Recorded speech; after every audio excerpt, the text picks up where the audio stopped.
ಸ್ವಾಗತಿಸಿ ರಂಗಭೂಮಿಯ ಹೆಮ್ಮೆಯ ಪುತ್ರಿ ಶ್ರೀಮತಿ ಬಿ ಜಯಶ್ರೀ ಅವರು. ಶರಣು ಹೇಳೇವ್ರಿ ಸ್ವಾಮಿ ನಾವು ನಿಮಗ, ಸ್ವಾಮಿ ನಾವು ನಿಮಗ, ಗದ್ದಾಲ ಮಾಡಬೇಡಿ ಆಟದೊಳಗೆ. ಈ ಕಳೆ ಬಂತು ನಮ್ಮ ಪ್ರೋಗ್ರಾಮ್ಗೆ. ಗುಬ್ಬಿ ವೀರಣ್ಣ ಫ್ಯಾಮಿಲಿಗೆ ಅದೊಂದು ಕಮಲ, ಬರೀ ಕಮಲ ಅಲ್ಲ, ಸ್ವರ್ಣ ಕಮಲ ನಮ್ಮ ಜಯ. Hi Lakshya, what an entry ಯಾರ್.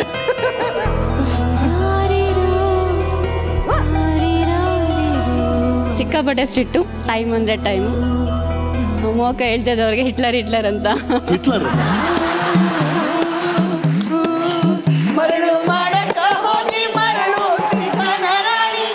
She is a walking institute Saraswati, ಅಷ್ಟು ಮಾತ್ರ ನಾ ಹೇಳಬಲ್ಲೆ. ಸೀಮೆ ಸುತ್ತಿ ನಾನು ಸೀಮೆ ಹಾಡ್ತಾ ನೃತ್ಯ ಮಾಡ್ತಾ ಅಭಿನಯ ಮಾಡಕ್ಕಾಗೋರು ಇವರೊಬ್ರೆ. ಬರೀ ವ್ಯಕ್ತಿ ಅಲ್ಲ, ಶಕ್ತಿ.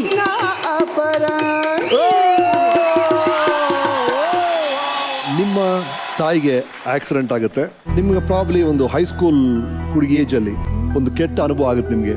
ಅದರ ಬಗ್ಗೆ ಮಾತಾಡ್ಬೋದಾ? ಪುಸ್ತಕನೇ ಬರೆದಿದ್ದೀನಿ ಅಂದ್ಮೇಲೆ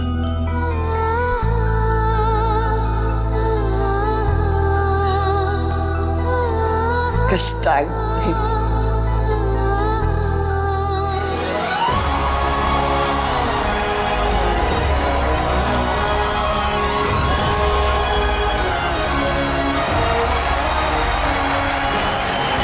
ಹಾಯ್, ಹಲೋ, ನಮಸ್ಕಾರ ಕರ್ನಾಟಕ. ಮತ್ತೊಮ್ಮೆ ವೀಕೆಂಡ್ ಬಂತು, 9 ಗಂಟೆ ಆಯ್ತು. ನಾನು ರಮೇಶ್ ನಿಮ್ಮ ಮನೆಗೆ ಬಂದಾಯ್ತು. ಮತ್ತೆ ಯಾಕೆ ತಡ, ಶುರು ಮಾಡೋಣ. ಇದು Oppo camera phone weekend with Ramesh season 3, co-powered by Dollar Big Boss, fragrance partner Fog Perfume Body Spray, special partner Close Up, associate sponsors Vasu Agarbattis, Ummadi Bangaru Jewelers, Walkmate Footwear, Walk with Comfort, Sudarshan Family Stores, Unibake Cookies ಮತ್ತು Little Millennium School, the first big step. ನಿಮ್ಮನ್ನ ನೀವು ಅಂತ ಮಾಡೋದು ಯಾವುದು? ನಿಮ್ಮ ಹೆಸರ, ನಿಮ್ಮ ವಯಸ್ಸ, ನಿಮ್ಮ ಬಣ್ಣನ, ನಿಮ್ಮ ಬಟ್ಟೆನ, ನೀವು ಮಾಡೋ ಕೆಲಸನ, ಅಥವಾ ನಿಮ್ಮ ನಗುನ, ನಿಮ್ಮ ಅಳುನ, ನಿಮ್ಮ ಸೋಲ, ನಿಮ್ಮ ಗೆಲುವ, ಅಥವಾ ನಿಮಗಾದ ಅವಮಾನಗಳ, ನೀವು ಓದಿದ ಪುಸ್ತಕನ, ನೀವು ನೋಡಿದ ಜಾಗಗಳ, ನೀವು ಭೇಟಿಯಾದ ವ್ಯಕ್ತಿಗಳ, ಇವೆಲ್ಲವೂ ಜೊತೆಗೆ ನೀವಾಗಕ್ಕೆ ಮುಖ್ಯವಾದ ಕಾರಣ ನಿಮ್ಮ ಜೀವನದಲ್ಲಿ ಬರುವಂಥ ಹೆಣ್ಮಕ್ಳು, ನಿಮ್ಮ ತಾಯಿ, ನಿಮ್ಮ ಹೆಂಡತಿ, ನಿಮ್ಮ ಅಕ್ಕ, ತಂಗಿ, ನಿಮ್ಮ ಮಗಳು, ಮೊಮ್ಮಗಳು, ಅತ್ತೆ, ಸೊಸೆ, ನಿಮ್ಮ ಸಹಪಾಠಿ, ನಿಮ್ಮ ಸಹೋದ್ಯೋಗಿ, ನಿಮ್ಮ ಪ್ರೇಯಸಿ, ನಿಮ್ಮ ಸ್ನೇಹಿತೆ, ನಿಮ್ಮ ಶಿಕ್ಷಕಿ. ಒಂದು ಹೆಣ್ಣಿನ ಪ್ರಭಾವ ಒಬ್ಬ ವ್ಯಕ್ತಿಯ ಮೇಲೆ ಅಪಾರವಾದದ್ದು. ವ್ಯಕ್ತಿ ಮಾತ್ರ ಅಲ್ಲ, ಒಂದು ಕುಟುಂಬ, ಒಂದು ಸಮಾಜ, ಒಂದು ರಾಜ್ಯ, ಒಂದು ರಾಷ್ಟ್ರ, ಎಲ್ಲದರಲ್ಲೂ ಪ್ರಭಾವ ಬೀರಿದಂಥ ಸ್ತ್ರೀಗಳನ್ನ ನಾವು ನೋಡಿದ್ದೀವಿ. ಈ ವೀಕೆಂಡಿನ ನಮ್ಮ ಸಾಧಕಿ ಯಾರು, ಅವರು ಯಾವ ಕ್ಷೇತ್ರದವರು ನೋಡಿ ನಮ್ಮ ವೀಕೆಂಡ್ ಟೆಂಟಲ್ಲಿ. ರಂಗಭೂಮಿ ಕಲಾವಿದರ ಕರ್ಮಭೂಮಿ, ಕಲಾಭಿಮಾನಿಗಳ ಮಾತೃಭೂಮಿ. ರಂಗಭೂಮಿಯ ಇತಿಹಾಸದಲ್ಲಿ ಹೆಸರಾಂತ ಕಲಾವಿದರಾದ ಬೆಳ್ಳಾವೆ ನರಹರಿಶಾಸ್ತ್ರಿ, ಸುಬ್ಬಯ್ಯ ನಾಯ್ಡು ಅವರು, MV ರಾಜಮ್ಮನವರು, ಹೊನ್ನಪ್ಪ ಭಾಗವತರ್, ಶಿವಮೂರ್ತಿ ಶಾಸ್ತ್ರಿಗಳು, GV ಅಯ್ಯರ್, ಮಾಸ್ಟರ್ ಹಿರಣ್ಣಯ್ಯನವರು, BV ಕಾರಂತ್ರು, ಹೀಗೆ ಮುಂತಾದ ಹೆಸರಾಂತ ಕಲಾವಿದರು ಕಲಾ ಸರಸ್ವತಿಯ ಮಡಿಲಲ್ಲಿ ಮೆರೆದ ರತ್ನಗಳು. ಇಂಥ ನಾಟಕವನ್ನೇ ಜೀವನವಾಗಿಸಿಕೊಂಡು ಕನ್ನಡ ವೃತ್ತಿ ರಂಗಭೂಮಿಯ ಅನಭಿಷಕ್ತ ದೊರೆಯಾಗಿ ಮೆರೆದದ್ದು ನಾಟಕ ರತ್ನ ಗುಬ್ಬಿ ವೀರಣ್ಣನವರು. ಕನ್ನಡ ನಟ ಸಾರ್ವಭೌಮ ಡಾಕ್ಟರ್ ರಾಜ್ಕುಮಾರ್ ಸೇರಿದಂತೆ ಬಾಲಕೃಷ್ಣ, GV ಅಯ್ಯರ್, ನರಸಿಂಹರಾಜು, BV ಕಾರಂತ್, ಇನ್ನೂ ಹಲವಾರು ಕಲಾವಿದರನ್ನ ಕನ್ನಡ ಕಲಾರಂಗಕ್ಕೆ ಸಮರ್ಪಿಸಿದ ಹೆಗ್ಗಳಿಕೆ ಗುಬ್ಬಿ ವೀರಣ್ಣನವರಿಗೆ ಸಲ್ಲುತ್ತದೆ. ನಾಟಕದಲ್ಲಿ ಜೀವಂತ ಆನೆ ಕುದುರೆಗಳೊಂದಿಗೆ ಯುದ್ಧದಲ್ಲಿ ಸೃಷ್ಟಿಯಾದ ವಿಸ್ಮಯ, ಹೆಸರಾಂತ ಸದಾರಮೆ ನಾಟಕದ ಕಳ್ಳನ ಜೀವಂತಿಕೆ, ಹೀಗೆ ವಿವಿಧ ಕ್ರಿಯಾಶೀಲ ಪ್ರಯೋಗಗಳ ಮೂಲಕ ಹೆಸರಾದ ನಾಟಕ ರತ್ನ ಗುಬ್ಬಿ ವೀರಣ್ಣನವರು. ಇಂಥ ಸುವರ್ಣ ಪರಂಪರೆಯ ಪ್ರತಿನಿಧಿಯಾಗಿ ರಾಜ್ಯ, ರಾಷ್ಟ್ರ ಹಾಗೂ ಅಂತಾರಾಷ್ಟ್ರೀಯ ಮಟ್ಟದಲ್ಲಿ ಹೆಸರು ಮಾಡಿರುವ ನಮ್ಮ ಇಂದಿನ ಸಾಧಕರು, ಕಂಚಿನ ಕಂಠದ ಗಾಯಕಿ, ರಂಗಭೂಮಿಯ ನಾಯಕಿ ಬಿ ಜಯಶ್ರೀ. ಸೊ ಇವತ್ತಿನ ನಮ್ಮ ಸಾಧಕರು ಯಾರು ಅಂತ ನಿಮಗೆ ತಿಳಿತು. ಬರಮಾಡ್ಕೋಣ. ಕರ್ನಾಟಕದಲ್ಲಿ ನಾಟಕ ಕಂಪನಿ ಪರಂಪರೆಯನ್ನ ಅದ್ವಿತೀಯರು ಅಂತ ಅನ್ನಿಸ್ಕೊಂಡಿರುವ ಗುಬ್ಬಿ ಕಂಪನಿಯ ವಂಶಸ್ಥರು, ಪದ್ಮಶ್ರೀ ಪುರಸ್ಕೃತರು, ಸ್ವಾಗತಿಸಿ ರಂಗಭೂಮಿಯ ಹೆಮ್ಮೆಯ ಪುತ್ರಿ ಶ್ರೀಮತಿ ಬಿ ಜಯಶ್ರೀ ಅವರು.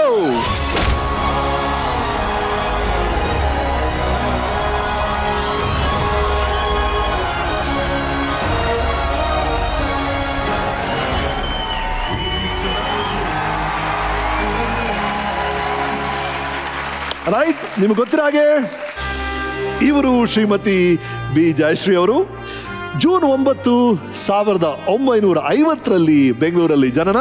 ಇವರ ತಂದೆ ಶ್ರೀ ಬಸವರಾಜ್ ಅವರು, ಇವರ ತಾಯಿ ಶ್ರೀಮತಿ ಜಿ.ವಿ. ಮಾಲತಮ್ಮನವರು, ಇವರ ಸೋದರಿ ಪದ್ಮಶ್ರೀ ಅವರು, ಇವರ ತಾತ ರಂಗಭೂಮಿಯ ದಂತಕಥೆ ಅನಿಸ್ಕೊಂಡಿರೋ ಶ್ರೀ ಗುಬ್ಬಿ ವೀರಣ್ಣನವರು, ಇವರ ಮಗಳು ಸುಷ್ಮಾ, ಇವರು ಅಪ್ಪಿಕೊಂಡವರು ಪತಿ ಶ್ರೀ ಆನಂದರಾಜ್ ಅವರು, ಹಾಗೂ ಪುತ್ರಿಯರು ಸ್ವಪ್ನ ಹಾಗೂ ರುದ್ರಾಣಿ. ಭಾರತದ ಪ್ರಮುಖ ರಂಗಕರ್ಮಿಗಳಲ್ಲಿ ಒಬ್ಬರಾದ ಇವರು ಒಬ್ಬ ನಟರು, ನಿರ್ದೇಶಕರು, ಗಾಯಕರು ಹಾಗೂ ಕಂಠದಾನ ಕಲಾವಿದರು. ಇವರು 4 ವರ್ಷದ ಕೂಸಾಗಿದ್ದೆ ರಂಗಭೂಮಿ ಪ್ರವೇಶ ಮಾಡಿದ್ರು.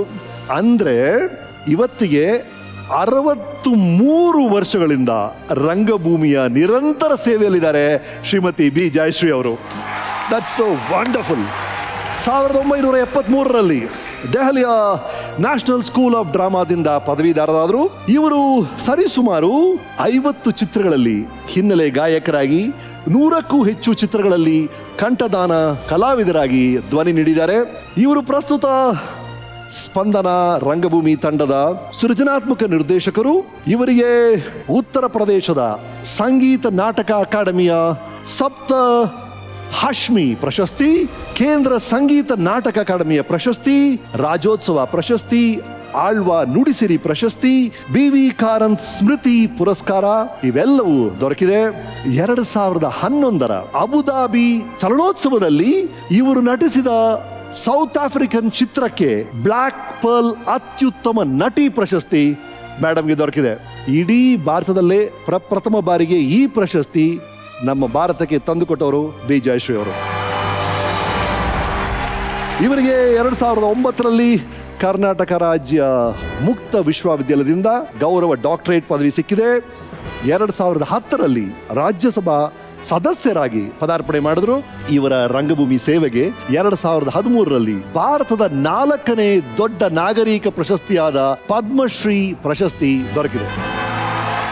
So this weekend is with Shrimati B Jayashree ಅವರು, ಪದ್ಮಶ್ರೀ ಪುರಸ್ಕೃತರು. ಮೇಡಮ್, ನಿಮ್ಮ ಜೀವನಕ್ಕೆ ನಿಮಗೆ ಸ್ವಾಗತ. ನಿಮ್ಮ ನಾಟಕಗಳೆಲ್ಲ ನೋಡಿದ್ದೀನಿ ನಾನು. ನೀವು ಕೆಲವು ನಾಟಕಗಳಲ್ಲಿ ಆರಂಭದಲ್ಲಿ ಒಂದು ಗೀತೆ ಹಾಡ್ತೀರಿ, ಅಂದ್ರೆ ಆಡಿಯನ್ಸ್ ಹೇಳ್ತೀರಿ, ಪ್ರೇಕ್ಷಕರಿಗೆಲ್ಲ ಸ್ವಲ್ಪ ಸೈಲೆಂಟ್ ಆಗಿರ್ರಯ್ಯ, ಸದ್ದು ಮಾಡಬೇಡ್ರಯ್ಯ, ಇಲ್ಲೊಂದು ಮುಖ್ಯವಾದ ವಿಷಯ ನಡೀತಾ ಇದೆ ಅಂತ. ಅವ್ರು ಕೇಳ್ಕೋಣ ನಿಮ್ಮ ಗೀತೆ ಮೂಲಕ ಅಂತ.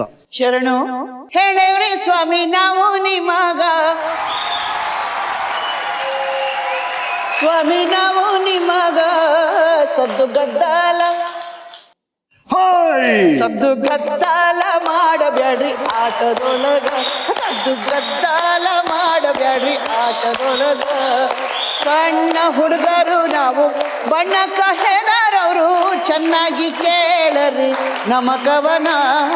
ಸಣ್ಣ ಹುಡುಗರು ನಾವು ಬಣ್ಣಕ್ಕ ಹೆದರವರು, ಚೆನ್ನಾಗಿ ಕೇಳರಿ ನಮ್ಮ ಕವನ. ಶರಣು ಹೇಳವ್ರಿ ಸ್ವಾಮಿ ನಾವು ನಿಮಗ, ಸ್ವಾಮಿ ನಾವು ನಿಮಗ, ಸದ್ದು ಗದ್ದಾಲ ಸದ್ದು ಗದ್ದಾಲ ಮಾಡಬ್ಯಾಡ್ರಿ ಆಟದೊಳಗ. ಈ ಕಳೆ ಬಂತು ನಮ್ಮ ಪ್ರೋಗ್ರಾಮ್ಗೆ. ನಿಮ್ಮ ಜೀವನವನ್ನ ರಿವೈಂಡ್ ಮಾಡಿ ನೋಡಿದ್ರೆ ಕರ್ಟನ್ ಓಪನ್ ಆಗ್ತಿದ್ದಂಗೆ ಕಾಣೋದು ಗುಬ್ಬಿ ನಾಟಕ ಕಂಪನಿ. ನಿಮ್ಗೇನೇ ನೆನಪಿದೆಯಮ್ಮ ಗುಬ್ಬಿ ವೀರಣ್ಣವ್ರ ಕಂಪನಿ, ನಿಮ್ಮ ಬಾಲ್ಯ ಅಲ್ಲಿ? ನಾವು ಸೈಡ್ ವಿಂಗ್ನಲ್ಲಿ ಹಿಂಗೆ ಕೂತು ನಾಟಕ ನೋಡ್ತಾ ಇದ್ದವರು, ಸಾಕಷ್ಟು ದಿಗ್ಗಜಗಳನ್ನ ನೋಡಿರುವಂಥವ್ರು. ನಮ್ಮ ತಾತ ವಾಕಿಂಗ್ ಸ್ಟಿಕ್ ಇಟ್ಕೊಂಡು ಆಡಿಟೋರಿಯಂನಲ್ಲಿ ಕೂತ್ಕೊಂಡು ನಾಟಕ ನೋಡೋರು. ಅವ್ರು ಹಾಡಿದ ತಕ್ಷಣ ಜನಗಳು ಚಪ್ಪಾಳೆ ಹೊಡೆದ್ರೆ ಜನಗಳನ್ನ ತಿರುಗಿ ನೋಡಿ ಆರ್ಟಿಸ್ಟನ್ನ ನೋಡು. ಅಂದ್ರೆ ನಮ್ಮ ತಾತ ಒಂದು ಥರದಲ್ಲಿ ಬ್ರಿಡ್ಜ್ ಆಗ್ತಾ ಇದ್ರು ನಟನಿಗೂ ಮತ್ತು ಪ್ರೇಕ್ಷಕರಿಗೂ. ಅಂಡ್ ಆ ಕಾಲದಲ್ಲಿ ಅವರು ಕುದುರೆ ಆನೆ ಎಲ್ಲ ಬರ್ತಿತ್ತಲ್ಲ ಸ್ಟೇಜ್ ಮೇಲೆ, ನಿಜನಮ್ಮ? ನಿಜ, ಖಂಡಿತ ನಿಜ.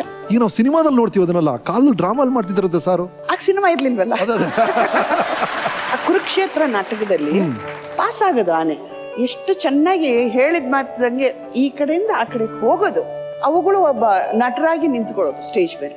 ಅಫ್ಕೋರ್ಸ್ ಗುಬ್ಬಿ ವೀರಣ್ಣವ್ರ ಬಗ್ಗೆ ನಮ್ಗೆಲ್ಲರೂ ಗೊತ್ತೇ ಇದೆ, ಆ ದಂತಕಥೆ ಬಗ್ಗೆ. ಈಗ ನೀವು ಬಹಳ ದೊಡ್ಡ ಹೆಸರು ಮಾಡಿದ್ದೀರ ರಂಗಭೂಮಿಯಲ್ಲಿ. ಮಧ್ಯೆ ಸೇತುವೆ ಅಂದ್ರಮ್ಮ ನಿಮ್ಮ ತಾಯಿ, ಅವರು ದೊಡ್ಡ ನಟಿ. ನಿಮ್ಮ ಲೈಫಲ್ಲಿ ಅವರ ಪ್ರಭಾವ ಏನು? ಒಂದು ಥರದಲ್ಲಿ ನನ್ನ ತಾಯಿನೇ ನನಗೆ ಶಕ್ತಿ ಅಂತ ಹೇಳಬೇಕು. ನಾನು ಚಿಕ್ಕ ಮಗು ಆಗಿದ್ದಾಗ ನಮ್ಮ ದೊಡ್ಡಮ್ಮನಿಗೆ ದಡಾರಾಗೋಗ್ಬಿಟ್ಟಿತ್ತು. ಅಕ್ಕ ಮಹಾದೇವಿ ನಾಟಕನ ಅನೌನ್ಸ್ ಮಾಡಿದ್ದಾರೆ, ಆ ಸ್ಟೇಜ್ ಮೇಲೆ ಹೋಗೋ ಸ್ಥಿತಿನಲ್ಲಿ ಇರಲಿಲ್ಲ ಅವರು. ನಮ್ಮ ತಾಯಿ ನಾನು ಮಾಡ್ತೀನಿ ಬಿಡಿ ಆ ಪಾತ್ರನ ಅಂದರು. ಬಂತು ಪ್ರಾಬ್ಲಮ್ ಅಲ್ಲಿ. ನಮ್ಮ ತಂದೆ ರಾಜಣ್ಣ ಅಂತ ಇದ್ರು, ನೀನೇನಾದ್ರೂ ಸ್ಟೇಜ್ ಮೇಲೆ ಹೋದ್ರೆ ನಿನ್ನನ್ನು ಸುಟ್ಟು ಬಿಡ್ತೀನಿ ಅಂದ್ರು. ಅವರಿದ್ದವರು ನೋಡಿ, ಇದು ಮರ್ಯಾದೆ ಪ್ರಶ್ನೆ, ಬರೀ ನಮ್ಮ ತಾತಂದಲ್ಲ, ನಮ್ಮ ತಂದೆದಲ್ಲ, ಇಡೀ ರಂಗಭೂಮಿಯ ಚರಿತ್ರೆಯ ಒಂದು ಪ್ರಶ್ನೆ. ನಾಟಕ ನಿಲ್ಲಬಾರದು, ನಡ್ಕೊಂಡು ಬಂದಿದೆ, ಇದೊಂದು ದಿನ ನಾನು ಪಾತ್ರ ಮಾಡ್ಬಿಡ್ತೀನಿ, ಆಮೇಲೆ ನಾನು ಬಣ್ಣ ಹಚ್ಚಲ್ಲ ಅಂದ್ರು. ತುಂಬಾ ವಾಗ್ದಾನ ನಡೀತು. ಆಯ್ತು, ಸುಡಂಗಿದ್ರೆ ಸುಡಿ, ನನ್ನ ಒಂದು ನಿರ್ಧಾರ ಇದೇನೆ, ಇವತ್ತು ಒಂದು ದಿವಸ ನಾನು ನನ್ನ ತಂದೆಯ ಮರ್ಯಾದೆ ಉಳಿಸ್ಬೇಕು ಅಷ್ಟೇ. ಮಾಡಿದ್ರು, ಸುಡ್ಲಿಲ್ಲ ಅಂದ್ರೆ ಅವ್ರನ್ನ ಬಹುಶಃ ಸುಟ್ಟಿರ್ಬೇಕು ಇವರ ಒಂದು ದಿಟ್ಟತನ. ಬಿಟ್ರು, ಹೋದ್ರು. ನಾನು ನಮ್ಮ ತಾಯಿ ನಮ್ಮ ತಾತನ ಆಶ್ರಯದಲ್ಲಿ ಬೆಳೆಯಕ್ಕೆ ಶುರುವಾದ್ವಿ. ಆಮೇಲೆ ಬಂದ್ರು, ನನಗೆ ಬಹುಶಃ 12 ವರ್ಷ ಇರಬೇಕು. ಆಗ ಇದೇ ಗುಬ್ಬಿ ಕಂಪನಿನಲ್ಲಿ ಬಂದ್ರು. ನಮ್ಮ ದೊಡ್ಡಮ್ಮ ಬಂದು, ಅಪ್ಪ ಬಂದಿದ್ದಾನೆ. ಯಾರಪ್ಪ? ನಿಮ್ಮಪ್ಪ, ನಿನಗೆ ಜನ್ಮ ಕೊಟ್ಟ ಅಪ್ಪ, ಬಾ ಮಾತಾಡ್ಸಿ. ನಾನ್ ಬರಲ್ವಾ ಅಂದೆ. ಅಪ್ಪ ಕಣೆ, ಬರಲ್ಲಮ್ಮ. ಓಲಿ ಬಂದು ಹಲೋ ಅಂದ್ಬಿಟ್ಟು ಹೋಗು, ನಮಸ್ಕಾರ ಮಾಡ್ಬಿಟ್ಟು ಹೋಗು. ಸರಿ, ಹೋದೆ, ನಮಸ್ಕಾರ, ಬರ್ತೀನಿ ಅಷ್ಟೇ. ಬೇಕಾಗಿಲ್ಲ ನನಗೆ. ಯಾಕೆ ಬೇಕು? ನನ್ನನ್ನು ನೋಡ್ಕೊಳ್ಳೋದಲ್ಲೇ ಇರೋವಂಥವ್ನು, ನಮ್ಮ ಅಮ್ಮನ ಬಿಟ್ಟು ಹೋದಂಥವ್ನು ಯಾಕೆ ಬೇಕು ಅಲ್ವಾ? ಜವಾಬ್ದಾರಿ ಇಲ್ದೇರು ಹೆಂಗಪ್ಪ ಆಗ್ತಾರ? ಯಾತಕ್ ಬೇಕು? ಬೇಡ ನನಗೆ. ಆಮೇಲೆ ಬಸವರಾಜ್ ಅಂತ ಅವ್ರನ್ನ ಮದುವೆ ಆದ್ರು. ನಮ್ಮ ತಾತ ಅವ್ರನ್ನ ಒಪ್ಪಿಗೆ ಕೇಳಿ, ಆಯ್ತಮ್ಮ ನೀನು ಇಷ್ಟಪಡಂಗಿದ್ರೆ ನನಗೇನಂತೆ ಅಂತ ಹೇಳಿದ್ರು, ಮದುವೆ ಆದ್ರು. ನಿಮ್ಮನ್ನ ಇತ್ತೀಚೆಗೆ ನೋಡಿದ್ರೆ ಎಲ್ಲರೂ ಹೇಳ್ತಾರೆ ಹಂಗೆ ಅಮ್ಮನ ರಿಪ್ಲಿಕಾ ಅವರು. ನಿಮ್ಮ ವಾಯ್ಸ್ ಇರ್ಬೋದು, ನಿಮ್ಮ ಲುಕ್ಸ್ ಇರ್ಬೋದು. ನಮ್ಮಮ್ಮ ಬಹಳ ಒಳ್ಳೆಯ ಪಾತ್ರಗಳನ್ನ ಮಾಡ್ತಾ ಇದ್ರು, ತುಂಬಾ ಹೆಸರು ಮಾಡಿದ್ರು. ಆದ್ರೆ ಅವಾಗ ಅಂಥವ್ರು ಯಾರು ಇರ್ಲಿಲ್ವಲ್ಲ, ಅವ್ರನ್ನ ಗಮನಿಸೋಂಥವ್ರು ವೇದಿಕೆ ಇರ್ಲಿಲ್ಲ. ನಿಮ್ಮ ತಾಯಿ ಬಗ್ಗೆ ನಮ್ಮ ವೀಕೆಂಡ್ ಟೆಂಟ್ ಏನ್ ಹೇಳುತ್ತೆ ನೋಡಿ.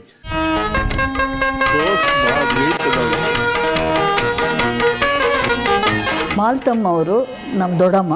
ನಾವೆಲ್ಲ ಪ್ರೀತಿಯಿಂದ ಅವರು ನಮ್ಮ ಮಾಜಿ ಅಂತ ಕರಿತಿದ್ವಿ. ತುಂಬ ಸ್ಮಾರ್ಟ್ ಆಗಿದ್ರು, ತುಂಬ ಚೆನ್ನಾಗಿದ್ರು, ಸುಂದರವಾಗಿದ್ರು, ತುಂಬ ಅಪೀಲಿಂಗ್ ಪರ್ಸ್ನಾಲಿಟಿ. ಅಲ್ಲಿ ಅಡ್ಡದಾರಿ, ಆಮೇಲೆ ಸಾಹುಕಾರ, ಆಮೇಲೆ ಕಾಲಚಕ್ರ, ಪುರುಷ ಪಶು, ಇವೆಲ್ಲ ನಾಟಕದಲ್ಲಿ ಯಾವುದೇ ಪಾರ್ಟ್ ಕೊಟ್ಟರು ಅಕ್ಕ ಅಂತೂ ತುಂಬ ಚೆನ್ನಾಗಿ ಮಾಡೋರು. ಆಮೇಲೆ ತುಂಬಾ ಚೆನ್ನಾಗಿ ಹಾಡೋರು, ಒಳ್ಳೆ ಶರೀರ, ಹೈ ಪಿಚ್ಚಿಗೆ ಹೋಗೋದವ್ರು ಶರೀರ. ಮನಸ್ಸಲ್ಲಿ ನಿಂತಿದ್ದ ಪಾತ್ರ ಅಂದರೆ ಸೀತೆದು, ಅಷ್ಟು ಚೆನ್ನಾಗಿ ಮಾಡೋರು. ಮತ್ತೆ ಯಾರು ಆ ಥರ ರೋಲ್ಗೆ ಕಳೆ ಕಟ್ಟಲೇ ಇಲ್ಲ. ಹೀಗೆ ಪಾಠ ಮಾಡ್ತಾ ಇರಬೇಕಾದ್ರೆ ಒಂದು ದುಷ್ಟಗಳಿಗೇನೋ ಅದು ಅವರಿಗೆ ದೃಷ್ಟಿನೇ ತಾಕ್ತೋ ಏನೋ, ಅಕ್ಕ ಸೀತೆ ಪಾಠ ಮಾಡ್ತಾಯಿದ್ರು, ಹಾಡು ಹೇಳ್ಕೊಂಡು ಬಂದರು. ಗ್ರಹಚಾರ ವಚಾತ ಅಲ್ಲಿ ಅವತ್ತು ವೈರ್ನಲ್ಲಿ ಲೈವ್ ಆಗಿ ಆಗೋಯ್ತು. ಅದು ಸ್ವಲ್ಪ ಕಿತ್ಕೊಂಡು ಹೋಗಿತ್ತು ವೈರು. ಲೈವ್ ವೈರ್ ಮೇಲೆ ಕಾಲಿಟ್ಬಿಟ್ರು. ಹಾಗೆ ಕಿರ್ಚ್ಕೊಂಡು ಚೆನ್ಬಸಣ್ಣ ಅಂತ ಕಿರ್ಚ್ಕೊಂಡು ಹಾಗೆ ಬಿದ್ದುಬಿಟ್ರು. ನಮ್ಮಣ್ಣ ಅಲ್ಲೇ ಇದ್ದರು ಪಕ್ಕದಲ್ಲಿ. ಆಯಿತು, ಅದು ಪುಣ್ಯ. ಥಟ್ಟಂತ ಅವರು ಮೇನ್ ಸ್ವಿಚ್ನ ಆಫ್ ಮಾಡಿದ್ರು. ಅವ್ರ ಯಜಮಾನ್ರೇ ರಾಮನ್ ಪಾಠ ಮಾಡ್ತಾಯಿದ್ರು. ಜನಗಳಿಗೆ ಒಂದು 5 ನಿಮಿಷ ಕೂತ್ಕೊಳ್ಳಿ ಅಂತ ಹೇಳಿಬಿಟ್ಟು ಆಗಲೇ ಅದನ್ನ ಅಲ್ಲಿ ಆ ಕಡೆ ಆಸ್ಪತ್ರೆಗೆ ಸಾಕ್ಸಿದ್ರು, ಈ ಕಡೆ ಬೇರೆಯವ್ರು ಪಾಠ ಹಾಕ್ಸ್ಬಿಟ್ಟು ನಾಟಕ ಕಂಟಿನ್ಯೂ ಮಾಡಿಸೇ ಬಿಟ್ಟರು. ಆದರೆ ಆಕೆ ಮಾತ್ರ 11 ತಿಂಗಳು ಆಸ್ಪತ್ರೆಯಲ್ಲಿದ್ದರು. ಬಟ್ ಜಯಶ್ರೀ ಮಾತ್ರ ತಾಯಿ ಸೇವೆನ ಭಾರಿ ಮಾಡಿದ್ರು. ತುಂಬ ಪ್ರೀತಿ ಮಾಡಿ ಅವರಮ್ಮನ ತುಂಬ ಚೆನ್ನಾಗಿ ನೋಡ್ಕೊಂಡ್ರು ಅವಳು.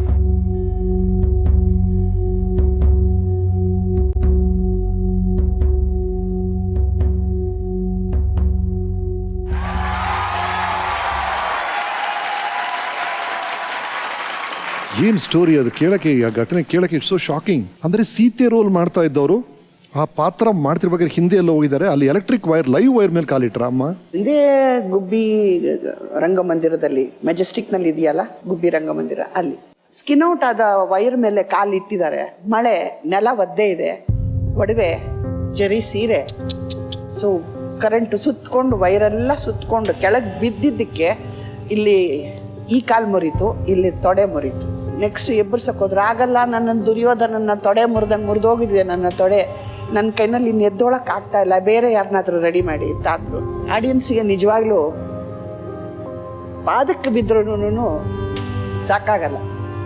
ಸುಮ್ಮನೆ ಇದ್ರು. ನಮ್ಮ ಸೀತೆಗೆ ಏನಾಯ್ತು ಅಂತೆಲ್ಲ ಕೇಳ್ತಾ ಇದ್ರು. ಯಾರು ಮಾಲ್ತಮ್ಮ ಅಂತ ಕೇಳಲಿಲ್ಲ, ಸೀತೆಗೆ ಏನಾಯ್ತು ಅಂತ ಕೇಳ್ತಾ ಇದ್ರು. ಸೊ ನಮ್ಮ ಚನ್ನಬಸಮಾಮಯ್ಯನ 2ನೇ ಪತ್ನಿ ಅಲ್ಲೇ ಇದ್ರು. ಬೇಗ ನೀನು ಬಣ್ಣ ಹಾಕೋ, ಮುಂದಕ್ಕೆ ನೀನು ತಗೋ ಅಂತ ಹೇಳಿ ಲವಕುಶರ ಜನನ ಇನ್ನೊಬ್ಬ ಸೀತೆ ರೆಡಿ ಆಗ್ಲು. ನಾಟಕ ಮುಗಿಯೋವರೆಗೂ ಅಲ್ಲೇ ಕೂತಿದ್ರು ಅವರು. ನಾಟಕ ಮುಗಿದ ಮೇಲೆ ಆಂಬ್ಯುಲೆನ್ಸ್ ಬಂತು, ಸ್ಟ್ರೆಚರ್ ಮೇಲೆ ಎಳ್ಕೊಂಡ್ರು, ಎತ್ತಕ್ಕಾಗಲೇ ಇಲ್ಲ ಅವ್ರನ್ನ. ಸೊ ಸ್ಟ್ರೆಚರ್ ಮೇಲೆ ಎಳ್ಕೊಂಡು, ಕೈ ಹಿಡಿದು ಹಿಂಗೆ ಮೇಲಕ್ಕೆ ಎಳ್ಕೊಂಡು ಅವರನ್ನು ಆಂಬ್ಯುಲೆನ್ಸ್ನಲ್ಲಿ ಕರ್ಕೊಂಡು ಹೋದರು. ವಿಕ್ಟೋರಿಯಾ ಹಾಸ್ಪಿಟ್ಲಿಗೆ ಅಡ್ಮಿಟ್ ಮಾಡಿದ್ರು. ತೊಡೆ ಸರಿ ಹೋಯ್ತು, ಆದರೆ ಈ ಮೂಳೆ ಸೊಟ್ಟವಾಗಿ ಜಾಯ್ನ್ ಆಯಿತು. ಸೊ ಅವತ್ತಿನಿಂದ ಅವರು ನಡಿಯಕ್ಕಾಗಿಲ್ವಂತ. ಆಮೇಲೆ ಇಂಥ ತಾಯಿನ ಪಡೆದ ನಾನು ಧನ್ಯ. ಅದಕ್ಕೆ ಹಾಡೋದು ಬಂದಿದೆ ಅವರಿಂದ, ಅಭಿನಯನು ಸ್ವಲ್ಪ ಮಟ್ಟಿಗೆ ತಗೊಂಡಿದ್ದೀನಿ ಅಂತ ಅನ್ಸುತ್ತೆ. ರೈಟ್. ನಿಮ್ಮ ಬಾಲ್ಯದ ಬಗ್ಗೆ ನಿಮ್ಮ ತಂಗಿ ಏನು ಹೇಳಿದ್ದಾರೆ ನೋಡೋಣ ನಮ್ಮ ವೀಕೆಂಡ್ ಟೆಂಟಲ್ಲಿ. ಸುಪ್ರಭಾತ ಅಕ್ಕ. ಎಲ್ಲರೂ ಅಕ್ಕನೇ ಪ್ರೀತಿಸೋರು. ದೊಡ್ಡ ಮಕ್ಕಳಿರ್ಲಿಲ್ಲ, ಮಾಮಯ್ಯ ಮದುವೆ ಆಗಿರ್ಲಿಲ್ಲ. ನೀನು ಕೇಳಬೇಕಾ, 8 ವರ್ಷದವರೆಗೂ ಎಲ್ಲರೂ ಅವ್ರನ್ನೇ ಪ್ರೀತಿಸ. ಅಕ್ಕ ಓದೋದಕ್ಕೆ ಬೆಂಗಳೂರಿಗೆ ಬಂದ್ರು, ನಮ್ಮ ಕಾನ್ವೆಂಟಿಗೆ. ಆದ್ರೆ ಏನಂದ್ರೆ ಅಕ್ಕನಿಗೆ ಯೂನಿಫಾರ್ಮ್ ಹಾಕೊಳ್ಳೋಕೆ ನಾಚಿಕೆ ಪಟ್ಕೋತಿದ್ರು. ಅದಕ್ಕೆ ಅವ್ರಿಗೆ ಲಂಗ ದಾವಣಿ ಹಾಕೊಳ್ಳೋಕೆ ಪರ್ಮಿಷನ್ ಬೇರೆ ಕೊಟ್ಟರು. ಮನೆಗೆ ಬರ್ತಿದ್ವಿ ಬಸ್ಸಲ್ಲಿ. ಆವಾಗ ಅಲ್ಲಿ ಮಾವಿನಕಾಯಿ, ಉಪ್ಪು ಮತ್ತು ಖಾರದ ಪುಡಿ ಎಲ್ಲ ಹಾಕಿರ್ತಾರಲ್ಲ, ಅದನ್ನು ತಿಂತಾ ವಾಪಸ್ ಬರ್ತಿದ್ವಿ. ಮಳೆ ಬಂದಾಗ ಅಕ್ಕ ತಮ್ಮ ಸೆರಗಲ್ಲಿ ನನ್ನ ತಲೆ ಮೇಲೆ ಹಾಕಿ ನನ್ನ ತಲೆ ಒದ್ದೆ. ಎಲ್ಲ ಅಮ್ಮನ ಜೆರಾಕ್ಸ್ ಕಾಪಿ. ಅಮ್ಮನ ಫೋಟೋ ನೋಡಿದ್ರೆ ಎಲ್ಲರೂ ಜಯಶ್ರೀದ ಅಂತ ಕೇಳೋರು. ಅಮ್ಮ ಅಕ್ಕನ ತುಂಬ ಪ್ರೀತಿಸೋರು. ಅಕ್ಕ ಲಕ್ಷಾಪತಿ ನಾಟಕ ಡೈರೆಕ್ಟ್ ಮಾಡಿದಾಗ ಅಮ್ಮ, ನಾನು ಅವಾಗ ಡೆಲ್ಲಿಲಿದ್ದೆ, NSD. ಅಮ್ಮ ಕಾಗದ ಬರೆದು, ಅಯ್ಯೋ ಪಪ್ಪಿ ನೀನು ನೋಡಬೇಕು ಕಣೆ, ಎಷ್ಟು ಚೆನ್ನಾಗಿ ಹಾಡ್ತಾಳೆ, ಏನು ಚೆನ್ನಾಗಿ ಕುಣಿತಾಳೆ, ತಾಳ ಬೇರೆ ಹೊಡ್ಕೊಂಡು ಹಿಂಗೆ ಅಂದ್ಕೊಂಡು ಡ್ಯಾನ್ಸ್ ಮಾಡಿಕೊಂಡು ಹಾಡ್ತಾಳೆ, ಎಷ್ಟು ಚೆನ್ನಾಗಿ ಮಾಡ್ತಾಳೆ, ನೀನು ನೋಡಬೇಕು ಪಪ್ಪಿ ಅಂತ ಕಾಗದ ಬರ್ತಿದ್ರು.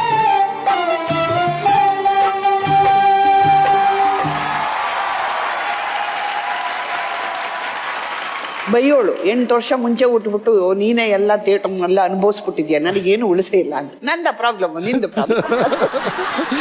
ರೈಟ್. ಆ ದಿನಗಳ ಬಗ್ಗೆ ಮಾತಾಡಕ್ಕೆ ನಿಮ್ಮ ಚಿಕ್ಕಮ್ಮ, ನಿಮ್ಮ ಕಸಿನ್ಸ್ ಬಂದಿದ್ದಾರೆ, ಸ್ವಾಗತಿಸಿ.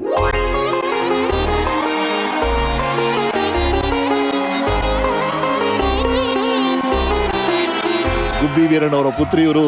ಥ್ಯಾಂಕ್ ಯು ಫಾರ್ ಕಮಿಂಗ್ ಮಾ.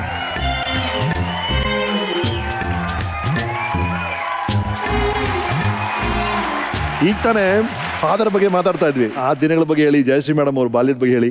ನಮ್ಮ ತಂದೆ ಪ್ರಭಾಮಣಿ ವಿಜಯ ಅಂತ ಒಂದು ನಾಟಕ ಮಾಡ್ತಾಯಿದ್ರು. ಬಿಲ್ ಇಟ್ಕೊಂಡು ಬರೋಳು ಅಂತ ಕಾಣಿಸುತ್ತೆ. ಒಂದು ಡುಯೆಟ್ ಹಾಡೋರು ಸರ್. ನನಗೆ 8 ವರ್ಷದೊಳೇನೆ, ಏನಪ್ಪ ಈ ಮಗು ಇಷ್ಟು ಚೆನ್ನಾಗಿ ಆಡ್ತಾಳಲ್ಲ ಇವಳು ಅಂತ ಅಷ್ಟು ಪ್ರೀತಿಯನ್ನಾಗ ಅವಳು ಕಂಡ್ರೆ ಹೋಗೋಗಿ ತಪ್ಕೊಂಡ್ಬಿಡ್ತಿದ್ದೆ ಅವಳನ್ನ. ಅಷ್ಟು ಆ ಶಾರಿ ನಿಜ ಇವತ್ತಿಂದಲ್ಲ, ಅದು ಅವತ್ತಿಗೆ ದೇವರು ಒಂದು ಮಗುನ ಅರಳಿಸ್ಬಿಡ್ತು. ನಿಜ ಹೇಳ್ಬೇಕಾದ್ರೆ ನಮ್ಮ ಗುಬ್ಬಿ ವೀರಣ್ಣವ್ರ ಫ್ಯಾಮಿಲಿಗೆ ಅದೊಂದು ಕಮಲ. ಬರೀ ಕಮಲ ಅಲ್ಲ, ಸ್ವರ್ಣ ಕಮಲ. ನಮ್ಮ ಜಯ ಸ್ವರ್ಣ ಕಮಲ. Yes ma'am. ಇವರು ಮಧ್ಯದಲ್ಲಿ ಸತ್ಯಭಾಮ ಅಂತ ಹೆಸರಿತ್ತಂತೆ, ಆಮೇಲೆ ತುಂಬಾ ಕೋಪ ಜಾಸ್ತಿ ಅಂದ್ಬಿಟ್ಟು ಜಯಶ್ರೀ ಅಂತ ಬದಲಾಯಿಸ್ಬಿಟ್ಟಿರ್ತಾರೆ. ನಿಜನ? ನಮ್ಮಮ್ಮನೇ ಹೇಳೋರು, ಎಷ್ಟು ಸಿಟ್ಟಿದೆ ನಿನಗೆ, ಸತ್ಯಭಾಮ ಅಂತ ಎತ್ತಿದೆ ತಪ್ಪಾಗೋಯ್ತು ಕಡೆ. ಹೆಸರು ಬದಲಾಯಿಸ್ಬಿಟ್ರ? ಹೆಸರು ಬದಲಾಯಿಸಿದ್ವಿ, ಆದ್ರೆ ಸಿಟ್ಟು ಕಡಿಮೆ. ಹೆಸರು ಬದಲಾಯ್ತು, ಗುಣ ಬದಲಾಗಿಲ್ವಾ? ಹುಟ್ಟು ಗುಣ. ರೈಟ್. ಏನಂದ್ರೆ ಈಗ ನಮ್ಮ ಜನ್ರೇಷನ್, ಮೊಮ್ಮಕ್ಕಳ ಜನ್ರೇಷನ್ನಲ್ಲಿ ತಾತವರ ಹೆಸರು ಹೇಳ್ತಾ ಇರೋದು ಜಯಶ್ರೀ. ನಾವ್ಯಾರು ಡ್ರಾಮಾದಲ್ಲಿ ನಾವು ಮುಂದೆ ಬರಲಿಲ್ಲ. ಜಯಶ್ರೀನೇ ಇವಾಗ ಗುಬ್ಬಿ ವೀರಣ್ಣ ಅಂದರೆ ಜಯಶ್ರೀನೇ ಜ್ಞಾಪಕಕ್ಕೆ ಬರೋದು. ಕಲಾ ದೇವತೆ ಜಯಶ್ರೀ. ಹೌದು, ಇದ್ರ ಬಗ್ಗೆ ನಾನು ಕೇಳಿದಮ್ಮ. ಈ ಸದಾರಾಮಯ್ಯ ಬಗ್ಗೆ ಇವ್ರು ಹೇಳ್ತೀರಲ್ಲ, ಸದಾರಾಮಯ್ಯ ಅಫ್ಕೋರ್ಸ್ ನಮ್ಮೆಲ್ಲರಿಗೂ ಗೊತ್ತ. ಉಮೇಶ್ ಅಣ್ಣ ಹೇಳ್ತಾ ಇದ್ರು, ನಂತರ ಇತ್ತೀಚೆಗೆ ಅದು ಮತ್ತೆ ಮರುಸೃಷ್ಟಿ ಮಾಡಿ ನೀವು ಆ ಪಾತ್ರವನ್ನು ಮಾಡಿದ್ದು. ವೀರಣ್ಣವ್ರು ಮಾಡ್ದಂಗೆ ಇತ್ತು ಸರ್. ಅದೇ ಒಂದ್ ಕಾಲದಲ್ಲಿ ಹೆಣ್ಮಕ್ಳೆಲ್ಲ ಹೆಣ್ಮಕ್ಳು ರೋಲ್ ಮಾಡೋರು. ಮೊದಲನೇ ಸಲ ಐ ಥಿಂಕ್ ಒಂದು ಹೆಣ್ಮಗು ಕಳ್ಳನ್ ರೋಲು, ಗಂಡಸಿನ ರೋಲ್ ಇಷ್ಟು ಅದ್ಭುತವಾಗಿ ಮಾಡಿದ್ದು ಜಯಶ್ರೀ ಅವರು ಅಂತ ಗೊತ್ತೇ ಆಗೋದಿಲ್ಲ ಮೇಡಮ್. ಎಷ್ಟು ಚೆನ್ನಾಗಿದೆ ಅದು. ನಾಟಕಕ್ಕೋಸ್ಕರ ಜೀವ ತೆಗಿತಾ ಇರೋಳು ಅಂದರೆ ಅವಳೊಬ್ಳೆ. ನಮ್ಮ ತಂದೆನ ಬಿಟ್ಟರೆ ಅವಳೊಬ್ಳೇನೆ ಸರ್, ಅವಳೊಬ್ಳೆ. Right ma'am, thank you very much. Thank you.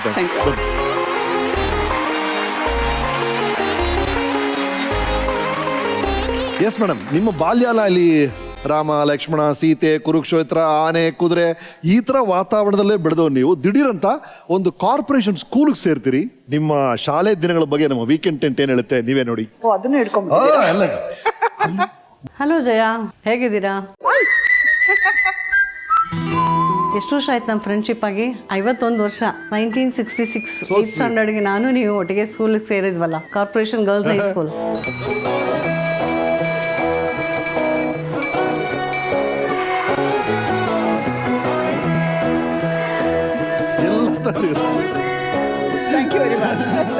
ನನ್ನನ್ನು ನಿಮ್ಮನ್ನು ರುಕ್ಮಿಣಿನ ಲಾಸ್ಟ್ ಬೆಂಚಲ್ಲಿ ಹಾಕಿದ್ರು. ನಮಗೆ ಲಾಸ್ಟ್ ಬೆಂಚಲ್ಲಿ ನಾವೇನು ಸುಮ್ಮನೆ ಇರ್ತಿದ್ವಾ?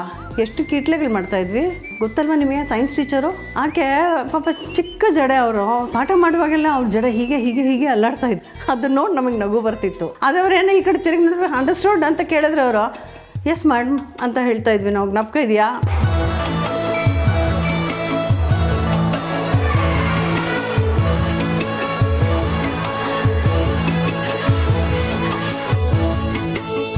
ಆ್ಯನ್ಯುವಲ್ ಡೇ ಮಾಡಬೇಕು ಅಂತಂದಾಗ ನೀವು ಒಂದು ಡ್ಯಾನ್ಸ್ ಮಾಡಿಸ್ಕೊಂಡ್ರಿ. ಒಂದು 6-7 ಜನನ ಸೇರಿಸ್ಕೊಂಡು ಡ್ಯಾನ್ಸ್ ಮಾಡಿಸಿದ್ರಿ. ಆ ಡ್ಯಾನ್ಸ್ ಮೂಲಕ ನನಗೆ ಕಲೆ ಬಗ್ಗೆ ಪರಿಚಯ ಮಾಡಿಕೊಟ್ರಿ ನೀವು. ಆ ದಿನಗಳು ಮತ್ತೆ ನಮಗೆ ಬರುತ್ತಾ ಅಂತ ಯೋಚನೆ ಆಗುತ್ತೆ ಒಂದೊಂದ್ಸಲ ನನಗೆ.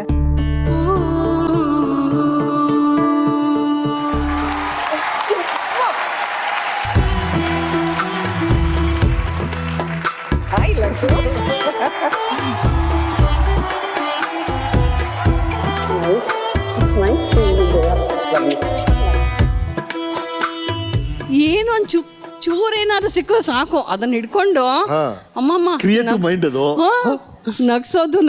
ನಗ್ಸೋದು ಅಂದ್ರೆ ಸಾಕು ಜಯ ನಂಗೆ, ನಂಗೆ ಹೊಟ್ಟೆನೋ ಬಂದ್ಬಿಡ್ತಿತ್ತು. ಸಾಕು ಜಯ ಅಂತ ಹೇಳ್ತಾ ಇದ್ದೆ. ಇಲ್ಲ, ಹೈಸ್ಕೂಲ್ ಗೆಳತನ ಇಟ್ಸ್ ಸೋ ಬ್ಯೂಟಿಫುಲ್ ರೈಟ್. ನಿಮ್ಮ ಹೈಸ್ಕೂಲ್ ಕ್ಲಾಸ್ಮೇಟ್ ಒಬ್ರು ಟಚ್ ಅಲ್ಲಿ ಇರೋರು ಇಲ್ಲಿ ಬಂದಿದ್ದಾರೆ. ಇನ್ನೊಬ್ರು ನಿಮ್ಮ ಬಗ್ಗೆ ನಮ್ಮ ಅಲ್ಲಿ ಇದ್ರಲ್ಲಿ ಮಾತಾಡಿದಾರೆ ಅಲ್ಲಿ ನೋಡಿ. ನೀವು ಅವ್ರನ್ನ ಟಚ್ ಅಲ್ಲಿ ಇಲ್ಲ, ಬಹಳ ದಿನ ಆಯ್ತು ಅವ್ರು ನೋಡಿ. ಅವ್ರು ನಿಮ್ಮ ಬಗ್ಗೆ ಏನ್ ಹೇಳಿದಾರೆ ನೋಡಿ.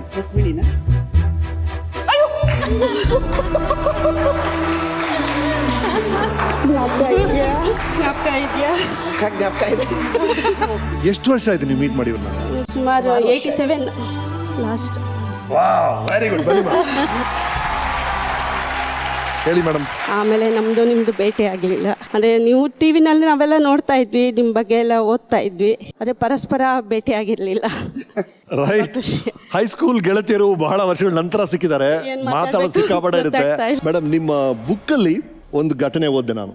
ನಿಮ್ಮ ಜೀವನ ಚರಿತ್ರೆಯಲ್ಲಿ ನಿಮ್ಮ ತಾಯಿಗೆ ಆಕ್ಸಿಡೆಂಟ್ ಆಗುತ್ತೆ, ಅವರು ಹಾಸ್ಪಿಟಲ್ಗೆ ಹೋಗಲೇಬೇಕಾಗಿರುತ್ತೆ, 9 ತಿಂಗಳು ಸತತವಾಗಿ ಹಾಸ್ಪಿಟಲ್ ಇರಬೇಕಾಗತ್ತೆ, ನೀವು ಒಂಟಿಯಾಗಿ ಮನೇಲಿ ಇರ್ತೀರಿ. ನಿಮ್ಗೆ ಪ್ರಾಬ್ಲಿ ಒಂದು ಹೈಸ್ಕೂಲ್ ಹುಡುಗಿ ಏಜ್ ಇರ್ಬೋದೋ ಏನೋ ನಿಮಗೆ. ಆ ಏಜಲ್ಲಿ ನೀವು ಒಂಟಿಯಾಗಿ ಮನೇಲಿದ್ದಾಗ ಒಂದು ಕೆಟ್ಟ ಅನುಭವ ಆಗುತ್ತೆ ನಿಮಗೆ, ಅದರ ಬಗ್ಗೆ ಮಾತಾಡ್ಬೋದಾ?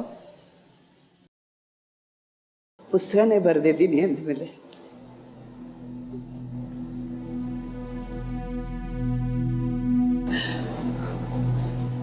ಕಷ್ಟ ಆಗುತ್ತೆ.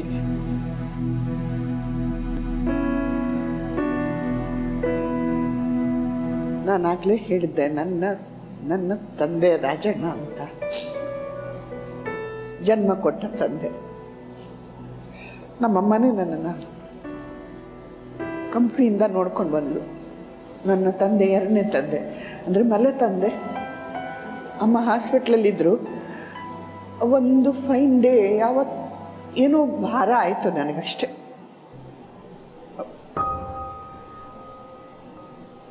ಭಾಳ ಕಷ್ಟಪಟ್ಟು ನೂಕಿದ್ದೀನಿ ನಾನು ಅದನ್ನು. ಬೇಡ ನನಗೆ ಅಂಥೇಳಿ ಏನೋ ನನಗೆ ಅನ್ನಿಸ್ತಾ ಇರಲಿಲ್ಲ ಅದು ಏನು ಬೇರೆ ಇದು ಅಂತ. ಆಮೇಲೆ ಹೀಗೆ ಒಂದು ಸುಮಾರು ಸರ್ತಿ ಆಯಿತು ನನಗೆ. ಯಾರಿಗೆ ಹೇಳಲಿ, ಏನಾಯಿತು ಅನ್ನೋದು ನನಗೆ ಗೊತ್ತಾಗಲಿಲ್ಲ. ಬುದ್ಧಿ ಬಂದ ಮೇಲೆ ಗೊತ್ತಾಯಿತು ನನಗೆ, ಬಹುಶಃ ಇದೇ ಇರಬೇಕು ಅಂತ ಅಂದ್ಬಿಟ್ಟು. ಯಾರಿಗೆ ಹೇಳ್ಕೊಳ್ಳಿ? ನನ್ನ ತಾಯಿ ತುಂಬ ಪ್ರೀತಿ ಮಾಡ್ತಾಯಿದ್ರು ನನ್ನ ಮನೆ ತಂದೆನ. ತಂಗಿಗೆ ಹೇಳ್ಕೊಳ್ಳೋಕ್ಕೆ ಭಾಳ ಚಿಕ್ಕವಳು. ಇಷ್ಟೇ ಆದರೂ ನಾನು ತಂದೆ ಇಲ್ಲದ ಮಗಳು. ನನ್ನ ಮಾತು ನನ್ನ ನಂತರ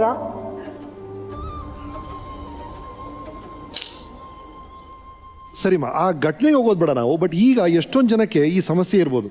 ಅಂದರೆ ನೀವು ಯಾರೋ ನಂಬಿದಿರಿ, ಅಂದರೆ ತಂದೆ ಸ್ಥಾನದಲ್ಲಿ ಒಬ್ಬರು ನೋಡ್ತಾ ಇದ್ದೀರಿ, ಅವರೆಲ್ಲೋ ಒಂದು ಕಡೆ ದುರುಪಯೋಗ ಪಡಿಸ್ಕೊಳ್ತಿದ್ದಾರೆ ನಿಮ್ಮನ್ನು. ಆ ಥರ ಒಂದು ಘಟನೆ ನಿಮ್ಮ ಲೈಫಲ್ಲಿ ನಡುತ್ತೆ. ಈಗ ನಾವು ಎಷ್ಟೊಂದು ಜನ ಸೈಕ್ಯಾಟ್ರಿಸ್ಟ್ ಹೇಳ್ತಾರೆ, ಮಕ್ಕಳು ನಾವು ಹೇಳ್ಕೊಡ್ಬೇಕು. ಯಾರೊಬ್ರು ನಿಮ್ಮನ್ನು ಮುಟ್ಟಿದಾಗ ಅದು ಕಾಳಜಿಯಿಂದ ಮುಟ್ತಾ ಇದ್ದಾರಾ, ಪ್ರೀತಿಯಿಂದ ಮುಟ್ತಾ ಇದ್ದಾರಾ, ಅಥವಾ ಬೇರೆ ರೀತಿಯಲ್ಲಿ ಮುಟ್ತಾ ಇದ್ದಾರಾ ಅನ್ನೋ ಜ್ಞಾನ ಮಕ್ಕಳಿಗಿರಬೇಕು. ಆ ಥರ ಒಂದು ಘಟನೆ ಆದಾಗ ಅಪ್ಪ ಅಮ್ಮನಿಗೆ ಅದನ್ನು ತಿಳಿಸ್ಬೇಕು ಅಂತ ನೀವು ಯಾರು ಹೇಳ್ಕೊಳಕ್ಕೆ ನನಗೆ ಇರಲಿಲ್ಲ ಅಂತ ಹೇಳ್ತಾ ಇದ್ದೀರಾ? ಅಪ್ಪ ಅಮ್ಮನಿಗೆ ತಿಳ್ಸೋಕ್ಕೆ ಅಪ್ಪ ಅನ್ನೋರೇ ಮಾಡಿದಾಗ ಯಾರಿಗೆ ಹೇಳ್ಕೊಳ್ಳೋದು ಹೇಳಿ? ಅಮ್ಮ ಘಟನೆ ಅನುಭವಿಸಿ ಈಚೆ ಬಂದಿರೋಳು. ಸೊ ನಾನೇ ಹೊರಗಡೆ ಬಂದೆ. ಬೆಟರ್ ಹೊರಗಡೆ ಮಲಗೋದು ಒಳ್ಳೆಯದು, ಅಲ್ಲಿ ಬೇಡ ಅಂತಂದ್ಬಿಟ್ಟು. ಪ್ರತಿಯೊಬ್ಬರಿಗೂ ಆಗುತ್ತೆ ಅನಿಸುತ್ತೆ. ಕೆಲವರು ಹೇಳ್ಕೊಳ್ಳಲ್ಲ, ಕೆಲವರು ಹೇಳ್ಕೊತಾರೆ. ನಾನಂತೂ ನನ್ನ ಆನಂದಿಗೆ ಹೇಳಿದ್ದೀನಿ ಈ ವಿಷಯನ. ಯಾಕೆಂದರೆ ಯಾರಿಗೆ ಹೇಳ್ಕೊಡ್ಲಿ ಅಂತ ಗೊತ್ತಾಗ್ತಿರ್ಲಿಲ್ಲ. ಆತ್ಮೀಯರು ಅಂತ ಅಂದಿದ್ದು ಆನಂದ್ ಒಬ್ಬರೇನೆ. ನನ್ನಮ್ಮ ನನ್ನ ಹತ್ರ ಒಂದು ಡಾಕ್ಯುಮೆಂಟ್ರಿ ಅಂತ ಸ್ಪ್ಯಾರೋನವರು ನನ್ನ ತಾಯಿನ ಇಂಟರ್ವ್ಯೂ ಮಾಡಿದ್ರು. ಸೊ ಅದನ್ನ ಮಾಡೋಕ್ಕೂ ಮುಂಚೆ ಅಮ್ಮ ನನ್ನನ್ನು ಕೇಳಿದ್ರು, ಜಯ ನಿನ್ನ ಹತ್ರ ನಾನೊಂದು ಹೇಳಬೇಕು, ನಾನು ಯಾರ ಹತ್ರನೂ ಹೇಳಿಲ್ಲ, ನಿನ್ನ ಹತ್ರ ಹೇಳ್ತಾ ಇದ್ದೀನಿ, ನೀನು ನನಗೆ ಹೇಳ್ಬೋದಾ ಬೇಡವಾ ಅಂತ. ನನಗೊಂದು ಸೆಕೆಂಡ್ ಧಸಕ್ಕಂತು, ಏನಾಗಿದೆ ನನ್ನ ಅಮ್ಮನಿಗೆ ನಾನು ತಿಳ್ಕೊಳ್ದಲ್ಲೇ ಇರುವಂಥದ್ದು ಅಂತ. ಅಮ್ಮ ಹೇಳಿದ್ಲು ನನ್ನ ಹತ್ರ, ಜಯ ನನಗೆ ನಮ್ಮ ತಂದೆ ಬೇಡ ಬೇಡ ಅಂತಂದ್ರು ಜನಗಳೆಲ್ಲ ಸೇರಿಸಿ ನನ್ನನ್ನು ನಮ್ಮ ದೊಡ್ಡಪ್ಪನಿಗೆ ಮದುವೆ ಮಾಡಿಸಿದ್ರು ಅಂತ. S, ದೊಡ್ಡಪ್ಪನಿಗೆ.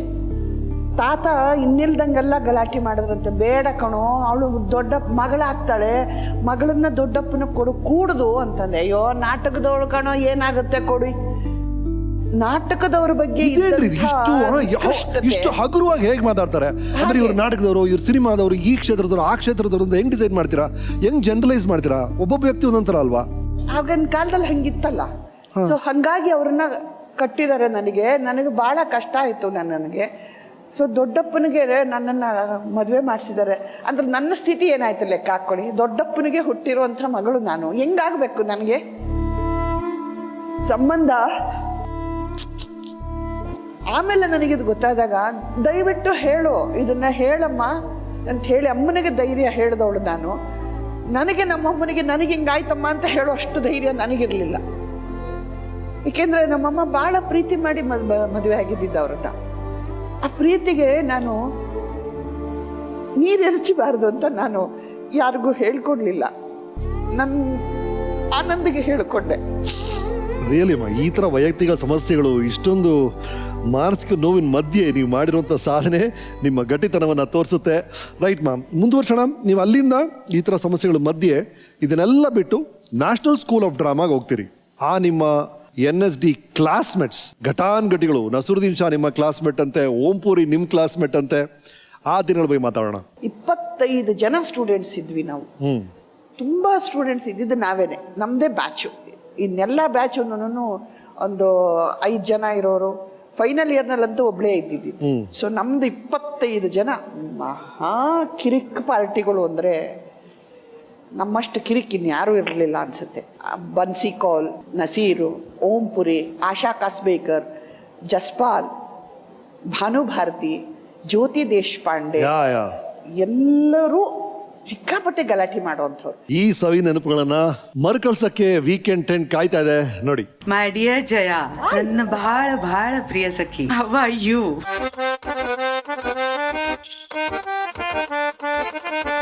Since 1970, because of Mr. Alkazi's exceptional insight into human talent, that we became batchmates. Though you didn't know Hindi or English then very well, he selected you because of your talent.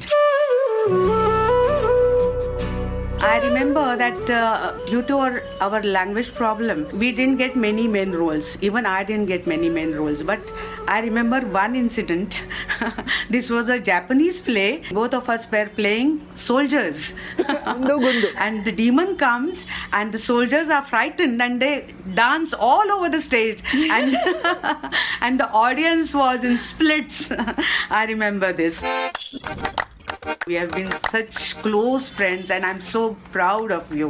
And it's needless to say that you have done so much for Kannada theatre. We, the people of India, are very, very proud of you. Jai Shri. ನನ್ನ ಜೀವನದಲ್ಲಿ ನೀನು ಬಂದದ್ದು ನನ್ನ ದೊಡ್ಡ ಭಾಗ್ಯ.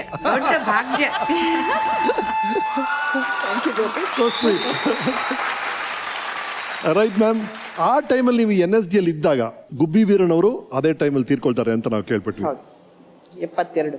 ಆ ಸಂದೇಶ ನಿಮಗೆ ಬರುತ್ತಂತೆ, he is no more ಅಂತ.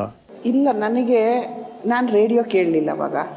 ಎಲ್ಲರೂ ಐಮ್ ಸಾರಿ ಜಯ ಅಂತ ಅನ್ನೋರು ಯಾಕೆ ಹಿಂಗೆ ಮಾತಾಡ್ತಾ ಇದ್ದಾರೆ ಅಂತಲೇ ಗೊತ್ತಾಗಲಿಲ್ಲ ನನಗೆ. ಬೆಳಿಗ್ಗೆ ಎದ್ದೋಳ್ತಿದ್ದಂಗೆ ಇದೇ ಮಾತುಗಳು. ಟೆಲಿಗ್ರಾಮ್ ಬಂದಿದೆ, ನನಗೆ ಬಂದಿಲ್ಲ, ಅದು ಅಲ್ಕಾಜಿ ಅವ್ರಿಗೆ ಬಂದಿದೆ. ಸೊ ಅಲ್ಕಾಜಿ ಅವರು ಭುಜ ಹಿಡ್ಕೊಂಡು ರೂಮಿಗೆ ಕರ್ಕೊಂಡು ಹೋಗಿ, I am sorry, your grandfather is no more. No more ನನಗೆ ಬಿಡಿಸಿ ಪದಗಳು ಗೊತ್ತು, ಒಟ್ಟಿಗೆ ಆದಂಥ ಅರ್ಥ ಗೊತ್ತಿರಲಿಲ್ಲ. ನೋ ಇಲ್ಲ, ಮೋರ್ ಜಾಸ್ತಿ. ಸಮಜ್ ಮೇ ನೇ ಆಯಿ ಅಂತ. He is dead. ಒಂದು ಸೆಕೆಂಡ್ ನಂಬಕ್ಕಾಗಲಿಲ್ಲ ನನಗೆ. ಉಗ್ಸರ್ಗೆ ಏನು ಮಾಡಬೇಕು ಅಂತ ಗೊತ್ತಾಗಲಿಲ್ಲ. ಸುಮ್ಮನೆ ನೋಡಿದೆ. Take it easy, come on, would you like to continue this or you want to break and go ಅಂತ ಅಂದರು. ತಾತ ಭಾಳ ಕಷ್ಟಪಟ್ಟು ನನ್ನನ್ನು ಇಲ್ಲೇ ಕಳಿಸಿದ್ದಾರೆ. ಶ್ರೀರಂಗರು, ಕಾರಂತರು, ಶಿವಾನಂದ್ ಅವರು, ಗುಬ್ಬಿ ವೀರಣ್ಣವರು, ನಮ್ಮಮ್ಮ, ಇಷ್ಟು ಜನ ಅಲ್ಲಿ ಹೋಗು ಕಲ್ತು ಬಾ ಅಂತ ಕಳಿಸಿರೋದು ನಾನು ಅರ್ಧಕ್ಕೆ ಬಿಟ್ಟೋದ್ರೆ ಸರಿಯಲ್ಲ ಅಂಥೇಳಿ, ನೋ ಅಲ್ಲಿ ಸ್ಟೇ ಪಡುಂಗಿ ಅಂಥೇಳಿ ಸುಮ್ಮನೆ ಅಲ್ಲಿಂದ ಈಚೆ ಬಂದೆ. ಕಿಟಕಿ ಹತ್ರ ನಿಂತ್ಕೊಂಡು ಸುಮ್ಮನೆ ಅಳ್ತಾ ಇದ್ದೆ. ಶಿವನೇ, ಹಂಗಾರೆ ನನಗೆ ತಾತ ಇಲ್ವಾ ಇವಾಗ? ಅಷ್ಟೇ ನನ್ನ ರಿಯಾಕ್ಷನ್. ಆಮೇಲೆ ನಾನು ನೋಡಿದ್ದು ಜನ ಸಮೂಹ ಇತ್ತು ಅಂತ ಪೇಪರ್ನಲ್ಲಿ ನೋಡಿದ್ದಷ್ಟೇ. ನಾನು ಬೆಂಗಳೂರಿಗೆ ಬಂದ ಮೇಲೆ ತುಂಬ ನೋವಾಯಿತು. ಅವತ್ತು ಡಿಸೈಡ್ ಮಾಡಿದೆ, ಯಾವುದೇ ಕಾರಣಕ್ಕೂ ಯಾರಿಗೂ ಕಳಂಕ ತರದ ಹಾಗೆ ನಾನು ಹೆಜ್ಜೆನ ಹಿಡ್ತಾ ಹೋಗಬೇಕು. ಒಳ್ಳೇದಾದರೆ ಅದು ತಾತನಿಗೆ, ಕೆಟ್ಟದ್ದಾದರೆ ಅದು ಜಯಶ್ರೀಗೆ ಅಂತ ಹೇಳಿ ನಾನು ಹೆಜ್ಜೆ ಇಟ್ಟನೇ ವಿನಃ ಅದನ್ನು ಬಹುಶಃ ಇವತ್ತು ನಿಮ್ಮ ಮುಂದೆ ನಿಂತು ನಾನು ಹೃದಯದ ಮೇಲೆ ಕೈ ಇಟ್ಟು ಮಾತಾಡ್ತಾ ಇದ್ದೀನಿ, ಪಾಲಿಸ್ಕೊಂಡು ಬಂದಿದ್ದೀನಿ ರಮೇಶ್ ಅವರೇ. ಅಫ್ಕೋರ್ಸ್ ರೀ, ಖಂಡಿತ. So nice. ಎಸ್ ಮೇಡಮ್, 73 ನೀವು NSD ಫಿನಿಶ್ ಮಾಡ್ತೀರಾ, ವಾಪಸ್ ಬೆಂಗಳೂರು ಬರ್ತೀರಾ. ಅಲ್ಲಿವರೆಗೂ ಎಲ್ಲೂ ಒಂಥರ ಸುಸೂತ್ರವಾಗಿ ನಡೀತಾ ಇದೆ. ಬೇಸಿಕಲಿ ಎಲ್ಲೋ ವೃತ್ತಿ ರಂಗಭೂಮಿಯಲ್ಲಿ ಹ್ಯಾಪಿ ಆಗಿದ್ದೀರಾ, ನಂತರ ಕಾರ್ಪೊರೇಷನ್ ಸ್ಕೂಲಿಗೆ ಹೋಗ್ತೀರಿ, NSDಗೆ ಹೋಗ್ತೀರಿ, ಒಳ್ಳೆ ಫ್ರೆಂಡ್ಶಿಪ್ ಎಲ್ಲ ಹಿತವಾಗಿ ನಡೀತಾ ಇದೆ. ಇಲ್ಲಿ ವಾಪಸ್ ಬಂದಮೇಲೆ ಒಂದು ಮಹತ್ವವಾದ ಒಂದು ನಿರ್ಧಾರ ತಗೊಳ್ತೀರಿ ನೀವು. ಎಲ್ಲರ ಲೈಫಲ್ಲೂ ಬಹಳ ಮುಖ್ಯವಾದ ನಿರ್ಧಾರ ಆಗುತ್ತೆ ಈ ವಿವಾಹ ಅನ್ನೋದು. ಆ ಹೆಜ್ಜೆ ಇಟ್ಟಾಗ ಏನೇನಾಯ್ತು ಹೇಳಿ? ಹೆಜ್ಜೆ ಇಡಬೇಕಾದ್ರೆ ಗೊತ್ತಾಗಲ್ಲ, ಇಟ್ಟು ಬಿಡ್ತೀವಿ. ಯಾವಲ್ಲಷ್ಟೇ ಹೆಜ್ಜೆ ಇಟ್ಟ ಮೇಲೆ ಗೊತ್ತಾಗುತ್ತೆ ಎಷ್ಟೊಂದ್ಸಲ. ಹಗಲು ಕಂಡರ ಭಾವಿಗೆ ರಾತ್ರಿ ಬಿದ್ದು ಅನ್ನೋ ಲೆಕ್ಕಾಚಾರ ಆಯಿತು ನಂದು. ಸೊ ನಮ್ಮಮ್ಮ ಗಂಡು ಹುಡುಕ್ತಾ ಇದ್ರು, ನಮ್ಮಮ್ಮ ದೊಡ್ಡಮ್ಮ. ಮನೆಗೆ ಒಬ್ಬರು ಬರ್ತಾ ಇದ್ರು, ರಾಜಣ್ಣ ಅಂತ. ಮಕ್ಕಳನ್ನ ಭಾಳ ಚೆನ್ನಾಗಿ ನೋಡ್ಕೊಳ್ಳೋರು, ಭಾಳ ಆತ್ಮೀಯವಾಗಿ ಇದ್ದರು. ಒಂದು ಫೈನ್ ಡೇ ಏನಾಯ್ತೋ ಏನೋ, ಅಮ್ಮ ನಾನು ಇವ್ರನ್ನ ಮದುವೆ ಆಗ್ತೀನಿ ಹಿಂದೆ. ನಮ್ಮಮ್ಮ ಯಾರನ್ನ? ಅದೇ ರಾಜಣ್ಣನ. ರಾಜಣ್ಣನ ಮದುವೆ ಆಗ್ತೀಯಾ? ಯಾಕೆ? ಒಳ್ಳೆ ವ್ಯಕ್ತಿ ಅನಿಸುತ್ತೆ, ಸ್ವಲ್ಪ ಯೋಚನೆ ಮಾಡಿ, ಆ ವ್ಯಕ್ತಿಗೆ ಏನು ಕೆಲಸ ಇಲ್ಲ, ಅವ್ರು ಕಾರ್ಡ್ಸ್ ಆಡೋದು ಅಷ್ಟೇನೆ ಅಂದರು. ಇಲ್ಲಮ್ಮ ನೋಡ್ಕೋತಾರೆ ಅನಿಸುತ್ತೆ, ಎಲ್ಲರನ್ನೂ ಪ್ರೀತಿಯಾಗಿ ಮಾತಾಡಿಸ್ತಾ ಇದ್ದಾರೆ. ನೀನು ನಾಣೆ ಬರ ಅಂದರು. ಮದುವೆ ಮಾಡಿದ್ರು ಅಷ್ಟೇ. ಮದುವೆ ಮಾಡಿದ್ರು. ಅವರೊಂಥರದಲ್ಲಿ ಜೀವನ. ಮದುವೆ ಆದ ಮೇಲೆ ಪ್ರತಿ ದಿನಾನೂ ನಾನು ಅವ್ರ ಜೊತೆಲಿದ್ದೆ, ಇವ್ರ ಜೊತೆಲಿದ್ದೆ, ಇದನ್ನೇ ಆಗೋಯ್ತು ನನ್ನ ಜೀವನ. ಅನುಮಾನ. ಸೊ ಮನೆಗೆ ಬೀಗ ಹಾಕ್ಕೊಂಡು ಹೊರಟೋಗೋರು. ನೀವು ಒಳಗಿದ್ದಾಗ ಒಳಗಡೆ ನಮ್ಮಮ್ಮನ್ನ ಕೂಡ ಹಾಕ್ಬಿಟ್ಟು ಹೊರಗಡೆ ಬೀಗ ಹಾಕ್ಕೊಂಡು ಹೊರಟೋಗೋರು. ಕೊನೆಗೆ ಎಷ್ಟು ಮನುಷ್ಯತ್ವ ಅನ್ನೋದು ಇರಲಿಲ್ಲ ಆ ವ್ಯಕ್ತಿಗೆ ಅಂತಂದರೆ, ನಾನು 9 ತಿಂಗಳಾಗಿತ್ತು, ಹೆರಿಗೆ ಸಮಯ ಬಂದಿತ್ತು, ಡಿಹೈಡ್ರೇಷನ್ ಆಗ್ತಾಯಿತ್ತು ನನಗೆ. ಹಾಸ್ಪಿಟ್ಲಿಗೆ ಹೋಗ್ಬೇಕು, ಎದ್ದೋಳು ಅಂತಂದ್ರು, ಎದ್ದೋಳಿಲ್ಲ. ಕೊನೆಗೆ ನಮ್ಮಮ್ಮ ನಮ್ಮ ದೊಡ್ಡಮ್ಮ ಇಬ್ಬರು ನನ್ನನ್ನು ಬಿಂದು ನರ್ಸಿಂಗ್ ಹೋಮ್ಗೆ ಅಡ್ಮಿಟ್ ಮಾಡಿ ಮಗು ಹೊಟ್ಟೆ ಒಳಗಡೆ ತಿರುಗಿಕೊಂಡು ಅದನ್ನು ಫೋರ್ಸಿಪ್ಸ್ ಎಲ್ಲ ಹಾಕಿ ತಿರುಗಿಸಿ ಮಗುನ ಹೊರಗಡೆ ಎಳೆದ್ರು. ಅವಳೇ ಸುಷ್ಮಾ. ಮಾರನೇ ದಿವಸ ಬೆಳಿಗ್ಗೆ ಏನಾಯಿತು, ಹೆರಿಗೆ ಆಯಿತಾ? ಆಯಿತು ಅಷ್ಟೇ. ಸರಿ, ಬೇರೆ ಮನೆ ಮಾಡಬೇಕು ಅಂದರು. ಬೇರೆ ಮನೆಗೆ ಹೋದ್ವಿ. ಹುಟ್ಟ ಬಟ್ಟೆಲಿ ಹೋದೆ. ಪುರಿ ಬಂದರು. ಸೊ ಅವರು ಅವತ್ತಿನ ದಿವಸ ಅದೇನೋ ಅವರ ಅದೃಷ್ಟನೋ ನನ್ನ ದುರಾದೃಷ್ಟನೋ ಬೀಗ ಹಾಕಿರಲಿಲ್ಲ. ಪುರಿನೂ ಬಂದರು, ಮಾತಾಡಿದ್ರು. ಮಗುಗೆ ಅಂತ ಒಂದು ಪುಸ್ತಕ ನೋಡು, ಮಗುನ ಹೆಂಗೆ ನೋಡ್ಕೊಳ್ಳೋದು ಅಂಥೇಳಿ ಒಂದು ಪುಸ್ತಕ ಕೊಟ್ಟರು. ಅವರಿಗೆ ಅಂತ ಒಂದು ಸಿಗರೇಟ್ ಡಬ್ಬ ಕೊಟ್ಟರು. ಕಾದರು. ಫೋನ್ ಮಾಡಿದ್ದೆ ಲ್ಯಾಂಡ್ಲೈನಿಂದ, ಪುರಿ ಬಂದಿದ್ದಾರೆ, ಬನ್ನಿ, ಮದುವೆಗೆ ಬರಬೇಕಾಗಿತ್ತು, ಅವ್ರು ಬಂದಿಲ್ಲ, ಈಗ ಬಂದಿದ್ದಾರೆ, ಹ್ಞೂ ಬರ್ತೀನಿ ಅಂತ. ಊಟಕ್ಕೆ ಕಾದು 4 ಗಂಟೆ ಆದರೂ ಬರಲಿಲ್ಲ. ಆತ ನಾನು ಊಟ ಮಾಡಿ ಹೊರಡ್ತೀನಿ ನಾನು ಜಯ ಅಂತ ಅಂದರು. ಸೊ ಊಟ ಮಾಡಿ ಆತ ಹೋದರು. ಆಮೇಲೆ ಬಂದರು ಇವರು, ಸಿಕ್ಕಾಪಟ್ಟೆ ಕುಡಿದು ಬಂದರು. ಅವ್ರಿಗೆ ಅನುಮಾನ ಶುರುವಾಯಿತು, ಯಾಕೆ ಬರಬೇಕಾಗಿತ್ತು? ಇದು ಒಳ್ಳೆ ತಮಾಷೆ ಆಯಿತು. ಮದುವೆಗೆ ಇನ್ವಿಟೇಷನ್ ಕೊಟ್ಟಿದ್ದೆ ನಾನು, ಮದುವೆಗೆ ಬರಲಿಲ್ಲ, ಈಗ ಬಂದಿದ್ದಾರೆ, ನೋಡೋಕ್ಕೆ ಅಂತಲೇ ಬಂದರು, ನೀನು ಬರಲಿಲ್ವಲ್ಲ, ನಾನು ಇಲ್ದಿದ್ದಾಗ ಯಾಕೆ ಬರಬೇಕಿತ್ತು? ಅಯ್ಯೋ ಗೊತ್ತಾಗಿದ್ದು ಹಿಂಗೆ ಇಲ್ಲ. ಸೊ ಸಿಟ್ಕೊಂಡು ರೂಮ್ಗೆ ಹೋದರು. ತಿಂಡಿ ಮಾಡಿಕೊಟ್ಟೆ, ಚಪಾತಿನ ಬಡಿಸ್ತಾ ಇದ್ದೆ. 1 ಆಯಿತು, 2 ಆಯಿತು, ಬಿಸಿ 12 ಗಂಟೆ ಆಗಿದೆ ರಾತ್ರಿ. ಬಿಸಿ ಚಪಾತಿ ಮಾಡ್ತಾನೇ ಇದ್ದೀನಿ, ಪೇರಿಸ್ತಾನೇ ಇದ್ದೀನಿ, ತಿಂತಾ ಇಲ್ಲ. ಯಾಕೆ ತಿಂತಾ ಇಲ್ಲ ಅಂತಂದರೆ ಸಿಕ್ಕಾಪಟ್ಟೆ ರೇಗಿದ್ರು. ನಮ್ಮಮ್ಮನ ಹತ್ರಕ್ಕೆ ಹೋಗಿ ಏನೇನೋ ಚಾಡಿ ಹೇಳಿದ್ರು ನನ್ನ ಮೇಲೆ. ನಮ್ಮಮ್ಮ ಅವತ್ತೇ ವಾಕಿಂಗ್ ಸ್ಟಿಕ್ ತಗೊಂಡು ನನಗೆ ಚೆನ್ನಾಗಿ ಹೊಡೆದ್ಲು. ಏನು ಮಾಡಲಿ ರಮೇಶ್ ಅವ್ರೆ, ನಾನು ಯಾರಿಗೆ ಅಂತ ಹೇಳ್ಕೊಡ್ಲಿ? ಹೊಡೆಸ್ಕೊಂಡೆ. ಅಮ್ಮ ನಾನೇನು ಮಾಡಿಲ್ಲಮ್ಮ. ಬೆಳಕರಿತು. ಮತ್ತೆ ಹೋದರು. ಅಮ್ಮ ಇದ್ದಿದ್ದು ನಾನು ಹೊರಡ್ತೀನಿ, ನಾನು ಇರಲ್ಲಪ್ಪ ಇಲ್ಲಿ, ನಾನು ಹೊರಡ್ತೀನಿ, ಗಾಂಧಿನಗರಕ್ಕೆ ಹೊರಡ್ತೀನಿ. ಸರಿ, ಬೀಗ ಹಾಕಲಿಲ್ಲ. ಹೋದ್ರು ಅವರು. ನಮ್ಮಮ್ಮ ನಾನು ಹೊರಡ್ತೀನಿ ಜಯ ಅಂದರು. ನಾನು ಬರ್ತೀನಿ ನಿನ್ನ ಜೊತೆ, ನಾನು ಇಲ್ಲಿರಲ್ಲ ಅಂಥೇಳಿ ಉಟ್ಟು ಬಟ್ಟೆಯಲ್ಲಿ ಮಗುನೂ ಕರ್ಕೊಂಡು ಬಂದೆ. ಆಮೇಲೆ ಡಿವೋರ್ಸ್ ಆಯಿತು. ಕೋರ್ಟಲ್ಲಿ ಕೇಳಿದ್ರು, ಏನಪ್ಪ ಅವ್ಳನ್ನೇ ಕೇಳಿ ಅಂದರು. ನಾನು ಎಲ್ಲ ಹೇಳಿ ಮತ್ತೆ ಅವ್ರನ್ನ ಕೇಳಿ ಇದ್ದೆ. ಏನು ಕೇಳಿದ್ರು ಹೇಳ್ತಾ ಇರಲಿಲ್ಲ. ಈಗಿಂದ ನಾನೇನು ಮಾಡಿಲ್ವಲ್ಲ. ಕೊನೆಗೆ ಏನಮ್ಮ ನಿನಗೆ ಜೀವನಾಂಶ ಏನಾದರೂ ಬೇಕಾ ಅಂದರು. ನನ್ನನ್ನು ಬಿಟ್ಬಿಟ್ರೆ ಸಾಕು, ನನಗೇನು ಬೇಡ ಅಂತ ಹೇಳಿ ಬಿಡುಗಡೆ ತಗೊಂಡೆ. ಬಂದೆ. ವೈರ್ ಬ್ಯಾಗ್ ಹಾಕ್ತಾಯಿದ್ದೆ. ಅಮ್ಮನೂ ಹಾಕಿ ಕೊಡೋರು. ಅದರಿಂದ ನಾನು ಸಂಪಾದನೆ ಮಾಡಿ ನನ್ನ ಮಗುಗೆ ಹಾಲಿನ ಡಬ್ಬ ಅಮೂಲ್ದು, ಅದಕ್ಕೇ ಅವಳಿಗೆ ಅಮ್ಮು ಅಂತ ಹೆಸರಿಟ್ಟಿದ್ದೆ. ಅಮೂಲ್ ಡಬ್ಬ ತಗೊಂಡು ಅವಳಿಗೆ ಹಾಲು ಕೊಡ್ತಾಯಿದ್ದೆ. ಪ್ಲಸ್ ನಾನು ಬಸ್ನಲ್ಲಿ ವರ್ಕ್ಶಾಪ್ ಮಾಡಿಕೊಂಡು ಅಲ್ಲಿ ಇಲ್ಲಿ ವರ್ಕ್ಶಾಪ್ ಮಾಡಿಕೊಂಡು ನನಗೆ ತಿಳಿದ ಮಟ್ಟಿಗೆ ನಾನು ಥಿಯೇಟ್ರ್ ಮಾಡಿಕೊಂಡು ಆಮೇಲೆ ನಾನು ನಾಟಕ ಮಾಡ್ತಾ. ಮಗುಗೆ ಎಷ್ಟು ವಯಸ್ಸು ಮಗ? ಚಿಕ್ಕದು ಅವಾಗ. ನಾನು ಮನೆ ಬಿಟ್ಟು ಬಂದಾಗ ಅದಿನ್ನೂ ಕೈ ಕೂಸು, 1 ವರ್ಷನೂ ಆಗಿರಲಿಲ್ಲ.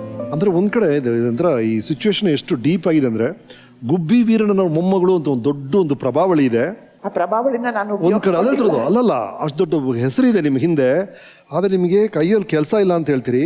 ಗಂಡ ಬಿಟ್ಟು ಹೋಗಿದ್ದಾನೆ, 1 ವರ್ಷದ ಮಗು ನಿಮ್ಮ ಕೈಯಲ್ಲಿದೆ, ಅಮ್ಮನಿಗೆ ಕಾಲು ಸರಿ ಇಲ್ಲ, ನಡೆಯೋಕ್ಕಾಗಲ್ಲ, ನೀವು ಬೆಂಗಳೂರು ಬಿಟ್ಟು ಹೊರಡ್ತೀರಿ. ಈ ಸಿಚುವೇಶನ್ ಕಲ್ಪಿಸ್ಕೊಳ್ಳೋಕೆ ಎಷ್ಟು ಕಷ್ಟ ಆಗ್ತಿದೆ ರೀ. And how did you survive? ಆಮೇಲೆ ಹೇಗೆ ಮತ್ತೆ ನೀವು ಆ್ಯಕ್ಟಿಂಗ್ ಮಾಡೋಕ್ಕೆ ಶುರು ಮಾಡಿದ್ರಾ? ಏನು ಮಾಡಿದ್ರಿ? ನನಗೆ ಜನ್ಮ ಕೊಟ್ಟ ತಾಯಿ ಮಾಲತಮ್ಮ. ಆದರೆ ನೀನಿನ್ನೂ ಥಿಯೇಟರ್ನಲ್ಲಿ ಇರಬೇಕು ಬಾ ಅಂತ ಕರೆದವಳು ಮ್ಯಾಕ್ಸಿಮ್ ಗಾರ್ಗಿ ತಾಯಿ. ಸೊ ನಾನು ಹೀಗೆ ಕೆಲಸ ಮಾಡ್ತಾ ಇದ್ದಾಗ ಪ್ರಸನ್ನ ಅನ್ನೋರು ಮನೆಗೆ ಬಂದರು, ಗಾಂಧಿನಗರದ ಮನೆಗೆ. ಜಯಶ್ರೀ ನೀನು ರೋಲ್ ಮಾಡಬೇಕು ಅಂತ. ಯಾವ ರೋಲು ಪ್ರಸನ್ನ? ಹಿಂಗೆ ಮ್ಯಾಕ್ಸಿಮ್ ಗಾರ್ಗಿದು ತಾಯಿ ತಗೊಂಡಿದ್ದೀವಿ, ನೀನು ಅದರಲ್ಲಿ ತಾಯಿ ಮಾಡಬೇಕು. 1 ಸೆಕೆಂಡ್ ನಂಬಕ್ಕಾಗಲಿಲ್ಲ. ಏಕೆಂದರೆ ನಾನು NSTನಲ್ಲಿ ಓದ್ತಾ ಇದ್ದಾಗ ಅಲ್ಲಿ ಮ್ಯಾಕ್ಸಿಮ್ ಗಾರ್ಗಿ ಅವರ ಹೆಂಡತಿನೇ ಆ ರೋಲ್ ಮಾಡಿದ್ದನ್ನು ಫೋಟೋಸ್ ನೋಡಿದ್ದೆ. ನಾನು ಆ ರೋಲ್ ಮಾಡೋಕ್ಕೆ ಸಾಧ್ಯನಾ ಅಂತ ಕೇಳಿದೆ. ಏಕೆಂದರೆ 60 ವರ್ಷದ ಹೆಣ್ಣು ಮುದುಕಿ ಅದು. ನನಗಿನ್ನೂ ಅವಾಗ 26 ವರ್ಷನೋ 27 ವರ್ಷನೋ. ಸಾಧ್ಯನಾ ಪ್ರಸನ್ನ? ಮಾಡೋಕ್ಕಾಗತ್ತಾ ಬಿಡುತ್ತಾ? ಅದಾದಮೇಲೆ ನೀನು ಮಾಡ್ತೀಯಾ ಅಷ್ಟು ಹೇಳು. ಮಾಡ್ತೀನಿ, ನಿನಗೆ ನಂಬಿಕೆ ಇದ್ರೆ ನಾನು ಮಾಡ್ತೀನಿ. ಸೊ ಮ್ಯಾಕ್ಸಿಮ್ ಗಾರ್ಗಿದು ರೋಲ್ ನಾಟಕದಲ್ಲಿ ತಾಯಿ ಪಾತ್ರ ಮಾಡಿದಿರಿ. ತಾಯಿ ಪಾತ್ರ ಮಾಡಿದೆ. ಅವಳು ನನ್ನನ್ನು ಮತ್ತೆ ರಂಗಭೂಮಿಗೆ ಕರ್ಕೊಂಡು ಬರಲಿ. ಅಲ್ಲಿಂದ ನನಗೆ ಮತ್ತೆ ಪ್ರವೇಶ ಆಯಿತು. 4 ವರ್ಷದವಳಾಗಿದ್ದಾಗ ಬಂದವಳು, ಮದುವೆ ಆದಮೇಲೆ ಆಚೆ ಹೋದೆ. ಮತ್ತೆ ನನ್ನನ್ನು ಆವಾಗ ರಿಹರ್ಸಲ್ ಅಲ್ಲ, ಈ 1 ವರ್ಷದ ಮಗುವಿನ ಜೊತೆ ಕರ್ಕೊಂಡು ಹೋಗ್ತಾ ಇದ್ರಂತೆ. ಹೌದು ಹೌದು. ರೈಟ್. ಈಗ ಸುಷ್ಮಾ ಅವ್ರು ಏನು ಮಾಡ್ತಾರಮ್ಮ? ಅದು ಅವಳಿಗೆ ಬಿಟ್ಟಿದ್ದು. ಅವಳು ಪಾಡಿಗೆ ಅವಳಿದ್ದಾಳೆ, ನನ್ನ ಪಾಡಿಗೆ ನಾನಿದ್ದೀನಿ. ಮಾಡ್ತಾ ಇರ್ತಾಳೆ, ಏನಾದರೂ ಒಂದೇನೋ ಮಾಡ್ತಾ ಇರ್ತಾಳೆ. ಭಾಳ ಒಳ್ಳೆ ಆಕ್ಟ್ರೆಸ್ ಮಾತ್ರ. ಹೌದೌದು, ನನ್ನ ಜೊತೆ ಒಂದು ಫಿಲ್ಮ್ ಮಾಡಿದ್ರು ಉಲ್ಟಾ ಪಲ್ಟಾ ಅಂತ. ಹೌದು, ನಾನು ಹಾಡಿದ್ದೀನಿ. ಹೌದು. ಎಸ್, ವಾಟ್ ಅನ್ ಎಂಟ್ರಿ ಯಾರ್.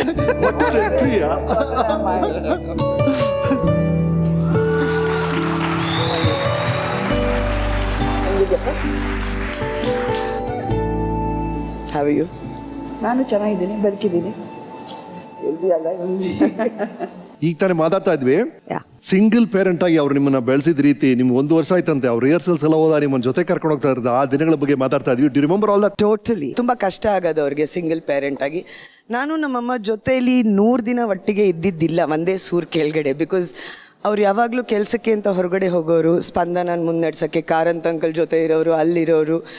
Theatre was everything for her. ಹೌದು, ಮನೆ ಅನ್ನೋದು ಹಿಂಭಾಗ ಇದ್ದಂಗೆ. That was her last priority. Because I think ಆ ಟೈಮಲ್ಲಿ ಹರ್ ಹಠ was I should prove it ಅಷ್ಟೇ. She is married to art, she lives in art. ಅವ್ರ ಮದರ್ ಟಂಗ್ ಆರ್ಟು, ಅವ್ರಿಗೆ ಫ್ಯಾಮಿಲಿ ಎಲ್ಲ secondary. Okay, that is how dedicated she is to art. ಅಂದರೆ ಅವ್ರಿಗೆ ಫಂಕ್ಷನ್ಗೆ ಹೋಗೋದಕ್ಕಿಂತ ರಿಹರ್ಸಲ್ಗೆ ಹೋಗಬೇಕು. She was very dedicated. And ಆ ಎರಾಲಿ ಆ ಥರ ಪೈಪೋಟಿ ಬಿದ್ದು ಭುಜ ಕೊಟ್ಟು ಕೆಲಸ ಮಾಡುವಂಥ ಹೆಂಗಸರು ಕಮ್ಮಿ ಇದ್ರು. She took that as a challenge and prove ಮಾಡಿದ್ರು. Wow to that lady. It can only be her who can do this. ಅಲ್ವಾ? ಅವ್ರು ಬಿಟ್ಟರೆ ಬೇರೆ ಇನ್ಯಾರಿಗೂ ಆಗೋದಿಲ್ಲ ಆ ಥರ. I am very sure. Very very strong lady. Such a pleasure. Thank you. Right, ನಿಮ್ಮ ಸ್ಪಂದನ ತಾಯಿ ನಾಟಕ ಆ ದಿನಗಳ ಬಗ್ಗೆ ನಮ್ಮ ವೀಕೆಂಡ್ ಟೆಂಟ್ ಏನು ಹೇಳುತ್ತೆ ನೋಡೋಣ. ಜಯಶ್ರೀ 4 ವರ್ಷದ ಮಗು ಇದ್ದಾಗಲೇ ಬಣ್ಣ ಹಾಕಿದವಳು. ಅವಳೇ ಮಾಡಿರುವಂಥ ಅಗ್ನಿಪಥ, ನಾಗಮಂಡಲ, ಚಿತ್ರಪಟ ರಾಮಾಯಣ ಇವು ತುಂಬ ವಿಶೇಷವಾದ ನಾಟಕಗಳು. ಬೆಳಕನ್ನು ಕಾಡುವ ಕತ್ತಾಲ ನೆನಪಿ. ನಾನು ಮೊದಲು ನಿಮ್ಮನ್ನು ನೋಡಿದ್ದು ಜೋಕುರ್ ಮಾಸ್ವಾಮಿ ನಾಟಕದಲ್ಲಿ ಶಾರಿ ಪಾತ್ರದಲ್ಲಿ. ರಂಗಭೂಮಿ ಮೇಲೆ ಈ ರೀತಿಯೂ ನಟಿಸ್ಬೋದಾ, ಹೀಗೂ ಮಾಡ್ಬೋದು ಅಂತ ಒಂದು ಆಶ್ಚರ್ಯ ಆಯಿತು. ಕತ್ತಾಲ ಕಸುವನ್ನು ಕದಿಯುವ ಹೊಳಪೆ. ನಿಮಿತ್ತದಲ್ಲಿ ಅವರು ಅಜ್ಜಿ ಮಾಡಿದ ಪಾತ್ರನ ಬಹುಶಃ ಇನ್ನು ಯಾರೇ ಮಾಡಿದ್ರು, ಎಷ್ಟೇ ಚೆನ್ನಾಗಿ ಮಾಡಿದ್ರು ಆ ಮಟ್ಟಿಗೆ ಕೊಡೋದು ಕಷ್ಟ. ಆಕೆ ರಂಗದ ಮೇಲೆ ಉಸಿರಾಡ್ತಾ ಇದ್ದರೆ ರಂಗಶಂಕರದಲ್ಲಿ ತುದಿಗೆ ಆಕೆ ಉಸಿರಾಟ, ಸ್ತಬ್ಧತೆ, ಮೌನ ಮತ್ತು ವಿಚಿತ್ರವಾದಂಥ ತಲ್ಲಣಗಳು ಇದನ್ನೆಲ್ಲದನ್ನೂ ಬಹಳ ಚೆನ್ನಾಗಿ ಸೂಕ್ಷ್ಮ ಸಂವೇದಿಯಾಗಿ ಪ್ರೇಕ್ಷಕರಿಗೆ ತಲುಪಿಸ್ತಾ ಇದ್ರು. ನನ್ನ ಜೀವನದ ಸೌಭಾಗ್ಯದ ಗಳಿಗಳು ಯಾವುದು ಅಂತಂದರೆ ಬಿ ಜಯಶ್ರೀ ಅಂತವರ ಪಕ್ಕದಲ್ಲಿ ನಾನು ಪಾತ್ರ ಮಾಡಿದ್ದು. ಮಂಥರೆ ನಾಟಕ ದೆಹಲಿಯಲ್ಲಿ ಪ್ರಯೋಗವಾದಾಗ ನಿಮ್ಮ ಆರೋಗ್ಯ ಏನೇನು ಚೆನ್ನಾಗಿರಲಿಲ್ಲ. ನೀವು ಸ್ಟೇಜ್ ಮೇಲೆ ಬರೋದು ನಮಗೆಲ್ಲ ಆತಂಕ ಉಂಟು ಮಾಡ್ತಾ ಇತ್ತು. ತೋಳನ್ನು ಎತ್ತೋದಕ್ಕೂ ಸಾಧ್ಯ ಇರಲಿಲ್ಲ. ಆದರೆ ನೀವು ಹಠ ತೊಟ್ಟು ಮಂಥರ ನಾಟಕದಲ್ಲಿ ಅಭಿನಯಿಸಿದಿರಿ. ನಾಟಕ ಜೈಬೇರಿ ಬಾರಿಸ್ತು. ಆಶ್ಚರ್ಯವಾಯಿತು ನನಗೆ. ನಾನು ನಿಮಗೆ ಹೇಳಿದೆ, ನಿಮ್ಮಂಥ ಹಠವಾದಿಯಾದ, ಛಲವಾದಿಯಾದ ಅಪ್ರತಿಮ ಕಲಾವಿದೆಯನ್ನು ನಾನು ನೋಡಲಿಲ್ಲ ಅಂಥೇಳಿ. ನಾಟಕ ಬರೆಯುವುದಕ್ಕೆ ಮತ್ತು ನಿಮಗಾಗಿ ನಾಟಕ ಬರೆಯೋಕ್ಕೆ ಶುರು ಮಾಡಿದ್ದು ನಿಮ್ಮ ಪ್ರೀತಿಯ ಕಾರಣಕ್ಕಾಗಿ. ಅದಾದಮೇಲೆ ಪ್ರತಿ ಸಲ ನಾಟಕ ಬರೆದಾಗ ನೀವು ನನ್ನ ಜೊತೆ ಜಗಳಾಡಿದ್ದೀರಿ, ಕಿತ್ತಾಡಿದ್ದೀರಿ. ಕೆಲವು ನಾಟಕಗಳು ಅರ್ಧ ರಿಹರ್ಸಲ್ಲಾಗಿ ನಮ್ಮಿಬ್ಬರು ಜಗಳದಿಂದ ನಿಂತೋಗಿರೋದು ಇದೆ. ಇಷ್ಟೆಲ್ಲ ಆದರೂ ನೀವು ನನಗೆ ತೋರಿಸೋ ಪ್ರೀತಿ ಇದೆಯಲ್ಲ, I can never forget that. ನಾನು ಮಾತಾಡ್ತಿರೋದ್ರಲ್ಲಿ ಏನಾದರೂ ತಪ್ಪಿದರೆ ಅಲ್ಲಿಂದನೇ ಬೈದುಬಿಡಿ, ಹೇ ಯಜ್ಞ ಅಂತ. ಯಾಕಂದರೆ ನೀವು ಯಜ್ಞ ಅಂತ ಬೈದ್ರೇ ನಮಗೆಲ್ಲ ಸಂತೋಷ ಆಗೋದು, ನೀವು ಪ್ರೀತಿಯಿಂದ ಬೈತೀರಾ ಅಂತ ಗೊತ್ತಾಗೋದು. ನಿಮ್ಮಲ್ಲಿ ರಂಗಭೂಮಿ ಬಗ್ಗೆ ಎಷ್ಟು ಆಸಕ್ತಿ ಇದೆ ನಾವೆಲ್ಲ ಕಳ್ಕೊಂಬಿಟ್ಟಿವಿ. ನಾವೆಲ್ಲ ನಾನು ಹೇಳಿದ್ನಲ್ಲ, ನಿಮ್ಮಲ್ಲಿ ಇರ್ತಕ್ಕಂಥದ್ದು ನಮ್ಮ ಎಳ್ಳಷ್ಟು ಇಲ್ಲ ನಮ್ಮಲ್ಲಿ. ಅವತ್ತು 40 ವರ್ಷದಿಂದ ನಿಮ್ಮನ್ನು ರಂಗಭೂಮಿ ಮೇಲೆ ಹೇಗೆ ನೋಡಿದೆ, ಅದೇ ಜಯಿಸಿ ನೋಡ್ತಾ ಇದ್ದೀವಿ ಅನಿಸ್ತು.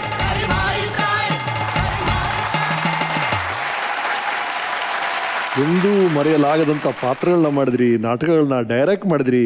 ನಮ್ಮ ರಂಗಕರ್ಮಿಗಳು ಹಲವರು ಅದ್ರ ಬಗ್ಗೆ ಮಾತಾಡಿದ್ದಾರೆ. ದೇವರಾಜ್ ಅವ್ರ ಕರಿಮಾಯಿ ನಾನೇ ನೋಡಿದ್ದೀನಿ. ಅವ ಪರ್ಫಾರ್ಮೆನ್ಸು, ನಿಮ್ಮ ವಾಯ್ಸು, ಹಾಡಿದ ರೀತಿ, ಆ ದಿನಗಳ ಬಗ್ಗೆ ಏನೇ ನೆನಪಿದೆ ಈಗ?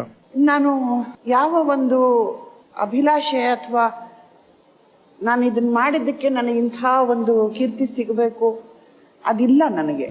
ನಾನು ಇದನ್ನು ಒಂದು ಭಿನ್ನವಾಗಿ ಮಾಡಬೇಕು ಅನ್ನೋದು ಒಂದೇ ಆಸೆ ಇರುತ್ತೆ ವಿನಃ ಒಂದು ಹೊಸದು ಏನಾದರೂ ಒಂದು ಬರಬೇಕು.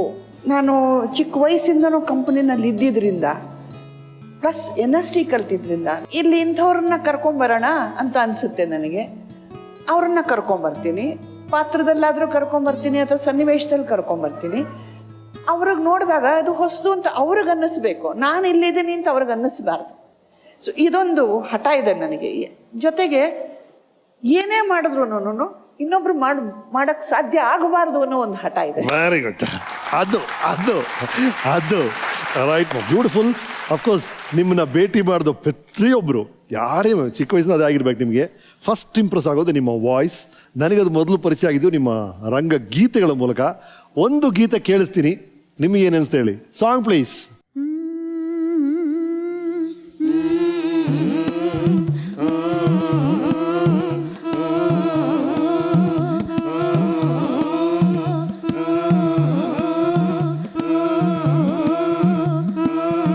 ಮರಳು ಮಾಡಕ್ಕ ಹೋಗಿ ಮರಳು ಸಿದ್ಧನ ರಾಣಿ ಮರಳಗಳು ಜಂಗಮಯ್ಯನ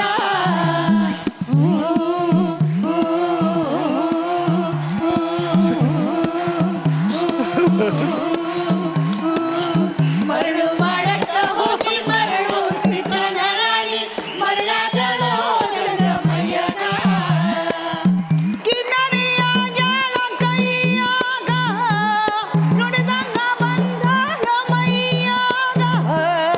ಕಿನ್ನರಿಯ ಜಾಳು ಕೈಯಾಗ ನುಡಿದಂಗ ಬಂದಾಳು ಮೈಯಾಗ.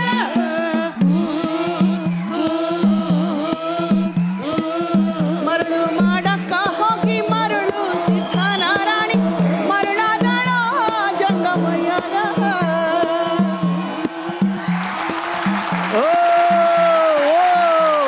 ಇದು ಎಂಟ್ರಿ ಅಂದ್ರೆ ನನಗೆ ನಿಜವಾಗ್ಲೂ ಎಲ್ಲೆಲ್ಲೋ ಮಾದರಿಯನ್ನ ಹುಡುಕೊಂಡು ಹೋಗ್ಬೇಕಾಗೇ ಇಲ್ಲ. Yes, ನಮ್ಮ ಅಕ್ಕಪಕ್ಕದಲ್ಲಿ, yes. ಕಣ್ಣೆದುರಿಗೆ ಹೌದು, ಹೌದು. ನಾನು ಅವರೊಟ್ಟಿಗೆ ಬೆಳೆದಿದ್ದೀನಿ ಅನ್ನೋದಕ್ಕೆ ಅದೇ ನನ್ನ ಹೆಗ್ಗಳಿಕೆ. So nice. ಅಮ್ಮ ಫಾರ್ ಎವರ್, ಯಾವತ್ತಿಗೂ ನಾವೆಲ್ಲರೂ ನಿಮ್ಮ ಜೊತೆಗೆ, ನೀವು ಕರ್ಕೊಂಡು ಬಂದಿರುವಂಥ ಮಕ್ಕಳು ಇವತ್ತು ದೈಹಿಕ ಆಕಾರದಲ್ಲಿ ದೊಡ್ಡವರಾಗಿ ಬೆಳೆದಿದ್ರು. ನಿಮ್ಮ ಮಕ್ಕಳೇ ಯಾವತ್ತಿಗೂ ನಿಮ್ಮ ಜೊತೆಲೇ ಇರ್ತೀವಿ. ನಿಮಗೆ ಅತ್ಯಂತ ಪ್ರೀತಿಪೂರ್ವಕ ಧನ್ಯವಾದಗಳು. ಮೇಡಮ್ ಎಲ್ಲರಿಗೂ ನಟನೆ, ನಿರ್ದೇಶನ, ಅಭಿನಯ, ರಂಗಭೂಮಿ ಬಗ್ಗೆ ತಿಳುವಳಿಕೆ ಇಂಥದ್ದೆಲ್ಲ ಕೊಟ್ಟರು. ನನಗೆ ಬರವಣಿಗೆ ಕಲಿಸ್ಕೊಟ್ರು. ಅಂದರೆ ನನಗೆ ಬೇರೆ ರೀತಿಯ ಪರಕಾಯ ಪ್ರವೇಶ ಆಯಿತು. ನಾನು ಅವ್ರಿಗೆ ಯಾವಾಗಲೂ ಹೇಳೋದು, ನಾನು ನಿಮ್ಮ ಬಯೋಗ್ರಾಫರ್ ಅಲ್ಲ, ಬೈಸ್ಕೊಳೋಗ್ರಾಫರ್ ಅಂತ. ಬೈಸ್ಕೊಳೋಗ್ರಾಫರ್. ಯಾಕೆಂದ್ರೆ ಅವ್ರು ಹೇಳ್ತಾ ನರೇಟ್ ಮಾಡ್ತಾ ಇದ್ದಿದ್ದು ಹಿಂಗೆ, ಸ್ಟೇಜ್ ಹಿಂಗೆ ಪರದೆ ಮೇಲಕ್ಕೆ ಹೋಗುತ್ತೆ, ಢೈ ಅಂತ ಪ್ರಹ್ಲಾದ ಬರ್ತಾನೆ. ನೀವು ಸ್ಟೇಜಲ್ಲಿ ಪರದೆ ಮೇಲಕ್ಕೆ ಹೋಗುತ್ತೆ, ಪ್ರಹ್ಲಾದ ಬರ್ತಾನೆ ಅಂತ ಬರೀಬೋದು. ಈ ಢೈ ಹೆಂಗೆ ಟ್ರಾನ್ಸ್ಫರ್ ಮಾಡೋದು? ನನಗೆ ಎಷ್ಟೋ ಸಾರಿ ಭಾಷೆ ತುಂಬ ಬಡ ಮಾಧ್ಯಮ ಅಂತಂದು ಇವರು ಪುಸ್ತಕ ಬರೆಯುವಾಗ ಸಾಕಷ್ಟು ಸಾರಿ ಅನಿಸಿ, ಕೆಲವೊಂದು ಸಾರಿ ನನ್ನ ಕೈಲಿ ಆಗೋದೇ ಇಲ್ಲ ಅಂತಂದು ನಿಲ್ಲಿಸಿದಾಗನು, ನೀನು ಏನು ಬೇಕಾದ್ರೂ ಮಾಡೋ, ಫೋನ್ ಎತ್ತೋದು ಮಾತ್ರ ನಿಲ್ಲಿಸ್ಬಿಡ ನೀನು ಒಂದೆಲ್ಲ. ಅದಕ್ಕೆ ಬೈಸ್ಕೊಳೋಗ್ರಾಫರ್ ನಾನು. ರಂಗಭೂಮಿ ನಂದು ಮೇಯ್ನ್ ಇಂಡಸ್ಟ್ರಿ ಅಲ್ಲ, ನಾನು ಬ್ಯಾಂಕರ್. ನನ್ನಂಥವರನ್ನು ನೀನು ನಟನೆ ಮಾಡ್ಬೋದು ಅಂತ ನನ್ನನ್ನು ಸ್ಟೇಜ್ ಹತ್ತಿಸಿದ್ದು ಇವರು. ಸದಾರಮೆ ಅನ್ನೋ ನಾಟಕದಲ್ಲಿ ನಾನು ಅನ್ಕೊಂಡಿದ್ದೆ ಒಂದು ಕಂಬ ಹಿಡಿದು ನಿಲ್ಲಬೇಕಂತ. ಕಂಬ ಹಿಡಿದು ನಿಲ್ಲಿಸಲಿಲ್ಲ, ನನ್ನನ್ನು ಸದಾರಮೆ ಮಾಡಿಸಿದ್ದು ಇವರು. ಒಂದು ವಾರದಲ್ಲಿ ನನ್ನನ್ನು ಪ್ರಿಪೇರ್ ಮಾಡಿದಂತಹ ಮಹಾತಾಯಿ. She is a walking institute Saraswati. ಅಷ್ಟು ಮಾತ್ರ ನಾ ಹೇಳಬಲ್ಲೆ. ನನಗೆ ಅವ್ರು ಹೇಳಿದ್ದೀನಿ, ಎಲ್ಲ ಹೇಳ್ಕೊಟ್ಟಿದ್ದೀರಾ, ಹೋಗಕ್ಕೆ ಮುಂಚೆ ನನಗೊಂದು ಕೊಟ್ಟೋಗ್ಬೇಕು ಅಂತ. ಸರ್, ಈ ಸರ ನಂದು. ಯಾರು ಹೇಳಿಲ್ಲ, ಅಫಿಷಿಯಲಿ ನಾನು ಹೇಳ್ಬಿಟ್ಟಿದ್ದೀನಿ. ಈ ಸರ ನಂದು, ಅದರಲ್ಲೊಂದೊಂದು ಹವಳ ಇತ್ತು, ಅದು ಮಿಸ್ ಆಗ್ಬಿಟ್ಟಿದೆ, ಅದು ನನಗೆ ಕೊಡಬೇಕು. ಇವಾಗ ಹೇಳ್ಬಿಟ್ಟಿದ್ದೀನಮ್ಮ, ಅಫಿಷಿಯಲಿ ಅನೌನ್ಸ್ ಆಗಿದೆ, ನನ್ನ ಹೆಸರಲ್ಲಿ ಇದೆ ಅದು. ಬಹಳಷ್ಟು ಜನ ಅದಕ್ಕೋಸ್ಕರ ಕಾಯ್ತಾ ಇದ್ದಾರೆ. ನಾವು ಹೇಳಿದೀವಿ, ಹಾಗಾಗಿ ಆ ಸರ ನನ್ನ ಹೆಸರಲ್ಲಿ ಆಗ್ಬಿಡ್ಬೋದು ಆ ಒಂದು ಹಾರಕ್ಕೋಸ್ಕರ. ಆ ಚೈನ್ ಇಂದ ಒಂದು ಸ್ಟೋರಿ ಇದೆಯಾ ಅಂತ, ಆ ಚೈನ್ ಇಲ್ಲದೆ ನೋಡಿಲ್ಲ ನಾವು. ಇದು ಆ್ಯಕ್ಚುಲಿ ನಾನು ಡೆಲ್ಲಿಗೆ ಹೋದಾಗ ನನ್ನ ಮಗಳಿಗೆ ಒಂದು ತಾಯ್ತ ಕೊಟ್ಟರು. ಅವಳು ಎದುರ್ಕೋತಾ ಇದ್ಲು. ಅದು ಅವಳು ಬೀಳಿಸ್ಕೊಂಡು ಮಲಗೋರು. ಬೀಳಿಸ್ಕೊತಾಳೆಲ್ಲ, ನಾನೇ ಕೂತಿಗೆ ಹಾಕೊಂಡ್ಬಿಡ್ತೀನಿ ಅಂತ ಒಂದು ಕರಿದಾರ ಕಟ್ಟಿ ತಾಯ್ತ ಹಾಕ್ಕೊಂಡೆ. ಆಮೇಲೆ ಅದಕ್ಕೊಂದು ಪಿನ್ ಸೇರಿಸ್ದೆ. ಪಿನ್ ಸೇರಿಸ್ಕೊಂಡಾಗ ಪಕ್ಕದಲ್ಲಿದ್ದವ್ರು ಇನ್ನೊಬ್ರು ಯಾರೋ ನನಗೆ, ಹೇ ಇದನ್ನ ಹಾಕೋ ಅದ್ರ ಜೊತೆಲಿ ಅಂತ ಒಂದು $1 ಕೊಟ್ರು. ಹಂಗೆ ಹೋದೆ. ಡೆಲ್ಲಿಗೆ ಹೋದ್ಮೇಲೆ ಒಂದು ಕಪ್ಪೆ ಚುಪ್ಪಿಂದ ಒಂದೇನೋ ಬಂತು, ಅದನ್ನ ಹಾಕ್ಕೊಂಡೆ. ಹಿಂಗೆ ಎಲ್ಲರೂ ಕೊಟ್ರು. ಸುಮ್ಮನೆ ಅಲ್ಲಿಡೋ ಬದಲು ಕುತ್ತಿಗೆಗೆ ಹಾಕ್ಕೊಳ್ಳೋಣ ಅಂತ ಹೇಳಿ ಕುತ್ತಿಗೆಗೆ ಹಾಕೊಂಡೆ. ಎಲ್ಲ ಹಾಕೊಂಡು ಸೊ ಹೀಗೆ ನೆನಪಿನ ಒಂದು ಸರ, ನೆನಪಿನ ಮಾಲೆ ಅದು. ಬಹಳ ಅದ್ಭುತವಾಗಿತ್ತು ನಿಮ್ಮ ಮಾತುಗಳು, ನಿಮ್ಮ ಎಂಟ್ರಿನೇ ಬಹಳ ಚೆನ್ನಾಗಿತ್ತು. ಸೊ ಎಕ್ಸಿಟ್ ಅಲ್ಲಿ ಒಂದು ಧಮಕ ಬೇಕಲ್ಲ, ಏನ್ ಮಾಡೋಣ ಈಗ? ಎಕ್ಸಿಟ್ ಮುಂಚೆ ರಮೇಶ್ ಸರ್ ಒಂದು ರಿಕ್ವೆಸ್ಟ್ ಇದೆ. ಸಾಧಾರಣವಾಗಿ ಕಲಾವಿದರು ಅಂದರೆ ಅವರು ಅಭಿನಯ ಮಾಡೋರು ಇರ್ತಾರೆ, ನೃತ್ಯಪಟುವಾಗಿರ್ತಾರೆ, ಗಾಯಕರಾಗಿರ್ತಾರೆ. ಆ ಎಲ್ಲವೂ ಒಬ್ಬರಲ್ಲೇ ನೋಡಕ್ಕಾಗುವಂಥ, ಅದು ಹಾಡ್ತಾ ನೃತ್ಯ ಮಾಡ್ತಾ ಅಭಿನಯ ಮಾಡಕ್ಕಾಗೋರು ಇವರೊಬ್ರೆ. ಅದರ ಒಂದು ಸಣ್ಣ ತುಣುಕನ್ನ ನೋಡ್ಬೇಕಂತ ನಮ್ಮೆಲ್ಲರದು ಏನ್ರಪ್ಪ ಬೇಕೇ ಬೇಕು ತಾನೆ. ಅದ್ರಲ್ಲೂ ನೀವು ಅನುಮತಿ ಕೊಟ್ರೆ ನಾವು ಕಾಯ್ತಾ ಇರ್ತೀವಿ. ಅನುಮತಿ ಏನು, ಬನ್ನಿ.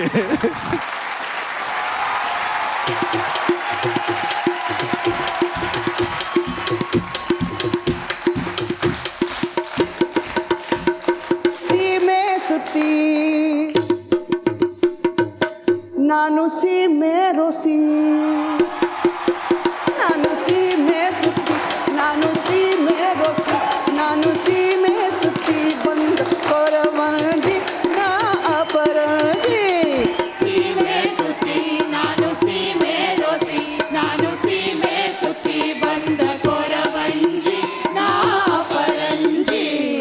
ಕಡಲ ದಾಟಿ ಬಂದೆ ಕಾಡ ಹದು ಬಂದೆ, ಕಡಲ ದಾಟಿ ಬಂದೆ ಕಾಡ ಹಾದು ಬಂದೆ. ಹತ್ತು ಪಟ್ಟೆ ಹುಲಿ ಹತ್ತಿಕೊಂಡಿತ್ತ ಬಂದೆ, ಹತ್ತು ಪಟ್ಟೆ ಹುಲಿ ಹತ್ತಿಕೊಂಡಿತ್ತ ಬಂದೆ.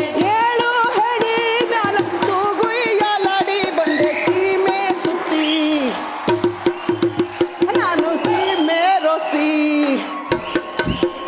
ನಾನು ಸೀಮೆ ಸುತ್ತಿ ನಾನು ಸೀಮೆ ರೋಸಿ, ನಾನು ಸೀಮೆ ಸುತ್ತಿ ಬಂದ ಕೊರವಂಜಿ ನಾ ಪರಂಜಿ. ಕಡಲ ದಾಟಿ ಬಂದ ಕೊರವಂಜಿ, ಕಾಡ ಹಾದು ಬಂದ ಕೊರವಂಜಿ. ಕಡಲ ದಾಟಿ ಬಂದ ಕೊರವಂಜಿ, ಕಾಡ ಹಾದು ಬಂದ ಕೊರವಂಜಿ. ಹತ್ತು ಪಟ್ಟೆ ಹುಲಿ ಹತ್ತಿಕೊಂಡ್ಯಾಕೆ ಬಂದೆ, ಏಳು ಹೆಡಿ ಮ್ಯಾಲ ತೂಗಿಕೊಂಡ್ಯಾಕೆ ಬಂದೆ. ಸೀಮೆ ಸುತ್ತಿ ನಾನು ಸೀಮೆ ರೋಸಿ, ನಾನು ಸೀಮೆ ಸುತ್ತಿ ನಾನು ಸೀಮೆ ರೋಸಿ, ನಾನು ಸೀಮೆ ಸುತ್ತಿ ಬಂದ ಕೊರವಂಜಿ ನಾ ಪರಂಜಿ. ಸೀಮೆ ಸುತ್ತಿ ನಾನು ಸೀಮೆ ರೋಸಿ, ನಾನು ಸೀಮೆ ಸುತ್ತಿ ಬಂದ ಕೊರವಂಜಿ ನಾ ಅಪರಂಜಿ.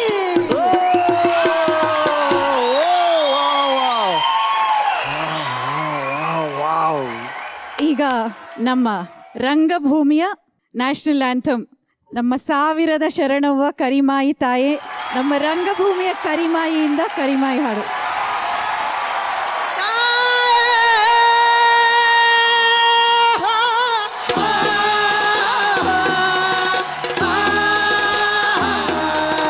ಸಾವಿರದ ಶರಣವ್ವ ಕರಿಮಾಯಿ ತಾಯೇ, ಸಾವಿರದ ಶರಣವ್ವ ಕರಿಮಾಯಿ ತಾಯೇ.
ಹಾ ಹಾ ಹಾ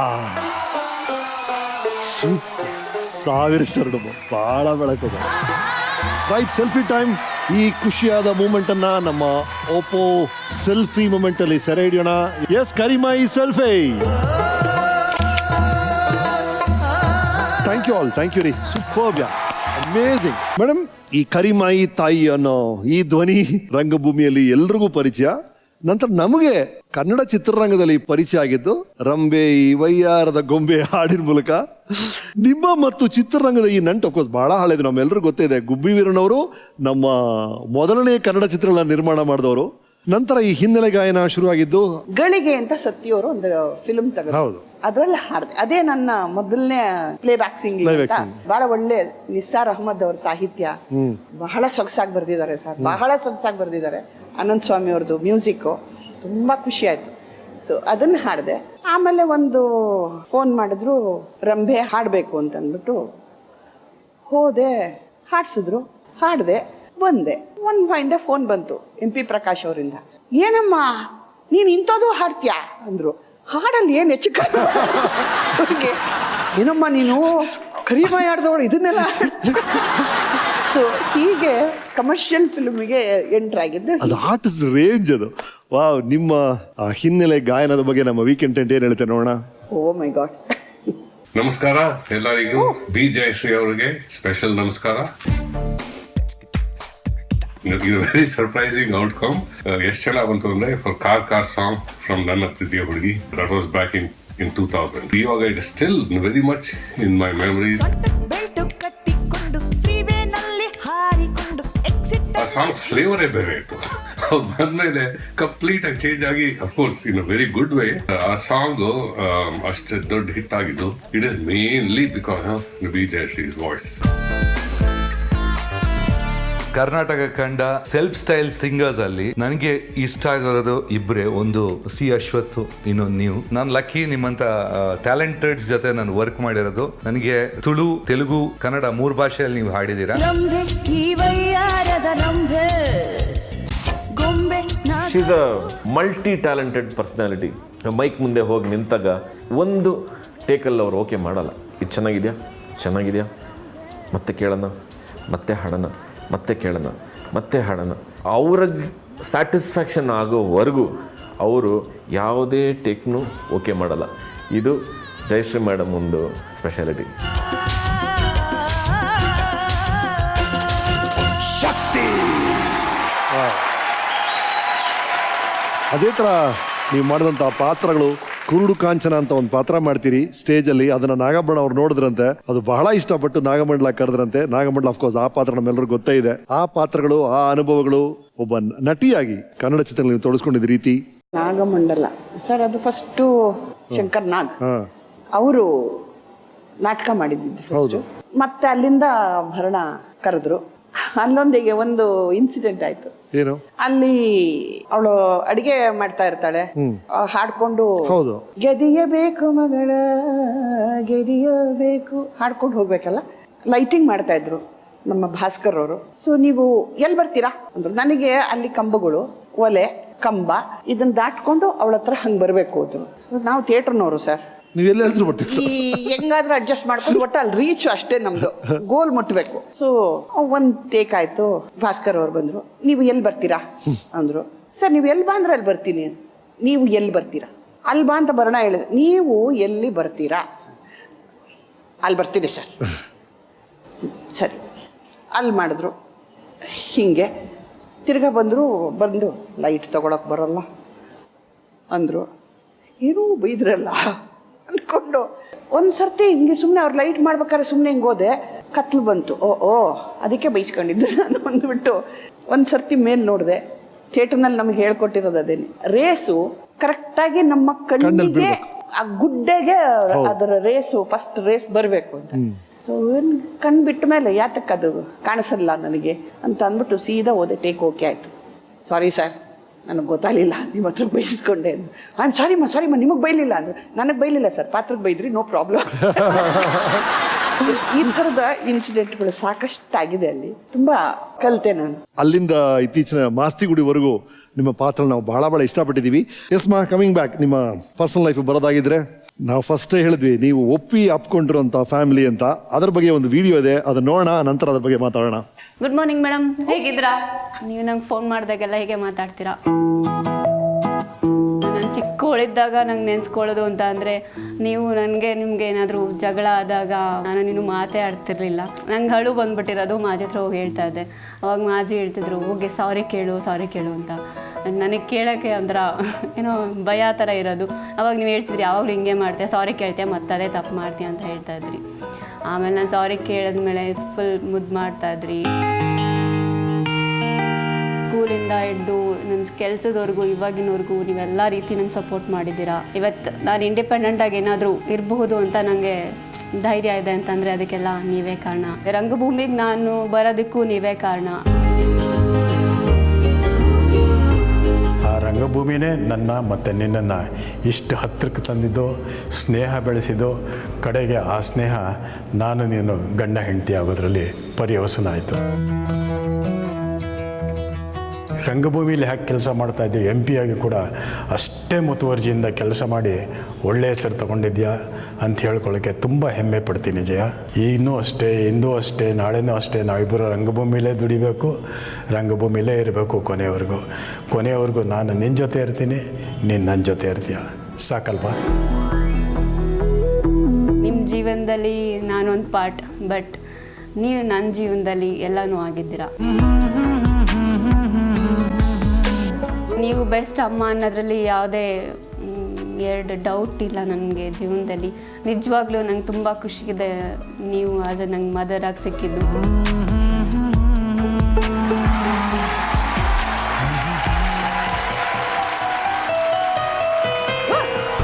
ಬನ್ನಿ, come please come. Nice to see you back.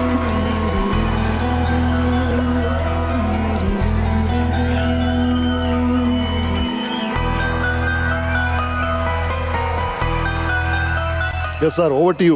ಬಹಳ ದೊಡ್ಡ ಸಪೋರ್ಟ್ ಸಿಸ್ಟಮ್ ಆಗಿದ್ದಿದ್ರಿ ಮೇಡಮ್ಗೆ ಫ್ರಮ್ ದೋಸ್ ಡೇಸ್. ನಾನು ಸ್ಪಂದನದ ಇನಿಷಿಯಲ್ ಡೇಸಿಂದ ನೋಡ್ಕೊಂಡು ಬಂದಿದ್ದೀನಿ. ಎಂಥ ಸಪೋರ್ಟ್ ಇವರು. ನಾ ಹೆಚ್ಚಿಗೆ ಬ್ಯಾಕ್ ಸ್ಟೇಜಲ್ಲೇ ಕೆಲಸ ಮಾಡಿರೋದು. ಮೊದಲು ಒಂದು ನಾಟಕ ಮಾಡಿದೆ, ಡೆತ್ ಆಫ್ ಎ ಸೇಲ್ಸ್ಮನ್ ಅಂತ, ಇಂಗ್ಲೀಷ್ ನಾಟಕ. Death of A salesman. ಇವರು ನಾಟಕ ನೋಡಿದ್ರಾಗ ಆಗ ಕೇಳಿದೆ ಹೇಗಿತ್ತಮ್ಮ ಅಂತ. ತುಂಬ ಕೆಟ್ಟ ಆ್ಯಕ್ಟರ್ ನೀನು. ಸೊ ಅವತ್ತೇ ಡಿಸೈಡ್ ಮಾಡಿಬಿಟ್ಟೆ ಸ್ಟೇಜ್ ಮೇಲೆ ಹೋಗಬಾರ್ದು. ಟೆಕ್ನಿಕಲ್ ಬ್ಯಾಕ್ಗ್ರೌಂಡ್ ಇದ್ದಿದ್ದರಿಂದ ಐ ಆಮ್ ಎಂಜಿನಿಯರ್. ಓಕೆ, ಸರಿ ಬ್ಯಾಕ್ ಸ್ಟೇಜ್ ಅಂದ್ಬಿಟ್ಟು ಲೈಟಿಂಗ್ ತೊಗೊಂಡೆ.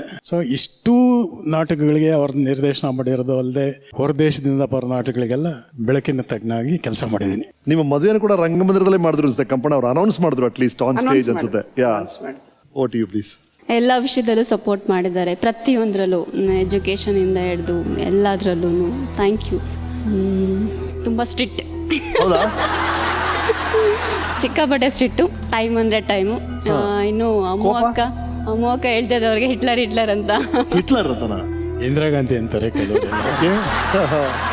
ಸಿಕ್ಕಾಪಟ್ಟೆ ಕೋಪ. ಆದರೆ ನನಗೇನು ಅಷ್ಟು ಇದು ಮಾಡಿಲ್ಲ ಅಂತ ನನಗೆ ಗೊತ್ತಿರೋ ಹಂಗೆ ಮಾಜಿ ಹೇಳ್ತಾ ಇದ್ರು.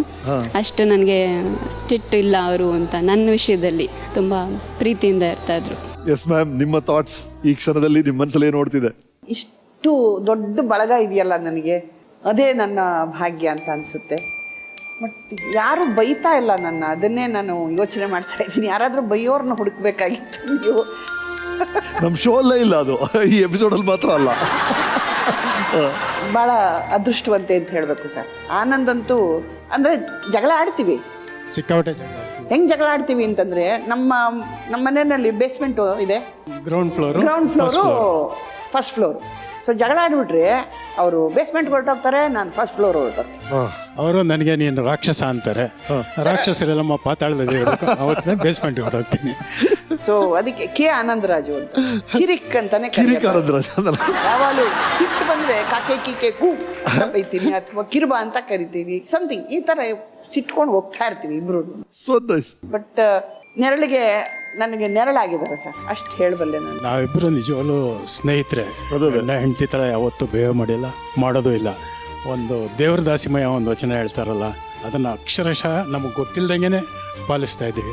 ಮೀಸೆ ಬಂದರೆ ಗಂಡೆಂಬರು, ಮೊಲೆ ಮೂಡಿ ಬಂದರೆ ಹೆಣ್ಣೆಂಬರು, ಒಳಗಿರೋ ಆತ್ಮ ಹೆಣ್ಣು ಅಲ್ಲ ಗಂಡು ಅಲ್ಲ ರಾಮನಾಥ ವಾವ್ ಅಂತ. ಹಾಗೆ ಅದೇ ರೀತಿ beautiful, fantastic. Thank you sir, thank you so much. Please. ನಂತರ ಮಧ್ಯದಲ್ಲಿ ಈ ರಾಜಕೀಯ ಪ್ರವೇಶ, ರಾಜ್ಯಸಭಾ ಮೆಂಬರ್ ಆಗಿದ್ದು ಆ ಅನುಭವಗಳ ಬಗ್ಗೆ ಮಾತಾಡೋಣ. ಅದ್ರ ಬಗ್ಗೆ ಒಂದು ವೀಟಿ ಇದೆ, ಫಸ್ಟ್ ಆ ವೀಟಿ ನೋಡೋಣ. ಜಯಶ್ರೀ ಮೇಡಮ್, ನಿಮಗೆ ನಮಸ್ಕಾರ. ಹೇಗಿದ್ದೀರಿ? ಚೆನ್ನಾಗಿದ್ದೀವಿ ಸರ್. ಮನಮೋಹನ್ ಸಿಂಗ್ ಅವರು ಪ್ರಧಾನಮಂತ್ರಿಗಳಾಗಿದ್ದಂಥ ಕಾಲದಲ್ಲಿ ಶ್ರೀಮತಿ ಸೋನಿಯಾ ಗಾಂಧಿಯವರು ಅವರ ಮನವಿ ಮೇರೆಗೆ ತಾವು ರಾಜ್ಯಸಭಾ ಸದಸ್ಯರಾಗಿ ನಿಮ್ಮ ಜವಾಬ್ದಾರಿಯನ್ನು ನೀವು ಮಾಡಿದ್ದೀರಿ. Basically I am an artist, I am a performer. I don't know anything about the politics. I was shivering when I came here to see such a eminent personality. ಗುಬ್ಬಿಗೆ ಸುಮಾರು 30 ವರ್ಷಗಳಿಂದ ರಂಗಮಂದಿರ ಕಟ್ಟೋ ಕನಸು ಕಾಣ್ತಾ ಇದ್ವಿ ನಾವೆಲ್ಲ. ಆ ಕನಸನ್ನು ನೀವು ರಾಜ್ಯಸಭಾ ಸದಸ್ಯರಾದ ಮೇಲೆ ನನಸು ಮಾಡಿದ್ದೀರಾ. ರಾಜ್ಯ ಮಟ್ಟದಲ್ಲಿ, ರಾಷ್ಟ್ರ ಮಟ್ಟದಲ್ಲಿ, ಅಂತಾರಾಷ್ಟ್ರೀಯ ಮಟ್ಟದಲ್ಲಿ ಬೆಳೆಸಬೇಕು ಅನ್ನೋ ಒಂದು ಕನಸು ಕಂಡಿದ್ದೀರಾ. ಇದ್ರ ಮೂಲಕ ಗುಬ್ಬಿ ರಂಗಮಂದಿರಕ್ಕೆ ನಾಟಕ ನೋಡುವಂಥ ಪ್ರೇಕ್ಷಕರ ಸಂಖ್ಯೆ ಹೆಚ್ಚಾಗ್ತಾ ಇದೆ.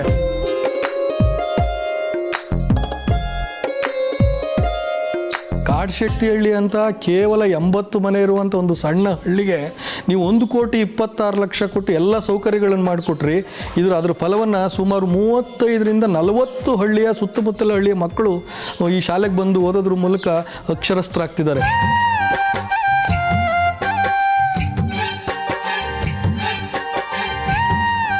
ಯಾವುದೇ ಖಾಸಗಿ ಶಾಲೆಗಿಂತ ಹೆಚ್ಚು ಬೇಡಿಕೆ ನಮ್ಮ ಶಾಲೆಯಲ್ಲಿ ಇವತ್ತು ನಿಮ್ಮ ಕಾರಣಕ್ಕೆ ಬರ್ತಾ ಇದೆ ಮೇಡಮ್. ನೀವು ಭಾಳ ಒಳ್ಳೆ ಕೆಲಸ ಮಾಡಿದ್ದೀರಿ.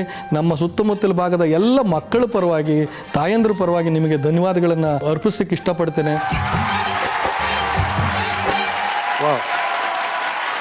ನಮ್ಮ ಸಂತೋಷ್ ಹೆಗಡೆ ಅವರು ಬಂದಾಗ ಹೇಳ್ತಿದ್ರು 500ಕ್ಕಿಂತ ಹೆಚ್ಚಿನ MP ಗಳ ಮಧ್ಯೆ ಬಹುತೇಕ ಮಂದಿ ಎವ್ರಿಡೇ ಬರೋದೇ ಇಲ್ಲ ಅಂತಾರೆ. ನೀವು ಬಹಳ ರೆಗ್ಯುಲರ್ ಆಗಿ ಹೋಗ್ತಿದ್ರಂತೆ, ಎವ್ರಿಡೇ ಅಲ್ಲಿ ಇರ್ತಿದ್ರಂತೆ ಅಂತ ನಮ್ಮ ಸ್ಪೀಕರ್ ಹೇಳ್ತಾ ಇದ್ರಮ್ಮ.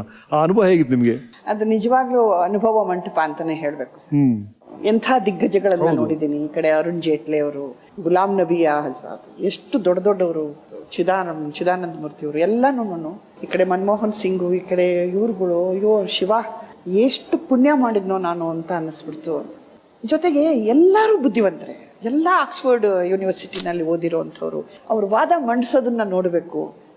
ಏನು ಹೋಮ್ವರ್ಕ್ ಮಾಡ್ಕೊಂಡು ಬರ್ತಿದ್ರು, ಎಷ್ಟು ಚೆನ್ನಾಗಿ ಮಾಡ್ತಾ ಇದ್ರು ಅಂತಂದರೆ ಓಫ್. ನಿಜವಾಗ್ಲೂ ಎಲ್ಲ ಪಾರ್ಟಿ ಒಂದಾಗೋಗ್ಬಿಟ್ರೆ ದೇಶ ನಿಜವಾಗ್ಲೂ ಯಾವ ದೇಶಕ್ಕಿಂತ ಕಡಿಮೆ ಇಲ್ಲ ಸರ್ ನಮ್ಮ ದೇಶ. ಸಾಮಾನ್ಯವಾಗಿ ನಾವು ಎಲ್ಲರೂ ಕೇಳ್ತೀವಿ ಕೊನೆ ಕ್ಷಣದಲ್ಲಿ ಓವರ್ ಆಲ್ ನಿಮ್ಮ ಜೀವನ ಹೇಗಿದೆ ಅಂತ ಅನ್ಸುತ್ತೆ. ಅಂದರೆ ಇಷ್ಟೆಲ್ಲ ನೋಡಿದ್ರಿ, ಇಷ್ಟೊಂದು ನೋವುಗಳು, ನೀವು ಮಾತಾಡ್ತಿದ್ದಾಗ ನಿಮ್ಮ ಘಟನೆಗಳ ಕೇಳಿದಾಗ ಈ ನೋವುಗಳು ಇದೆಲ್ಲರ ಮಧ್ಯೆ ಗಟ್ಟಿಯಾಗಿ ನಿಂತು ಇಂಥ ಅದ್ಭುತವಾದ ಸಾಧನೆ ಮಾಡಿದಿರಿ. ಓವರ್ ಆಲ್ ನಿಮ್ಮ ಲೈಫ್ನ ರಿವೈಂಡ್ ಮಾಡಿ ನೋಡಿದಾಗ ನಿಮ್ಮ ಲೈಫ್ ಬಗ್ಗೆ ನಿಮಗೆ ಏನು ಅನಿಸ್ತದೆ ಅಮ್ಮ?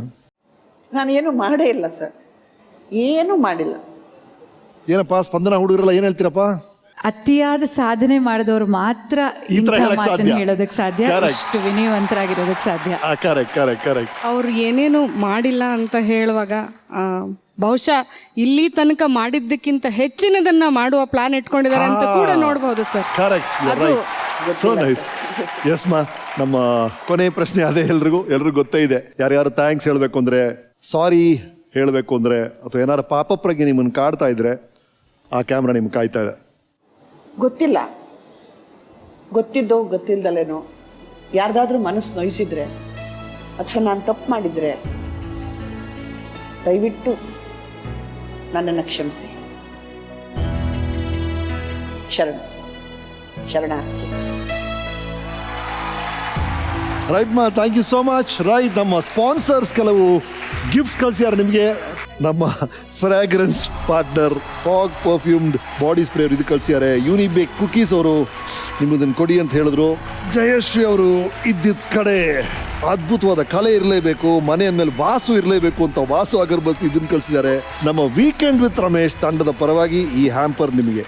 Yes, thank you so much. Okay, family photo ಸಮಯ, ಎಲ್ಲರೂ ಬರಬೇಕು ಪ್ಲೀಸ್.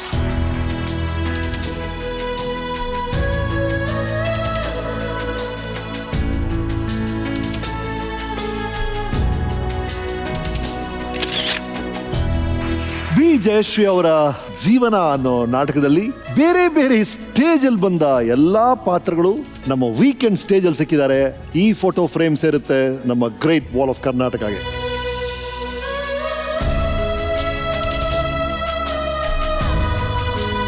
ನಮ್ಮ ವೀಕೆಂಡಲ್ಲಿ ಬಂದ ಸಾಧಕಿಯರ ಸಾಧನೆಯ ಕತೆ ಜೊತೆ ಅವರ ನೋವುಗಳು, ಅವರ ತ್ಯಾಗಗಳನ್ನ ನೋಡಿದಾಗ ನನಗನ್ಸೋದು, ಎಷ್ಟೊಂದು ಸಲ ಹೆಣ್ಣನ್ನ ನಮ್ಮ ಸಮಾಜದಲ್ಲಿ ಜನ ಒಂದು ದೇವರು ಸೃಷ್ಟಿ ಅಂತ ಪೂಜ್ಯನೀಯ ಸ್ಥಾನದಲ್ಲಿ ನೋಡ್ತಾರೆ, ಅಥವಾ ಗುಲಾಮರಂತೆ ಭೋಗದ ವಸ್ತು ಅಂತ ನೋಡ್ತಾರೆ.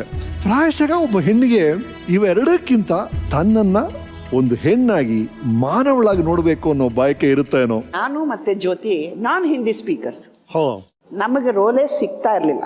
ಸೆಕೆಂಡ್ ಇಯರ್ಗೆ ಹೋದ್ರೆ ನಮಗೆ ರೋಲ್ ಸಿಗ್ಬೋದು, ಯಾಕಂದ್ರೆ ಬಂದಿದ್ದೆ ನಾನು ಆಕ್ಟಿವ್ಗೋಸ್ಕರ. ಸೆಕೆಂಡ್ ಇಯರ್ಗೆ ಹೋದ ತಕ್ಷಣ ಉಲ್ಟಾ ಆಗೋಯ್ತು ಪ್ಲೇಟು, ಇದೇನಿದು ಹಿಂಗೆ ಆಗೋಯ್ತಲ್ಲ, ಕಾಯೋಣ ಅಂತ. ಥರ್ಡ್ ಇಯರ್ಗೆ ಹೋದ್ರೆ ಸಿಗುತ್ತಲ್ಲ ಅಂದ್ಬಿಟ್ಟು ಥರ್ಡ್ ಇಯರ್ಗೆ ಹೋದ್ರೆ ಅಲ್ಲೂ ಸಿಗಲಿಲ್ಲ. ಯಾಕೋ ಇದು ಸರಿ ಕಾಣಿಸ್ಲಿಲ್ಲ ನನಗೆ ಜ್ಯೋತಿಗೆ. ನಸೀರು ಮತ್ತು ಓಂಪುರಿಗೆ ಇಬ್ಬರಿಗೂ ಪೂಸ ಹೊಡೆದು ಸ್ವಲ್ಪ ನಾವು ಹಿಂದಿ ಕಲಿಬೇಕು, ಹೆಂಗಾದ್ರೂ ಮಾಡಿ ಅಲ್ಕಾಜಿ ಅವರಿಗೆ ನಾವು ಹಿಂದಿ ಸ್ಪೀಕರ್ಸ್ ಅನ್ನೋದನ್ನ ಮರೆಸಬೇಕು. ಡಾನ್ತಾನ್ಸ್ ಡೆತ್ ಅಂತ ಒಂದು ನಾಟಕ, ಅದರಲ್ಲಿ ಒಂದು ಪ್ರಾಸ್ಟಿಟ್ಯೂಟ್ ಕ್ಯಾರೆಕ್ಟರ್ ಬರುತ್ತೆ. ಡಾನ್ತಾನ ಮನೆಗೆ ಬರ್ತಾ ಇರ್ತಾನೆ, ಅವಳಲ್ಲಿ ಎಲ್ಲವನ್ನು ಸೀಕ್ರೆಟ್ಗಳನ್ನ ಹೇಳ್ತಾ ಇರ್ತಾನೆ. ಸೊ ಅದಕ್ಕೆ ನಾನು ಜ್ಯೋತಿ ರೆಡಿ ಆದೆ. ನಸೀರು ನನ್ನ ಜೊತೆಲಿ ಪ್ರಾಕ್ಟೀಸ್ ಮಾಡೋರು, ಜ್ಯೋತಿ ಜೊತೆನಲ್ಲಿ ಓಂಪುರಿ ಪ್ರಾಕ್ಟೀಸ್ ಮಾಡೋರು. 100% ರೆಡಿ ಆದಮೇಲೆ ಕ್ಯಾಂಟೀನ್ಗೆ ಹೋದ್ವಿ. ಅಲ್ಲಿ ಅಲ್ಕಾಜಿ ಅವರಿಗೆ ಹತ್ತಿರ ಇರೋರೆಲ್ಲ ಬಂದು ಕೂತ್ಕೊಳ್ಳೋರು. ಅಂದರೆ ಅವರು ಒಂಥರ ಮೆಸೆಂಜರ್ಸ್ಗಳು, ಪಾಸ್ ಮಾಡೋರು ಮೆಸೇಜ್. ಇದು ನೋಡಿಕೊಂಡು ಚೆನ್ನಾಗಿ ಅಲ್ಕಾಜಿ ಅವ್ರನ್ನ ಬೈದು, ಚಾಚಾ ಕಿಸಿಕೆ ಮಾತು ನೈ ಸುಂತ, ತಗಡು ಕಿವಿ ಆಗೋಗ್ಬಿಟ್ಟಿದೆ ಅವ್ರದ್ದು, ಯಾರ್ಯಾರ್ದೋ ಮಾತು ಕೇಳ್ತಾರೆ, ನಾನು ಹಿಂದಿ ಸ್ಪೀಕರ್ಸ್ ಅಂತ ನಮಗೆ ರೋಲೇ ಕೊಡೋದಿಲ್ಲ, ಇದು ಸರಿಯಾಗಿಲ್ಲ ಅಂತ ಸ್ವಲ್ಪ ಅಲ್ಕಾಜಿ ಅವ್ರನ್ನ ಒಂದು ಸ್ವಲ್ಪ ಇದಾಗಿ ಮಾತಾಡಿದೆ. ಇದು ಅವ್ರಿಗೆ ಕೇಳಿಸಿ ಇನ್ಫಾರ್ಮೇಷನ್ ಹೊರಟೋಗಿದೆ. ಎಲ್ಲ ಎಷ್ಟು ಪ್ಲ್ಯಾನ್ ಮಾಡಿದ್ವಿ ಅಂತಂದರೆ, ರಿಹರ್ಸಲ್ ಶುರುವಾಯಿತು, ನಾವು ರಿಹರ್ಸಲ್ಗೆ ಹೋಗಬಾರ್ದು ಅಂತ ಡಿಸೈಡ್ ಮಾಡಿ ಮಧ್ಯದಲ್ಲಿ ಹೋಗೋದು ಅಂತ ಭಾಳ ಡಿಸಿಪ್ಲಿನ್ಡಾಗಿ ಅಲ್ಕಾಜಿಯವರು ರಿಹರ್ಸಲ್ ಮಾಡಿಸೋರು. ಕೂತ್ಕೊಂಡು ನೋಡ್ತಾ ಇದ್ವಿ, ಬಾಗಿಲು ರಪ್ ಅಂತ ತೆಗೆದ್ವಿ, ನೋಡಿದ್ರು, ಟಕ್ ಟಕ್ ಟಕ್ ಟಕ್ ಟಕ್ ಅಂತ ಇಬ್ಬರು ಬಂದ್ವಿ ಆಡಿಟೋರಿಯಮಲ್ಲಿ. ಸೊ ಇಬ್ಬರು ಬಂದು ಮೇಲೋಗಿ ಕೂತ್ಕೊಂಡ್ವಿ, ನೋಡಿದ್ರು ಒಂದು ಸರ್ತಿ, ಸರಿ ಅಂತ ಅಲ್ಲಿ ಹೋದ್ವಿ. ಆಮೇಲೆ ರಿಹರ್ಸಲ್ ಎಲ್ಲ ಮುಗೀತು, ಚೂ ಅಂತ ಕರೆದ್ರು, ಬಂದ್ವಿ. ಬೈದರು, ಏನು ಅಷ್ಟು ಗೊತ್ತಾಗಲ್ವಾ, ರಿಹರ್ಸಲ್ ಮಾಡ್ತಾ ಇದ್ದೀನಿ ನಾನಿಲ್ಲಿ, do you know about the discipline means ಅಂತ ಆದರು. ಸುಮ್ಮನೆ ನಿಂತಿದ್ವಿ. ಯಾವ ರೋಲ್ ನೀನು ರೆಡಿ ಆಗಿರೋದು? The prostitute. Go and do it, I'll just see how you people are going to do it, come do it ಅಂತ ಬೈದರು ಈ ಥರದಲ್ಲಿ. ಸೊ ಫಸ್ಟ್ ಜ್ಯೋತಿ ಹೋದ್ಲು, ಓಂಪುರಿ ಜೊತೆ ಮಾತಾಡ್ಕೊಂಡು ಮಾಡಿದ್ಲು. ಓಕೆ ನೆಕ್ಸ್ಟ್ ಅಂದರು. ನಾನು ಬಂದೆ, ಮಾಡಿದೆ, ಏನೂ ಮಾತಾಡಲಿಲ್ಲ ಅಣ್ಣವರು, ಸೀದಾ ಬಂದರು, ಇಬ್ಬರನ್ನೂ ಕರೆದ್ರು, ಹಾಗೆ ಮಾಡಿದ್ರು, ತಬ್ಕೊಂಡು ಭಾಳ ಖುಷಿ ಆಯಿತು. ನಿಮ್ಮಿಬ್ಬರಲ್ಲಿ ಯಾರು ಮಾಡ್ತೀರಾ ರೋಲ್ನ first day? Sir you please decide, let's put a toss ಅಂಥೇಳಿ ಟಾಸ್ ಹಾಕಿದ್ರು. ಫಸ್ಟ್ ಡೇ ನನಗೆ ಬಂತು. So Jayashree you have to do the first show ಅಂದರು. ಎಸ್ ಅಂತ ಮಾಡಿದ್ವಿ. ಅದೃಷ್ಟ ಅನ್ನೋದು ನಿಜವಾಗ್ಲೂ ನಾನು ಎಣಿಸಿರ್ಲಿಲ್ಲ. ಕವಿತಾ ನಾಗಪಾಲ್ ಅನ್ನೋರು ಕ್ರಿಟಿಕ್ಕಾಗಿ ಬಂದಿದ್ರಲ್ಲಿ, ಇಂದಿರಾ ಗಾಂಧಿಯವರು ಅವತ್ತಿನ ಶೋಗೆ ಬಂದಿದ್ರು. ನೋಡಿದ ತಕ್ಷಣ ಹೃದಯ ದಸಕ್ಕೊಂದೋಯ್ತು ನನಗೆ.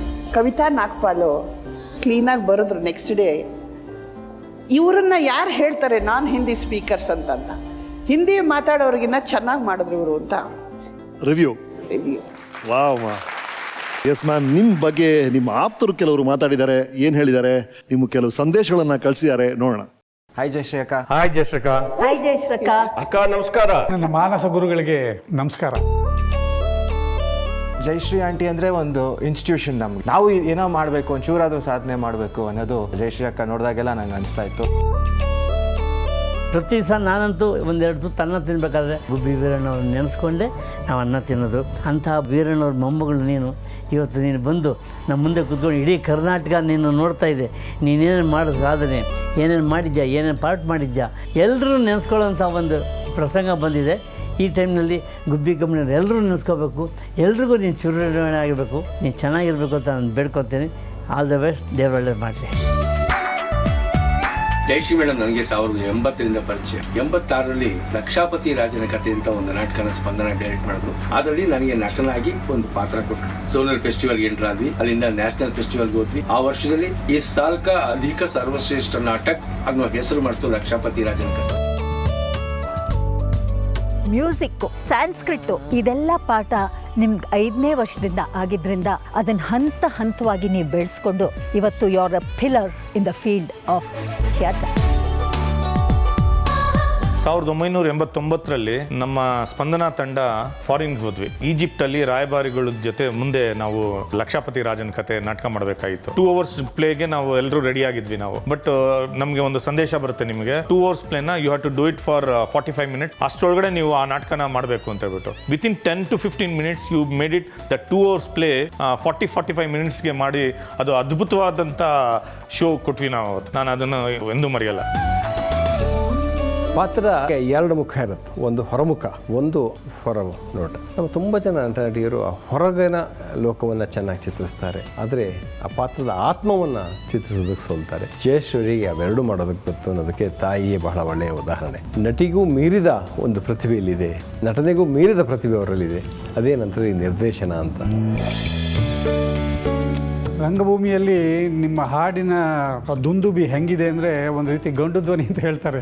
ಕರಿಮಾಯಿ ನಾಟಕದಲ್ಲಂತೂ ಆ ತಾಯೇ ಅಂತ ಶುರು ಮಾಡಿಬಿಟ್ರೆ ಇಡೀ ಪ್ರೇಕ್ಷಾಗ್ರಹ ಒಂಥರ ಗಡಗಡ ನಡುತ್ತಿತ್ತು. ದೇವರಾಜ್ ಅವರ ಅಭಿನಯ ಮತ್ತು ಆ ಒಂದು ಜಾತ್ರೆ ಇದು ಇಡೀ ಒಂದು ಪ್ರೇಕ್ಷಕ ಗೃಹವನ್ನೇ ಅಲ್ಲಾಡಿಸ್ಬಿಡ್ತಿತ್ತು. ಹಳೆಯ ರಂಗಗೀತೆಗಳು, ಗುಬ್ಬೆ ಕಂಪ್ನಿ ಹಾಡುಗಳು ಕೇಳಬೇಕು ಅಂದಾಗ ಜಯಶ್ರೀ ಬಾಯಲ್ಲಿ ಕೇಳಬೇಕು. ಇವತ್ತಿಗೂ ಆಕೆ ಹಾಡ್ಬಿಟ್ಟು ನಿಲ್ಲಿಸ್ಬಿಟ್ರೆ ಮಳೆ ಬಂದು ನಿಂತಾಗ ಆಗುತ್ತೆ. ಅಂಥ ಶಾಯರಿ ಇವತ್ತಿಗೂ ರಂಗಭೂಮಿ ಸಂಗೀತ ಉಳಿತಿದೆ ಅಂದರೆ ಈಗ ಜಯಶ್ರೀಯ ಪ್ರಯತ್ನದಿಂದ ಉಳ್ಕೊಂಡಿದೆ. ಜಯಮೌಷಿ ಜೋ ಜೋ ಮಲಗಯ್ಯ ಮಾಲಿಂಗ ದೇವಾಯಿ ಹಾಯೇ ಬಾಳಿಯ ವನದಲ್ಲಿ ಬಾಳೂರು ತೊಟ್ಟಿಲ ಕಟ್ಟಿ ಕಂದ ಗೋಪಾಲ ಮಲಗಯ್ಯ ಆಹಾ ಮಲಗಯ್ಯ Malinga ದೇವಾಯಿ. You taught me this song. You prepared me for this role in Astu, which was role of a Kannada woman. And then I got national award. So I owe my national award to my Jaya Maushi. I love you, Jaya Maushi. Love you too. Yay, love you.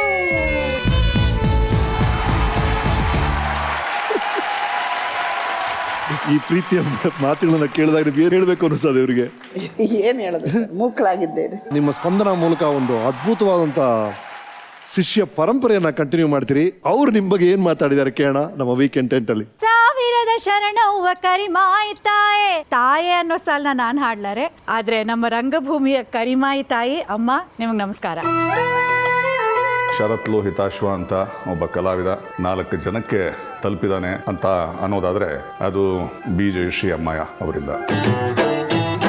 ಸ್ಪಂದನ ತಂಡದಲ್ಲಿ ನನ್ನ 31 ವರ್ಷಗಳ ನೀವು ಹೇಳಿಕೊಟ್ಟ ಪಾಠ ಇದೆಯಲ್ಲ, ಹೆತ್ತಮ್ಮ ಒಬ್ಬರಾದ್ರೆ ರಂಗಭೂಮಿಯಲ್ಲಿ ನನ್ನನ್ನು ತಿದ್ದಿ ಈ ಒಂದು ಇದಕ್ಕೆ ತಂದಂಥ ಅಮ್ಮ, ರಂಗಭೂಮಿ ಅಮ್ಮ ಅಂತಾನೆ ಕರೆಯೋದು. ಸಿರಿ ಸಂಪಿಗೆ ಆಗ್ಬೋದು, ಸಾಯೋ ಆಟ ಆಗ್ಬೋದು, ಅಗ್ನಿಪಥ ಆಗ್ಬೋದು, ಹೀಗೆ ಹಲವಾರು ನಾಟಕಗಳನ್ನು ನೀವು ನನಗೆ ಕೊಟ್ಟಿದ್ದೀರಿ. ಎಷ್ಟು ನೆನಪಾಗುತ್ತೆ ಅಂತಂದರೆ, ನಾನು ಯಾವುದೇ ಬೇರೆ ಸ್ಕೂಲ್ನಿಂದ ಕಲ್ತು ಬರಲಿಲ್ಲ. ನಾನು ಕಲ್ತಿದ್ದು ಬಿ ಜಯಶ್ರೀ ಅಮ್ಮ ಅವರ ಸ್ಪಂದನ ತಂಡದಿಂದ. ನನಗೆ ಅದೊಂದು ಯೂನಿವರ್ಸಿಟಿ. ಸಂಗೀತದಲ್ಲೂ ಒಂದು ಡ್ರಾಮಾ ಇದೆ, ಸಂಗೀತದಲ್ಲೂ ಒಂದು ಎಕ್ಸ್ಪ್ರೆಷನ್ ಇದೆ, ಅದಕ್ಕೊಂದು ಮೂವ್ಮೆಂಟ್ ಇದೆ ಅಂತ ತೋರಿಸಿದ್ದೇನೆ. ಅವರಿಂದ ನಾವು ಕಲ್ತಿರೋದು ತುಂಬ ಅಂದರೆ, ಒಂದು ಬೇಸಿಕಲಿ ಡಿಸಿಪ್ಲಿನ್, ಇನ್ನೊಂದು ಕಮಿಟ್ಮೆಂಟ್. ಅವರು ಪ್ರಾಣ ಹೋಗ್ತಿದೆ ಅಂದ್ರೂ ಪರವಾಗಿಲ್ಲ, ಸ್ಟೇಜ್ ಮೇಲೆ ಹೋಗಿ ಸಾಯ್ತೀನಿ ಅಂತಾರೆ, ಅಷ್ಟು ಕಮಿಟ್ಮೆಂಟ್ ಇದೆ ಅವ್ರಿಗೆ. ಹಿಂದೆ ನಾನು ಅವ್ರ ಜೊತೆಲಿ ಕೆಲಸ ಮಾಡ್ಬೇಕಾದ್ರೆ ಬಹಳ ಸಂಕೋಚದ ಸ್ವಭಾವದ ಹುಡುಗ. ಆದರೆ ನೀವು ನನಗೆ ಧೈರ್ಯವಾಗಿ ಆ್ಯಕ್ಟ್ ಮಾಡೋದನ್ನ ಕಲಿಸಿದ್ರಿ. ಆಮೇಲೆ ಬಾ ಬಾ ಅಂತ ನನ್ನನ್ನು ಕೂರಿಸ್ಕೊಂಡು, ನಿನಗೆ ಒಳ್ಳೆ ಧ್ವನಿ ಇದೆ, ಬಾ ಹಾಡು ಅಂತ ಹೇಳ್ತಿದ್ರಿ. ಇವತ್ತು ಅವೆಲ್ಲವೂ ನನಗೆ ನೆನೆಸ್ಕೊಂಡಾಗ ಸರಿಯಾದ ಮಾರ್ಗದರ್ಶನದಲ್ಲಿ ಬೆಳೆದೆ. ನೀವೊಂದು ವ್ಯಕ್ತಿ ಅಲ್ಲ, ಒಂದು ಶಕ್ತಿ ನಾನು ನೋಡಿದ್ದೀನಿ.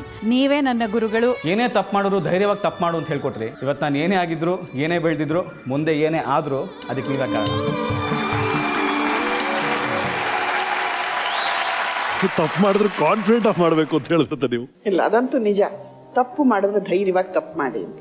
ನಾವು ತಪ್ಪು ಮಾಡದೇ ಇದ್ರೆ ಆ 6th ಸೆನ್ಸ್ ಅನ್ನೋದು ಸ್ಟೇಜ್ನಲ್ಲಿ ಬೆಳೆಯಕ್ಕೆ ಸಾಧ್ಯ ಆಗಲ್ಲ. ಸೊ ಅದರಿಂದ ತಪ್ಪು ಮಾಡಿದಾಗ ನಾನು ಇಲ್ಲಿ ಎಡವುತ್ತೀನಿ ಅನ್ನೋದು ರಿಹರ್ಸಲ್ಲಲ್ಲೇ ಗೊತ್ತಾಗುತ್ತೆ, ನಾನು ಇಲ್ಲಿ ಎಡವಿದ್ದೀನಿ ಅಂತ.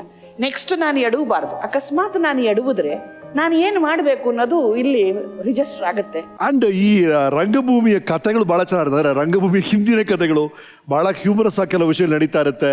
ಕೆಲವು ಟೈಮ್ ಏನೇನೋ ಅಲ್ಲಿ ಪ್ರಾಬ್ಲಮ್ಸ್ ಆಗುತ್ತೆ. The show must go on ಅಂತ ನಮ್ಮ ತಲೆಯಲ್ಲಿ ಇರುತ್ತೆ. ಆಟ ನಿಲ್ಬಾರ್ದು ಏನೇ ಕಾರಣಕ್ಕೂ, ಆಡಿಯನ್ಸ್ಗೆ ನಾವು ಡಿಸಪಾಯಿಂಟ್ ಮಾಡಬಾರ್ದು ಅಂತ ಹೊರಡ್ತೀವಿ. ಆ ಥರ ಹಲವು ಕಥೆಗಳು ನಡೆದಿರ್ಬೇಕು ನಿಮ್ಮ ಲೈಫಲ್ಲಿ. ಇದೆ. 2 ಗಂಟೆ ಕಾಲ ನಾಟಕನ 1.5 ಗಂಟೆ ಮಾಡಬೇಕಾಗುತ್ತೆ, ಅರ್ಧ ಗಂಟೆ ಮಾಡಬೇಕಾಗುತ್ತೆ, ಏನೇನೋ ನಿಯಮಗಳು ಬರುತ್ತೆ ಕೆಲವು ಟೈಮು. ಇಲ್ಲ, ಅದು ಗೌರ್ಮೆಂಟ್ ನಮ್ಮನ್ನ ಯೂತ್ ಫೆಸ್ಟಿವಲ್ ಅಂತ ಹೇಳಿ ಈಜಿಪ್ಟಿಗೆ ಕಳಿಸ್ತು, ಕೈರೋಗೆ. 32 ದೇಶ, ಅದರಲ್ಲಿ ಭಾರತನೂ ಒಂದು. ಆ ಭಾರತನ ಬಿ ಜಯಶ್ರೀ ಸ್ಪಂದನ ಇಂದ ರೆಪ್ರೆಸೆಂಟ್ ಮಾಡಿದ್ದು ಅಂತಂದ್ರೆ ಅದಕ್ಕಿನ್ನ ದೊಡ್ಡ ಅವಾರ್ಡು ಬೇಕಾಗಿಲ್ಲ. ಕರೆಕ್ಟ್. ಸೊ ಎಲ್ಲ 32 ದೇಶಗಳನ್ನ ಪ್ರತಿನಿಧಿಸುವಂತ 31 ಜನಗಳು ಅಲ್ಲಿದ್ದಾರೆ. ನಿರ್ದೇಶಕರು, ಟೆಕ್ನಿಷಿಯನ್ಸು, ಆಕ್ಟರ್ಗಳು, ಆಕ್ಟ್ರೆಸ್ ಎಲ್ಲ. ಪಿರಮಿಡ್ ಹಿಂದ್ಗಡೆ ಆ ಒಂದು ದೇವತೆ ಇದೆಯಲ್ಲ, ಸ್ಪಿಂಕ್ಸ್, ಅದ್ರ ಮುಂದೆ 31 ದೇಶ ನಿಂತು ಇಂಡಿಯಾ ಅಂತ ಅಂದ ತಕ್ಷಣ, ಬಿ ಜಯಶ್ರೀ ಅಂದ ತಕ್ಷಣ ಇಡೀ ಆಡಿಟೋರಿಯಂ ಓಪನ್ ಇರೋದು, ಚಪ್ಪಾಳೆ ಶುರುವಾಯ್ತು. ನಾನಂದೆ, ಜಯಶ್ರೀ ನೀನ್ ಏನ್ ಪುಣ್ಯ ಮಾಡಿದ್ಯಾ ಇಂಥ ಅದು ಭಾರತನ ರೆಪ್ರೆಸೆಂಟ್ ಮಾಡಬೇಕು ಅಂತಂದ್ರೆ ಇಟ್ಸ್ ನಾಟ್ ಎ ಜೋಕ್. ಅಲ್ಲಿ ಹೋಗಿ ನಿಂತ ತಕ್ಷಣ ಎಷ್ಟು ಖುಷಿ ಆಯ್ತು ಅಂತೀರಿ. ಓಫ್, ಲೈಟ್ ಬೇರೆ ನಮ್ಮನ್ನ ಫಾಲೋ ಮಾಡೋದು, ಒಂದು ಸ್ಪಾಟ್ ಲೈಟ್ ನಮ್ಮನ್ನ ಫಾಲೋ ಮಾಡೋದು, ಖುಷಿ ಆಯ್ತು. ಇಲ್ಲಿಂದ ನೆಕ್ಸ್ಟ್ ನಮ್ದು ಪರ್ಫಾರ್ಮೆನ್ಸ್ ಶುರುವಾಯ್ತು. ಸಾಕಾಗೋಯ್ತು ಆ ಪರ್ಫಾರ್ಮೆನ್ಸ್ ಮಾಡೋ ಅಷ್ಟೊತ್ತಿಗೆ. ಬಹುಶಃ ಇಷ್ಟು ದೊಡ್ಡ ಸ್ಟೇಜ್ ಹಾಕಿದ್ದಾರೆ, ಎಲ್ಲೂ ಗ್ರೀನ್ ರೂಮ್ಗಳಿಲ್ಲ, ಬಿಸಿಲು ಅಂದ್ರೆ ಬಿಸಿಲು, ಸಾಕಾಗೋಯ್ತು ನಮಗೆ. ಕೊನೆಗೆ ನಮ್ಗೆ ಡ್ರೆಸ್ ಚೇಂಜ್ ಮಾಡ್ಕೊಳಕ್ ಕೂಡ ಜಾಗ ಇಲ್ಲ. ಸೊ ಎಲ್ಲ ಸ್ಟೇಜ್ ಕೆಳಗಡೆ ಓಡೋಗಿ ಅಲ್ಲಿ ಬಟ್ಟೆ ಚೇಂಜ್ ಮಾಡಿಕೊಂಡು ಒಂದು ದೊಡ್ಡ ಪಾರ್ಕ್ ಮಧ್ಯದಲ್ಲಿ ಇಷ್ಟು ದೊಡ್ಡ ಸ್ಟೇಜು, ಅಲ್ಲಿ ನಾಟಕ ಮಾಡಿದ್ವಿ. ಲಕ್ಷಾಪತಿ ರಾಜನ ಕಥೆ ಮಾಡಿ ನೆಕ್ಸ್ಟ್ ಡೇ ಇನ್ನೊಂದು ಕಡೆ ಇದೆ ಎಂದು ಅದೇ ಪಾರ್ಕಲ್ಲಿ ಇನ್ನು ಕೈರೋ ನೆನೆಸ್ಕೊಳ್ಳಿ. ಅಲ್ಲಿ ಬಿಸಿಲು ಮಾಡೋಕ್ಕಾಗಲ್ಲ, ಸೊತ್ತೋಗ್ತೀವಿ ನಾವು ಇಲ್ಲಿ ಮಾಡಿದ್ರೆ. ನೀರು ಕುಡಿತಾನೆ ಇದೀವಿ, ಏನಂದ್ರೂ ಆಗ್ತಾ ಇಲ್ಲ. ಕೊನೆಗೆ ನೆಕ್ಸ್ಟ್ ಡೇ ಇನ್ನೊಂದು ಜಾಗ ಕೊಡ್ತೀವಿ ಅಂತ ಅಂದ್ರು. ಅದು ಇದ್ದಿದ್ದ ಚಿಕ್ಕದು ಪಾರ್ಕ್ ಒಳಗಡೆ, ಅದರಲ್ಲಿ ಒಬ್ರ ಕೈ ಒಬ್ರು ತಗಲುತ್ತೆ, ಅಷ್ಟು ಚಿಕ್ಕದಾಗಿದೆ. ನಾವು 19 ಜನ, ಒಂದ್ ಸರ್ತಿ ಸ್ಟೇಜ್ ಮೇಲೆ 7 ಜನ ಇದ್ದೇ ಇರ್ತೀವಿ ಔಟು ಲಕ್ಷಾಪತಿನಲ್ಲಿ. ಅದ್ರ ಮಧ್ಯದಲ್ಲಿ ಬೇರೆ ಬೇರೆ ಕ್ಯಾರೆಕ್ಟರ್ ಬರ್ತಾರೆ. ಒಂದು ಕಾರ್ನರ್ನಲ್ಲಿ ನಾವು 7 ಜನ ಜೋಗಿರು ನಿಂತಿದ್ದೀವಿ. ಯಾಕೋ ಹಿಂಗೆ ತಿರುಗಿದ್ರೆ ಆ ಪಕ್ಕದಲ್ಲಿ ಒಬ್ಬ ಯಾರೋ ಸಿಗರೇಟ್ ತಗೊಂಡು ನಮ್ಮ ಮೀರನ ಶರಗನ ಬೆಂಕಿ ಇಡ್ತಾ ಇದ್ದಾನೆ, ಹಿಂಗೆ ಸುಡ್ತಾ ಇದ್ದಾನೆ. ಓ ಮೀರಾ ಅಂತ ಅಂದೆ. ಅವಳು ರೇಗಿ, ಅಯ್ಯೋ ಹೆಗ್ಗಣ ಏನು ಬೆಂಕಿ ಇಡ್ತಾ ಹಂಗಂದ ತಕ್ಷಣ ಏನು ಎಲ್ಲ ಸ್ಟೇಜ್ ಬರೋಕ್ಕೆ ಶುರುವಾಗೋಗ್ಬಿಟ್ರು. ಎಲ್ಲ ಬಾಟ್ಲಿಗಳು ಇಟ್ಕೊಂಡಿದ್ದಾರೆ, ಬರ್ತಾ ಇದ್ದಾರೆ ಸ್ಟೇಜ್ ಮೇಲೆ. ಆನಂದ್ ಇದ್ದಿದ್ದು ಜಯ ಎಡಿಟ್ ಅಂದ್ರು. ಹೆಂಗೆ ಎಡಿಟಿಂಗ್ ಶುರುವಾಯಿತು ನಮ್ಮದು ಅಂತಂದರೆ, ಈ ಕಡೆ ಎಂಟ್ರಿ ಅಂತ ಕೂಕೋತ, ಪ್ರವೇಶ ಅಂತಿದ್ದಂಗೆ ಪಾತ್ರ ಬರೋದು, ಚುಚ್ಕೊಂಡು ಸತ್ತೋಗು ಅಂತಂದೆ. ನಾನು ತ್ರಿಶೂಲ ಹಿಡ್ಕೊಂಡು ಆ್ಯಕ್ಚುಲಿ ಲಾಲಾವತಿ ಸಾಯ್ಬೇಕು, ಸಾಕಷ್ಟು ಮಾತಾಡಬೇಕು. ಅವಳು ಎಂಟ್ರ್ ಆದ ತಕ್ಷಣ ಚುಚ್ಕೊಂಡು ಸತ್ತೋಗು ಅಂತ ಅಂದೆ. ಅಲ್ಲೇ ಚುಚ್ಕೊಂಡ್ಲು, ಸತ್ಲು. ಸೊ 1.25 ಗಂಟೆ ನಾಟಕ, ಅರ್ಧ ಗಂಟೆಯಲ್ಲಿ ಮುಗಿಸಿದ್ವಿ ನಾವು. ಸೊ ಮಧ್ಯದಲ್ಲಿ ಮೇಡಮ್, ನಾನು ಆ ಟೈಮಲ್ಲಿ ಕಾಲೇಜಲ್ಲಿ ಬಂದಿದ್ದಾಗ ನಿಮ್ಮದು ಸ್ಪಂದನ, ಅದು ಕಾಶಿರಾಮ್ ಕೊತ್ವಾಲು, ಕರಿಮಾಯಿ, ದೇವರಾಜ್ ಅವ್ರು ಮಾಡಿದಂತ ಅದಿರ್ಬೋದು. ಈ ಕಡೆ ಶಂಕರ್ನಾಗ್ ಅನಂತನಾಗ್ ಅವ್ರದ್ದು ಬ್ಯಾರಿಸ್ಟರ್ ನಾಟಕ ನೋಡಿ ಸ್ವಾಮಿ ನಾವಿರೋದಿಗೆ. ಅಂಡ್ ಬ್ಯಾರಿಸ್ಟರ್ನ ಒಂದು ಹಂತದಲ್ಲಿ ನೀವು ಮಾಡ್ತೀರಿ ಅಂತ ಒಂದು ಬ್ಯಾರಿಸ್ಟರ್ ಮಾಡಿದ್ನಲ್ಲ. ಅದೇ ನೀವು ಸ್ಪಂದನ ಅವರು ರೈಸ್ ತೊಗೊಂಡು ಮಾಡಿದ್ರಮ್ಮ, ಅದು ಯಾವ ಥರ ಅದು? ಬ್ಯಾರಿಸ್ಟರ್ ಸ್ಪಂದನದಲ್ಲೇ ಆಗಿದ್ದು ಅದು. ನಾನು ಡೆಲ್ಲಿಯಿಂದ ಬಂದಾಗ ಸಂಧ್ಯಾ ಛಾಯಾ ಅಂತ ಒಂದು ನಾಟಕ ತಂದೆ, ಇಲ್ಲಿ ಕುಂಚವಾರ ಅವ್ರದ್ದು. ಶಂಕರ್ ನನ್ನ ಹತ್ರ ಬಂದು, ಜೈಚು ನನಗೆ ಸಂಧ್ಯಾ ಛಾಯಾ ಕೊಡು ಅಂತ. ನಾನಂದ್ರೆ ನನಗೆ ಸ್ಪಂದನ ತಂದಿರೋದು, ನಿನಗೆ ಕೊಟ್ಟರೆ ನಾನೇನು ಮಾಡಲಿ, ನಿನಗೆ ಬ್ಯಾರಿಸ್ಟರ್ ಕೊಡ್ತೀನಿ, ನೀನು ಡೈರೆಕ್ಟ್ ಮಾಡ್ತೀಯಾ ಅಂತ ಕೇಳಿದೆ. ಅಂದರೆ ಈ ಥರದ ಒಂದರಲ್ಲಿ ಫೈನ್, ನೀನು ಡೈರೆಕ್ಟ್ ಮಾಡೋದಾದ್ರೆ ನಾನು ನಿನಗೆ ಸಂಧ್ಯಾ ಛಾಯಾ ಕೊಡ್ತೀನಿ, ಅವಾಗ ನಾನು ಬ್ಯಾರಿಸ್ಟರ್ನ ತಗೋತೀನಿ ಅಂತ. ಅದೇ ಥರದಲ್ಲಿ ಬ್ಯಾರಿಸ್ಟರ್ನಲ್ಲಿ ಡೈರೆಕ್ಟ್ ಮಾಡಕ್ಕೆ ಬಂದರು. ನೀನು ಚಿಕ್ಕಮ್ಮನ ಮಾಡಬೇಕು. ಚಿಕ್ಕಮ್ಮ ಅಂದ ತಕ್ಷಣ ನನಗೆ ಏನದು, ಅವಳು ಬೋಡಮ್ಮ ಅಂತ ಅಂದರು. 1 ಸೆಕೆಂಡ್ ಬೋಡಮ್ಮ ಅಂದ ತಕ್ಷಣ ಧಸಕ್ಕಂತ ಇದೆ, ಹೆಂಗೆ ಮಾಡೋದು? ಏಕೆಂತಂದರೆ ಬೋಡಮ್ಮನ ಪಾತ್ರ ಹಿಂದೆ ಎಲ್ಲ ಗಂಡಸರು ಮಾಡಿ ಒಂಥರ ನಗೋ ಥರ ಆಗಿತ್ತದು. ಗಾಬರಿ ಆಯಿತು ನನಗೆ. ಇಲ್ಲ ಶಂಕರ, ನನ್ನ ಕೈನಲ್ಲಿ ಆಗಲ್ಲ ಅನಿಸುತ್ತೆ. ಇಲ್ಲ ಜೈಚು, ನೀನು ಮಾಡು, ನೀನೇ ಮಾಡ್ಬೇಕು ಅದನ್ನು, ಇನ್ಯಾರೂ ಮಾಡೋಕ್ಕಾಗಲ್ಲ. ನಾನು ಡೈರೆಕ್ಟ್ ಮಾಡಬೇಕು ಅಂದರೆ ನೀನು ಮಾಡಬೇಕು ಅಂತ. ಅವ್ನು ಇನ್ನೊಂದು ಕ್ಲಾಸ್ ಆಗ್ತ. ಫೈನ್ ಅಂತ ಹೇಳಿ ನೋಡಿದ್ರೆ ಘಟಾನುಘಟಿಗಳು ಬಂದುಬಿಟ್ರಲ್ಲಿ. ಅನಂತನಾಗ್ ಬಂದರು, ಈ ಕಡೆ ಶಂಕರ್ ನಾಗ್ ಡೈರೆಕ್ಷನ್ನು, ಆ ಕಡೆ ಅರುಂಧತಿ, ರಮೇಶ್ ಭಟ್ ಮಾಡಿದ್ರು, ನಾಗಾನಾಥ್ ಮಾಡಿದ್ರು. ಹೀಗೆ ಎಲ್ಲ ಸಂಕೇತು ಮತ್ತು ಸ್ಪಂದನ 2 ಸೇರಿಬಿಡ್ತಾರೆ. ಹಾಯ್ ಜಯಶ್ರೀಮಾ. ನಮಸ್ತೆ ಜಯಶ್ರೀಮಾ. ಜಯಶ್ರೀಮಾ ಅವರು ಹೇಗಿದ್ದೀರಿ? ನಮಸ್ಕಾರ ಜಯಮ್ಮ, ಹೇಗಿದ್ದೀರಿ? ಕಲಾವಿದೆಯಾಗಿ ನನ್ನ ಆರಂಭದ ಚಿತ್ರ ಕೊಟ್ರೇಶಿ ಕನಸು, ಅಲ್ಲಿಂದ ನನ್ನ ಇತ್ತೀಚಿನ ಚಿತ್ರ ಇಷ್ಟಕಾಮ್ಯದವರೆಗೆ ನೀವು ಅಧ್ಯಾತ್ಮದಿಂದ ಅಭಿನಯಿಸಿರೋದು ನನಗೆ ತುಂಬ ಹೆಮ್ಮೆ. ಅವಳ್ಯಾವಳ ನಕ್ಕು ವನವಾಸ ಪಕ್ಕು ಕೌರವನ ಕೌರವ ಫಸ್ಟ್ ನಾನು ಹೀರೋ ಆಗಿ ಮಾಡಿದಂಥ ಚಿತ್ರ. ನನ್ನ ತಾಯಿ ಪಾತ್ರವನ್ನು ಮಾಡಿದ್ದೀರಿ. ನಾನು ಕಿಟಕಿಯಲ್ಲಿ ನಿಂತ್ಕೊಂಡು ಚಂದ್ರನ ನೋಡ್ತಾ ಇರ್ತೀನಿ, ಚಂದ್ರನಲ್ಲಿ ಪ್ರೇಮ ಕಾಣ್ತಾ ಇರ್ತಾರೆ. ಓ ಇವರಿಗೆಲ್ಲೋ ಲವ್ ಹುಟ್ಟಿದೆ ಅಂತೇಳಿ ನೀವು ನೋಡಿ ಎಕ್ಸ್ಪ್ರೆಷನ್ ಕೊಟ್ಟು ಕುಕ್ಕು ಅಂತ ಹೇಳಿ ನೀನು ವಾಪಸ್ ಹೋಗಿದ್ದಿದೆಯಲ್ಲ, ಇದು ಅದ್ಭುತವಾದಂಥ ನಟನೆ. ಅದು ಇವತ್ತಿಗೂ ಕೂಡ ಜನಾನುರಾಗಿಯೇ ಇದೆ, ಜನರ ಮನಸ್ಸಲ್ಲಿ ನಿಮ್ಮ ಪಾತ್ರ ಅಚ್ಚಳಿಯದೆ ಉಳಿದಿದೆ. ನೀವೇನು ಪರ್ಫಾರ್ಮ್ ಮಾಡ್ತಾ ಇರೋದನ್ನ ನೋಡುವಾಗ ನಿಮ್ಮ ಇನ್ವಾಲ್ವ್ಮೆಂಟು ಇದು ಅದೆಲ್ಲ ನೋಡಿದಾಗ ನಮಗೂ ಅನಿಸ್ತಾ ಇತ್ತಿಲ್ಲ, ನಾವು ಅದೇ ಥರ ಇನ್ವಾಲ್ವ್ಮೆಂಟ್ ತಗೊಂಡೇ ನಾವು ಕೆಲಸ ಮಾಡಬೇಕು ಹಾಗೆ ಹೀಗೆ ಅಂತ. ಕಲ್ಗೋಪ್ನಹಳ್ಳಿ ಬಿಡ್ದಿನ ಸ್ಲಮ್ನಲ್ಲಿ ಶೂಟ್ ಮಾಡಬೇಕಾದ್ರೆ ಲೈಟ್ ಹೋಗ್ತಾ ಇತ್ತು, ರೀಟೇಕ್ ಮೇಲೆ ರೀಟೇಕ್ ಆಗ್ತಾ ಇತ್ತು, ಬೇರೆ ಆರ್ಟಿಸ್ಟ್ ಕೋಆರ್ಡಿನೇಷನಿಂದ ಇರ್ಬೋದು ಅಥವಾ ತಾಂತ್ರಿಕ ರೀಸನ್ಸ್ನಿಂದ ಇರ್ಬೋದು. But she was so com and so patient. ಎಷ್ಟು ನಿಧಾನವಾಗಿ ಪರವಾಗಿಲ್ಲ, ಇನ್ನೊಂದಾದರೆ ಏನಂತೆ ಮಾಡೋಣ ಅಂತ.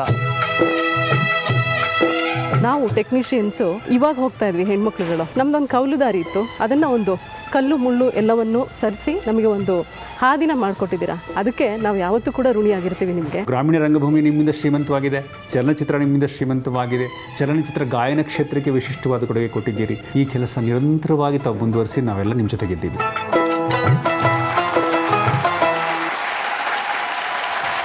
ಎಸ್, ನಿಮ್ಮ ಚಿತ್ರರಂಗದ ಕೊಡುಗೆ ಬಗ್ಗೆ ಎಲ್ಲರೂ ಮಾತಾಡಿದ್ದಾರೆ.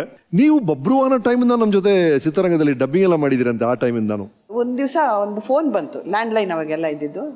ಭಾರ್ಗವ್ ಅವ್ರು ಫೋನ್ ಮಾಡಿದ್ದಾರೆ, ಬಾಬಾ ಮಾತಾಡೋದ್ರು. ಮಾತಾಡಿದೆ, ಈ ಡಬ್ಬಿಂಗ್, ನನಗೆ ಡಬ್ಬಿಂಗ್ ಅಂದರೆ ಏನು ಗೊತ್ತೇ ಇಲ್ಲ, ಫಿಲ್ಮ್ ಫೀಲ್ಡೇ ಗೊತ್ತಿಲ್ಲ ಅಂದಮೇಲೆ ಡಬ್ಬಿಂಗ್ ಇನ್ನೇನು. ಸೊ ಚಾಮುಂಡೇಶ್ವರಿ ಸ್ಟುಡಿಯೋ ಹೋದೆ. ಭಾರ್ಗವ್ ಅವರು, ನಾನೇ ಭಾರ್ಗವ್ ಅಂತ, ನೀವು ಕಾಂಚನ ಅವರಿಗೆ ವಾಯ್ಸ್ ಕೊಡಬೇಕು ಅಂದರು. ನಿಮ್ಮ ವಾಯ್ಸ್ ಟೆಸ್ಟ್ ಮಾಡಬೇಕು ನಾನು ಅಂತ. ಏನು ಮಾಡಬೇಕು, ಇದನ್ನು ನೋಡ್ಕೊಮ್ಮ ಒಂದ್ಸರ್ತಿ, ಅವ್ರು ಮಾತಾಡ್ತಾರೆ, ನೀನು ಲಿಪ್ ಸಿಂಕ್ ಮಾಡಬೇಕು. ಹೇಗೆ ಅಂತ ಮೈಕ್ ಮುಂದೆ ನಿಂತ್ಕೋ, ಇದನ್ನು ಓದ್ಕೊಂಡು ಅದನ್ನು ಮಾಡುವ. It's a tough job. First ನೋಡ್ತಿದ್ದಾಗೇನೆ ಕಾಂಚನ ಅವರು ಭಾಳ ಖುಷಿ ಆಯ್ತು, ಒಳ್ಳೆ ಕ್ಯಾರೆಕ್ಟರ್ ಸಿಕ್ತು ನನಗೆ ಮೊದಲೇದೇನೆ. 3 ಪೇಜು ಫಸ್ಟ್ ಟೆಸ್ಟ್ ವಾಯ್ಸ್ಗೆ. ಸೊ ಮಾತಾಡ್ತಾ ಎಷ್ಟೇ ಪ್ರಯತ್ನ ಪಟ್ಟೆ, ನೀವು ನಂಬಲ್ಲ, 10 ನಿಮಿಷ ಪ್ರಯತ್ನ ಪಟ್ಟಿದ್ದೀನಿ. ಒಂದು ಸ್ಟ್ರೆಚ್ಚು ಸಿಂಕೆ ಆಗ್ತಾ ಇಲ್ಲ. ಸರ್ ಇದು ಆಗ್ತಾ ಇಲ್ಲ, ಎಲ್ಲ ಕರೆಕ್ಟಾಗಿ ಹೊರಟೋಯ್ತು. ಲಾಸ್ಟ್ ಪ್ಯಾರಾ ಬಟ್ 1 ಅಲ್ಲೆಲ್ಲೋ ಒಂದು ಕಡೆ ಸಿಂಕೆ ಆಗ್ತಾ ಇಲ್ಲ. ನಾನು ಏನೂ ಆಗ್ತಾ ಇಲ್ಲ ಸರ್. ಅವರು ಬಂದರು, ನೋಡಿದ್ರು, ಸುಮಾರು ಅರ್ಧ ಗಂಟೆ ಪ್ರಯತ್ನ ಪಟ್ಟು ಹತ್ರ ಹೋಗಿ ಕೂತ್ಕೊಂಡು ನೋಡಿ, ಕಾಂಚನಮ್ಮ ಎನ್ನಮ್ಮ ಇದು ಅಂತಂದ್ರು. ಏನು ಸರ್ ಅದು ತೆಲುಗಿನಲ್ಲಿ ಹೇಳ್ಬಿಟ್ಟಿದ್ದಾರೆ ಸರ್. ಅದು ಭಾಳ ಕಷ್ಟ ಆಯ್ತು ಸರ್ ನನಗೆ. ಫಸ್ಟ್ ಎಕ್ಸ್ಪೀರಿಯನ್ಸ್ ಅಷ್ಟು ಕಷ್ಟವಾದ್ದು ಮಾಡಿ ಆಮೇಲೆ ಎಲ್ಲ ಸುಲಭ ಆಗೋಯ್ತು. ಸೊ ಒಂದು ಅರ್ಥ ಮಾಡ್ಕೊಂಡಿದ್ದು, ಕಷ್ಟನ ದಾಟಿದ್ರೆ ಏನ್ ಕಷ್ಟ ಬಂದ್ರು ಹೌದು ಒಂದು ಡಿಸ್ಟೆನ್ಸ್ ಜಂಪ್ ಮಾಡ್ತೀವಿ, ಆ ಜಂಪ್ ಇಲ್ಲಿ ಮತ್ತೆ ಇಲ್ಲಿ ಎರಡೂ ಸೇರಿದ್ರೇ ಆ ಜಂಪ್ ಸಾಧ್ಯ ಅಂತ ಅವಾಗ ಅರ್ಥ ಆಗಿದ್ದು ನನಗೆ. ಥ್ಯಾಂಕ್ಸ್ ಟು ಭಾರ್ಗವ್ ಅವರು. ರೈಟ್ ಮೇಡಮ್, ನಿಮ್ಮ ಎಕ್ಸ್ಪೀರಿಯನ್ಸ್ ಅಲ್ಲಿ ಅಫ್ಕೋರ್ಸ್ ನೀವು ವೃತ್ತಿ ರಂಗಭೂಮಿ ನೋಡಿದಿರಾ, ಪ್ರಾಪರ್ ಟ್ರೈನಿಂಗ್ ಮಾಡಿದಿರಾ ನ್ಯಾಷನಲ್ ಸ್ಕೂಲ್ ಆಫ್ ಡ್ರಾಮಾ ಅಲ್ಲಿ. ಈ ಸ್ಕೂಲ್ಗೆ ಹೋಗಿ ಕಲಿಯೋದು, ಒಂದು ಫಿಲ್ಮ್ ಸ್ಕೂಲ್ ಇರ್ಬೋದು, ಡ್ರಾಮಾ ಸ್ಕೂಲ್ ಇರ್ಬೋದು, ಪ್ರಾಪರಾಗಿ ಟ್ರೈನಿಂಗ್ ಮಾಡೋದು ಮತ್ತು ಈ ಅನುಭವ ಮೂಲಕ ಕಲಿಯೋದು, ನಿಮ್ಗೆ ಏನು ಅನ್ಸುತ್ತೆ? ಏನು ಹೇಳಬೇಕು ನಮ್ಮ ಈ ಥರ ನೋಡ್ತಿರೋ ವೀಕ್ಷಕರಿಗೆ? ಸರ್, ಅದು ಸ್ಕೂಲ್ಗೆ ಹೋಗುವಂಥ ಸ್ಥಿತಿ ಇದ್ರೆ, ಅಂದ್ರೆ ಕಲಿಯುವಂಥದ್ದು ಇದ್ರೆ, ಅಲ್ಲಿ ನಿಜವಾಗ್ಲೂ ನೀವು ಕಲಿಬೇಕು. ಇವಾಗ ಏನಾಗ್ತಾ ಇದೆ ಅಂತಂದ್ರೆ, ಥಿಯೇಟರ್ನ ಒಂದು ಸ್ಟೆಪ್ಪಿಂಗ್ ಸ್ಟೋನ್ ಮಾಡ್ಕೋತಾ ಇದ್ದಾರೆ. ಸಿನಿಮಾಗೆ ಓಕೆ ಅಥವಾ ಟಿವಿಗೆ ಓಕೆ, ಅದಾಗಬಾರ್ದು. ಸಿನಿಮಾಗೆ ಹೋದ್ರೂ ನೀನು ಏನು ಕಲಿತೆ ಅನ್ನೋದು ಬಹಳ ಮುಖ್ಯ ಆಗತ್ತೆ. ಕ್ಷಮಿಸಿ, ಇದು ತಪ್ಪಿದ್ರೆ ನನ್ನನ್ನು ತಪ್ಪು ಅಂತ ಹೇಳಿ. ಸಿನಿಮಾನಲ್ಲಿ ನಾವು ಹಿಂಗ್ ಮಾಡ್ಬೇಕಾಗತ್ತೆ. ಹೌದು, ಕ್ಷಣಕ್ಕೂ ನಾವು ಅಳಬೇಕಾಗತ್ತೆ, ನಾವು ನಗಬೇಕಾಗತ್ತೆ, ನಾವು ಹಿಂಗೆ ಮಾಡಬೇಕಾದ ಒಂಥರ ಇನ್ಸ್ಟಿಂಕ್ಟ್. ಸಿನಿಮಾನಲ್ಲಿ, ಥಿಯೇಟರ್ನಲ್ಲಿ ಕಂಟಿನ್ಯೂಟಿ ಅನ್ನೋದು ಸಿಗುತ್ತೆ. ಹೌದು, ನಾವಿಬ್ರು ಜೊತೆಗೆ ಒಂದು ವೇದಿಕೆ ಹಂಚ್ಕೊಂಡಾಗ ಕೂಡ ನಾವು ಹೇಳಿದ್ವಿ, ಅದು ಸಿನಿಮಾ ಅನ್ನೋದು ನಾವು ಸ್ವಿಮ್ಮಿಂಗ್ ಪೂಲಲ್ಲಿ ಮತ್ತೆ ಸ್ವಿಮ್ ಮಾಡ್ದಂಗೆ, ಬಟ್ ಈ ಸಮುದ್ರ ಒಂದೇ ಸಲ ದಾಟಬೇಕು ಡ್ರಾಮಾ ಅನ್ನೋದು ಅಂತ ನಾವು ಇನ್ಸ್ಟಾಲ್ಮೆಂಟಲ್ಲಿ ಆ್ಯಕ್ಟ್ ಮಾಡ್ತಾ ಇರ್ತೀವಿ. ಎರಡನೇದು, ಸಿನಿಮಾ ನಿಮ್ಮನ್ನ ಗೊತ್ತಿಲ್ಲ ಹೇಳ್ಬೋದೋ ಇಲ್ವೋ, ನಿಮ್ಮ ಈಗೋ ಬೆಳೆಸುತ್ತೆ. ಸಿನಿಮಾ ಅಗಾಧವಾಗಿ ಬೆಳಿತೀರಾ ನೀವು ಬೆಳ್ಳಿ ಪರದೆ ಮೇಲೆ, ಅದರಿಂದ ಜನ ನಿಮ್ಮನ್ನ ಹಿಂಗ್ ನೋಡ್ತಾರೆ. ಸೀರಿಯಲ್ನಲ್ಲಿ ಜನ ನಿಮ್ಮನ್ನ ಹಿಂಗ್ ನೋಡ್ತಾರೆ, ಕುಬ್ಜವಾಗ್ತೀರಾ. ಥಿಯೇಟರ್ನಲ್ಲಿ ನೀವಾಗೇ ಉಳಿತೀರಾ. ಹೌದು, ಅಲ್ಲಿ ಅಹಂ ಅನ್ನೋದು ಬರಲ್ಲ, ಅಲ್ಲಿ ಧೋರಣೆ ಅನ್ನೋದಿರಲ್ಲ, ವ್ಯಕ್ತಿತ್ವ ನಿಮ್ಮ ಕಣ್ಣಿಗೆ ಕಣ್ಣು ಮುಂದೆ ನೀವೇನು ಅನ್ನೋದನ್ನ ಆಡಿಯನ್ಸ್ ಆ ಮೊಮೆಂಟ್ ಅಲ್ಲಿ ನಿಮಗೆ ಹೇಳಿ ತೋರಿಸ್ತಾರೆ. ರೈಟ್. ನೀವು ತಪ್ಪು ಮಾಡಿದ್ರೆ ನಿಮಗೆ ಅಲ್ಲಿ ಕಲ್ಲು ಬೀಳುತ್ತೆ, ಟೊಮೆಟೊ ಬೀಳುತ್ತೆ, ಎಲ್ಲವೂ ಬೀಳುತ್ತೆ, ಅದು ತಗಲುತ್ತೆ ನಿಮಗೆ. ಥಿಯೇಟರ್ನಲ್ಲಿ, ಸಿನಿಮಾನಲ್ಲಾಗಲಿ, ಟಿ ವಿನಲ್ಲಾಗಲಿ ತಗಲಲ್ಲ. ಹೌದು, ಎಲ್ಲ ಕ್ಷೇತ್ರಕ್ಕೂ ಅದು ಅದರದೇ ಆದ ಒಂದು ಮಹತ್ವ ಇದ್ದೇ ಇದೆ. ಆದರೆ ಆರ್ಟ್ ಫಿಲಮ್ನಲ್ಲಿ ಹೋಯ್ತು ಅಂತಂದರೆ ನಿಮಗೆ ಇವೆಲ್ಲ ಲಕ್ಷಣಗಳು ಕಾಣಿಸ್ತಾ ಹೋಗುತ್ತೆ. ಅಲ್ಲಿ ನಿಮಗೆ ನಿಮ್ಮನ್ನು ನೀವು ಬೆಳೆಸ್ಕೊಳ್ಳೋದಕ್ಕೆ ಎಲ್ಲವೂ ಸಿಗುತ್ತೆ. ಚಾಲೆಂಜ್ ಮಾಡುವಂಥ ಪಾತ್ರ ಸಿಕ್ಕಿದ್ರೆ ಅವಾಗ ಖಂಡಿತ ನೀವು ಏನು ಬೇಕಾದರೂ ಕ್ರಿಯೇಟ್ ಮಾಡ್ಬೋದು ಸಿನಿಮಾನಲ್ಲಿ. ಅದಕ್ಕೆ ನಿರ್ದೇಶಕರು ಇರಬೇಕು, ಸರಿಯಾದ ರೈಟರ್ ಎಲ್ಲ ಇಲ್ಲ ಅಂತಂದರೆ ಬರೀ ತೋರಿಕೆ ಆಗುತ್ತೆ.